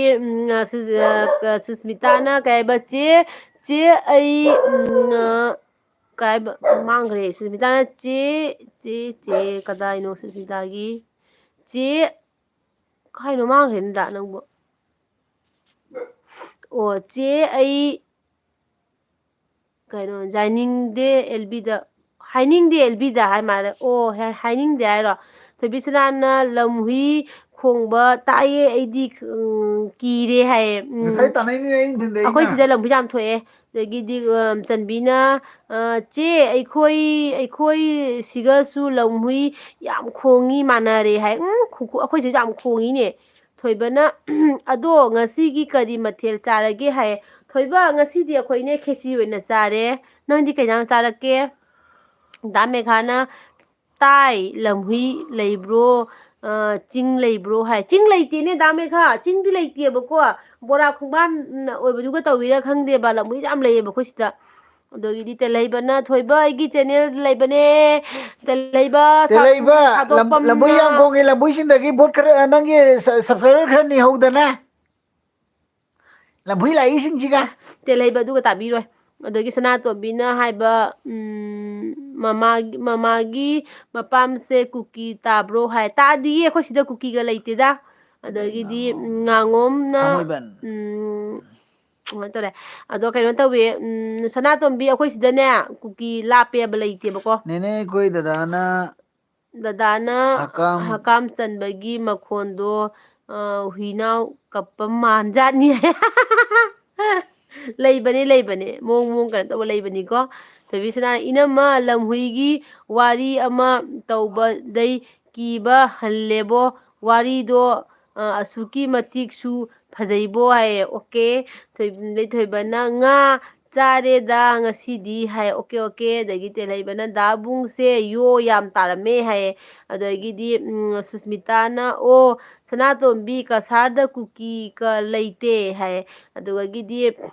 ꯁꯨꯁꯃꯤꯇꯥꯅ ꯂꯩꯔꯁꯨ ꯃꯣꯏ ꯃꯈꯣꯟ ꯊꯣꯛꯂꯛꯑꯣꯏ ꯍꯥꯏꯕ ꯀꯣ ꯑꯗꯒꯤꯗꯤ ꯉꯥꯉꯣꯝ ꯀꯩꯅꯣꯅ ꯀꯩ ꯍꯥꯏꯕ ꯂꯝꯍꯨꯏ ꯀꯗꯥꯏ ꯋꯥꯏꯗ ꯂꯝꯍꯨꯏ ꯀꯗꯥꯏꯋꯥꯏꯗꯅꯣ ꯂꯩꯔꯤꯕꯣ ꯍꯥꯏꯕ ꯑꯗꯨꯗꯒꯤꯗꯤ ꯕꯤꯖꯣꯟ ꯀꯨꯃꯥꯔꯁꯦ ꯑꯣ ꯀꯊꯠꯂꯤ ꯃꯥꯜꯂꯦꯀꯣ ꯅꯥꯎꯇꯣꯟꯅ ꯌꯣ ꯍꯥꯏꯔꯦ ꯀꯥꯁꯤꯅ ꯄꯨꯡ ꯀꯌꯥ ꯄꯨꯡ 2 ꯍꯦꯜꯂ ꯃꯥꯜꯂꯦꯗ ꯑꯌꯥ ꯀꯊꯠꯂꯁꯤ ꯑꯩꯈꯣꯏ ꯑꯗꯒꯤꯗꯤ ꯕꯨꯡ ꯅꯪꯒꯤ ꯀꯩ ꯍꯥꯏꯕ ꯆꯒꯠꯅꯕ ꯊꯥꯡꯗꯣ ꯂꯩꯕ꯭ꯔꯣ ꯍꯥꯏ ꯑꯗꯒꯤꯗꯤ ꯁꯨꯁꯃꯤꯇꯥꯅ ꯆꯥꯅꯕꯤꯁꯦ ꯀꯥꯏꯒꯤꯅꯣ ꯆꯟꯕꯤꯁꯦ ꯀꯥꯏꯒꯤꯅꯣ ꯍꯥꯏꯕ ꯆꯟꯕꯤꯁꯦ ꯁꯤꯜꯕꯥꯒꯤꯅꯦ ꯁꯨꯁꯃꯤꯇꯥ ꯑꯗꯒꯤꯗꯤ ꯊꯣꯏꯕꯤꯁꯅꯥꯅ ꯗꯥꯕꯨꯡ ꯅꯪ ꯂꯝꯍꯨꯏ ꯇꯥꯟꯅꯩ ꯍꯥꯏꯗꯣ ꯂꯝꯍꯨꯏꯗꯨꯅ ꯑꯣꯏꯅ ꯇꯥꯟꯅꯔꯛꯆꯅꯤ ꯍꯥꯏꯌꯦ ꯑꯗꯒꯤ ꯗꯥ ꯕꯤꯖꯣꯅ ꯐ꯭ꯔꯦꯟ ꯅꯪꯒꯤ ꯗ꯭ꯔꯦꯁꯇꯣ ꯄꯛꯆꯩꯍꯦ ꯑꯩꯈꯣꯏꯗꯥ ꯗ꯭ꯔꯦꯁꯁꯦ ꯄꯛꯆꯩ ꯍꯥꯏ ꯑꯩꯁꯦ ꯑꯩ ꯄꯣꯛꯄꯗꯒꯤ ꯌꯥꯎꯔꯛꯑꯕꯅꯤ ꯀꯕꯁ ꯀꯨꯟꯗꯜ ꯑꯩꯈꯣꯏ ꯀꯔꯅꯒꯤ ꯈꯨꯠꯂꯥꯏ ꯆꯪꯗꯕ ꯗ꯭ꯔꯦꯁꯇꯣ ꯑꯁꯤꯒꯤ ꯗ꯭ꯔꯦꯁꯁꯦ ꯑꯩꯅ ꯃꯅꯤꯄꯨꯔꯗ ꯂꯩꯔꯤꯉꯩꯗꯒꯤ ꯁꯦꯠꯆꯔꯛꯂꯕ ꯗ꯭ꯔꯦꯁꯅꯤ ꯃꯌꯥꯝ ꯆꯥꯎꯔꯥꯛꯅ ꯑꯩꯈꯣꯏꯗꯥꯒꯤ ꯁꯤꯒꯤ ꯐꯤꯁꯦ ꯀꯩꯅꯣ ꯇꯧꯕ ꯍꯌꯦꯡ ꯃꯊꯪꯒꯤꯅꯦ ꯅꯤꯡꯊꯝ ꯊꯥꯗꯕ ꯑꯃꯨꯛ ꯂꯤꯠꯂꯛꯀꯅꯤ ꯌꯦꯡꯉꯣ ꯑꯩ ꯆꯥꯎꯔꯥꯛꯅꯅꯦ ꯆꯍꯤ ꯀꯩꯅꯣꯃꯨꯛꯇꯤ ꯁꯨꯖꯔꯦ ꯀꯨꯟꯃꯨꯛ ꯑꯗꯒꯤꯗꯤ ꯁꯨꯔꯛꯑꯦ ꯗꯥ ꯃꯦꯘꯥꯅ ꯀꯨꯀꯤ ꯂꯩꯔꯗꯤ ꯑꯝꯇ ꯍꯥꯠꯆꯒꯦ ꯑꯩꯈꯣꯏ ꯁꯤꯗꯗꯤ ꯀꯩ ꯍꯥꯏꯕ ꯈꯨꯠꯂꯥꯏ ꯄꯥꯏꯕꯗ ꯑꯩꯈꯣꯏꯗꯤ ꯍꯥꯠꯄ ꯐꯪꯗ꯭ꯔꯦ ꯍꯥꯏ ꯑꯗꯒꯤ ꯅꯣꯏ ꯅꯥꯎꯇꯣꯟꯅ ꯍꯤꯒꯠꯈ꯭ꯔꯦ ꯑꯗꯩ ꯁꯨꯁꯃꯤꯇꯥꯅ ꯀꯀꯥ ꯑꯁꯤ ꯁꯥꯞ ꯇꯧꯈ꯭ꯔꯕ꯭ꯔꯣ ꯑꯩꯉꯣꯟꯗ ꯑꯗꯒꯤꯗꯤ ꯇꯧꯈ꯭ꯔꯗꯤ ꯍꯌꯦꯡ ꯍꯜꯂꯛꯀꯅꯤ ꯚꯤꯗꯤꯑꯣꯁꯨ ꯐꯨꯜ ꯁꯞꯄꯣꯔꯠ ꯇꯧꯔꯛꯀꯅꯤ ꯍꯥꯏꯌꯦ ꯑꯗꯒꯤ ꯊꯣꯏꯕꯅ ꯀꯩ ꯍꯥꯏꯕ ꯑꯗꯣ ꯆꯦ ꯑꯅꯨ ꯌꯥꯝ ꯐꯖꯩꯌꯦ ꯍꯥꯏ ꯊꯦꯡꯀ꯭ꯌꯨ ꯊꯣꯏꯕ ꯊꯦꯡꯀ꯭ꯌꯨ ꯁꯣ ꯃꯆ ꯑꯗꯒꯤꯗꯤ ꯕꯦꯠꯁ ꯋꯥꯔꯜꯅ ꯑꯩ ꯃꯅꯤꯄꯨꯔꯗꯒꯤꯅꯦ ꯀꯨꯀꯤꯒꯤ ꯃꯍꯨꯠ ꯂꯝꯍꯨꯏ ꯑꯣꯏꯅ ꯂꯤꯕ ꯃꯥꯜꯂꯤ ꯍꯥꯏ ꯂꯝꯍꯨꯏ ꯑꯣꯏꯅ ꯂꯤꯕ ꯃꯥꯜꯂꯤ ꯍꯥꯏ ꯂꯤꯕ ꯃꯥꯜꯂꯦ ꯍꯥꯏꯁꯦ ꯀꯩꯅꯣ ꯀꯥꯁꯤꯅ ꯕꯨꯡꯁꯦ ꯈꯨꯃꯛꯇꯦ ꯍꯥꯏꯌꯦ ꯑꯗꯒꯤꯗꯤ ꯉꯥꯉꯣꯝ ꯀꯩ ꯍꯥꯏꯕ ꯊꯥꯡꯃꯩꯕꯟꯅ ꯃꯅꯤꯄꯨꯔ ꯀꯗꯥꯏ ꯂꯩꯔꯝꯒꯦ ꯍꯥꯏꯌꯦ ꯗꯥꯅ ꯀꯥꯏ ꯂꯩꯔꯝꯒꯦ ꯍꯥꯏ ꯑꯩꯁꯦ ꯀꯩꯅꯣ ꯇꯧꯔꯦ ꯀꯩꯅꯣꯗꯁꯨ ꯂꯩꯔꯝꯃꯦꯕ ꯃꯟꯇ꯭ꯔꯤ ꯄꯨꯈ꯭ꯔꯤꯗꯁꯨ ꯂꯩꯔꯝꯃꯦ ꯑꯗꯨꯒ ꯑꯩꯈꯣꯏ ꯀꯀꯥ ꯍꯣꯏꯅ ꯀꯩꯅꯣ ꯁꯥꯃꯨꯁꯪꯗ ꯂꯩꯕ ꯅꯥꯎꯔꯦꯝꯊꯣꯡ ꯁꯥꯃꯨꯁꯪꯗ ꯑꯗ ꯊꯥꯡꯃꯩꯕꯟꯗꯁꯨ ꯑꯩꯈꯣꯏ ꯅꯣꯝꯆꯥ ꯂꯩꯌꯦꯕ ꯃꯨꯖꯤ ꯂꯩꯔꯛꯇ ꯗꯥ ꯕꯤꯖꯣꯟꯅ ꯂꯤꯔ ꯐꯖꯕꯁꯦ ꯉꯥ ꯈꯛꯇꯅꯤ ꯐ꯭ꯔꯦꯟ ꯍꯥꯏ ꯊꯣꯏꯕꯤꯁꯅꯥꯅ ꯗꯥꯕꯨꯡ ꯑꯉꯥꯡ ꯃꯆꯥ ꯁꯥꯔꯒꯣ ꯑꯝꯇ ꯂꯣꯏꯔꯝꯗꯥꯏꯗ ꯍꯥꯏꯌꯦ ꯑꯗ ꯁꯨꯁꯃꯤꯇꯥꯅ ꯏꯆꯦꯗ ꯒꯨꯗ ꯅꯥꯏꯠ ꯊꯃꯣꯏ ꯆꯥꯎꯕ ꯏꯆꯤꯟ ꯏꯅꯥꯎꯁꯤꯡ ꯁꯞꯄꯣꯔꯠ ꯇꯧꯕꯤꯔꯝꯃꯨ ꯍꯥꯏ ꯑꯣꯀꯦ ꯒꯨꯗ ꯅꯥꯏꯠ ꯑꯩꯁꯨ ꯂꯣꯏꯁꯟꯗ꯭ꯔꯣꯕꯅꯦ ꯑꯦꯜꯕꯤꯁꯦ ꯀꯣ ꯀꯣꯛ ꯆꯤꯛꯑꯦ ꯍꯥꯏꯕ ꯁꯤꯁꯇꯔ ꯇꯨꯝꯗ꯭ꯔꯤꯕꯣ ꯀꯩ ꯏꯟꯁꯥꯡ ꯆꯥꯒꯦ ꯁꯤꯁꯇꯔ ꯍꯣꯏꯒꯤ ꯐꯦꯃꯤꯂꯤꯁꯦ ꯌꯥꯝꯅ ꯅꯨꯡꯁꯤꯌꯦ ꯄꯨꯟꯁꯤ ꯅꯨꯡꯁꯥꯡꯅ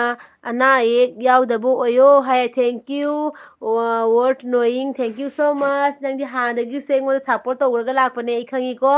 ꯊꯦꯡꯀ꯭ꯌꯨ ꯁꯣ ꯃꯆ ꯑꯩꯈꯣꯏꯕꯨ ꯁꯞꯄꯣꯔꯠ ꯇꯧꯕꯤꯕꯒꯤ ꯑꯗꯨꯒ ꯋꯥꯔꯠ ꯅꯣꯌꯤꯡꯒꯤ ꯏꯃꯨꯡ ꯃꯅꯨꯡꯁꯨ ꯅꯥꯗ ꯌꯦꯛꯇꯕ ꯑꯗꯒꯤꯗꯤ ꯄꯨꯟꯁꯤ ꯅꯨꯡꯁꯥꯡꯕ ꯑꯣꯏꯅ ꯂꯩꯕ ꯑꯣꯏꯔꯣꯀꯣ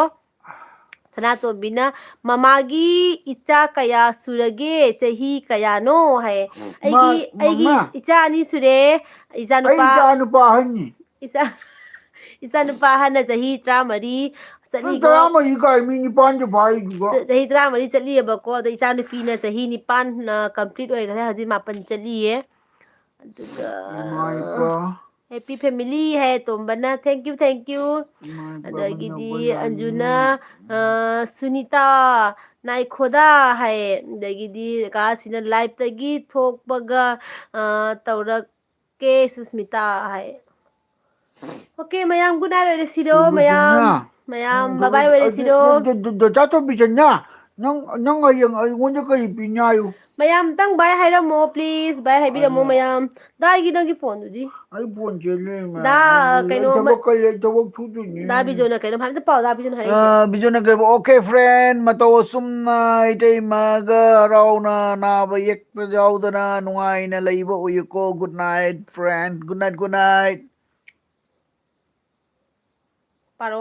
ꯕꯕꯥꯏ ꯕꯕꯥꯏ ꯍꯥꯏꯔꯣ ꯃꯌꯥꯝꯗ ꯕꯕꯥꯏ ꯇꯧꯍꯜꯂꯣ ꯂꯩꯔꯒꯦꯗꯅ ꯒꯨꯗ ꯃꯤꯠꯁꯦ ꯅꯥꯏꯠ ꯀꯩꯅꯣꯝ ꯃꯌꯥꯝ ꯇꯧꯔꯦ ꯒꯨꯗ ꯑꯩꯗꯤ bye bye bye bye good night ꯃꯌꯥꯝ ꯒꯨꯗ ꯅꯥꯏꯠ ꯍꯥꯏꯔꯛꯈꯤꯁꯅꯨ ꯕꯥꯏ ꯕꯥꯏ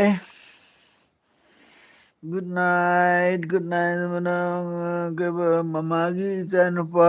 ꯀ꯭ꯂꯥꯁ ꯀꯌꯥꯅꯣ ꯀ꯭ꯂꯥꯁ ꯅꯥꯏꯟꯅꯦ ꯀ꯭ꯂꯥꯁ 9ꯗ ꯇꯝꯃꯤꯌꯦ ꯆꯣꯀ꯭ꯂꯦꯠ ꯄꯤꯒꯦ ꯗꯥꯕꯨꯡ ꯏꯅꯝꯃ good night sweet dreams good ꯃꯪ ꯅꯥꯏꯠ ꯅꯨꯡꯉꯥꯏꯕ ꯕꯥꯏ ꯑꯣꯏꯔꯣ ꯕꯥꯏ ꯂꯚ ꯌꯨ ꯇꯨ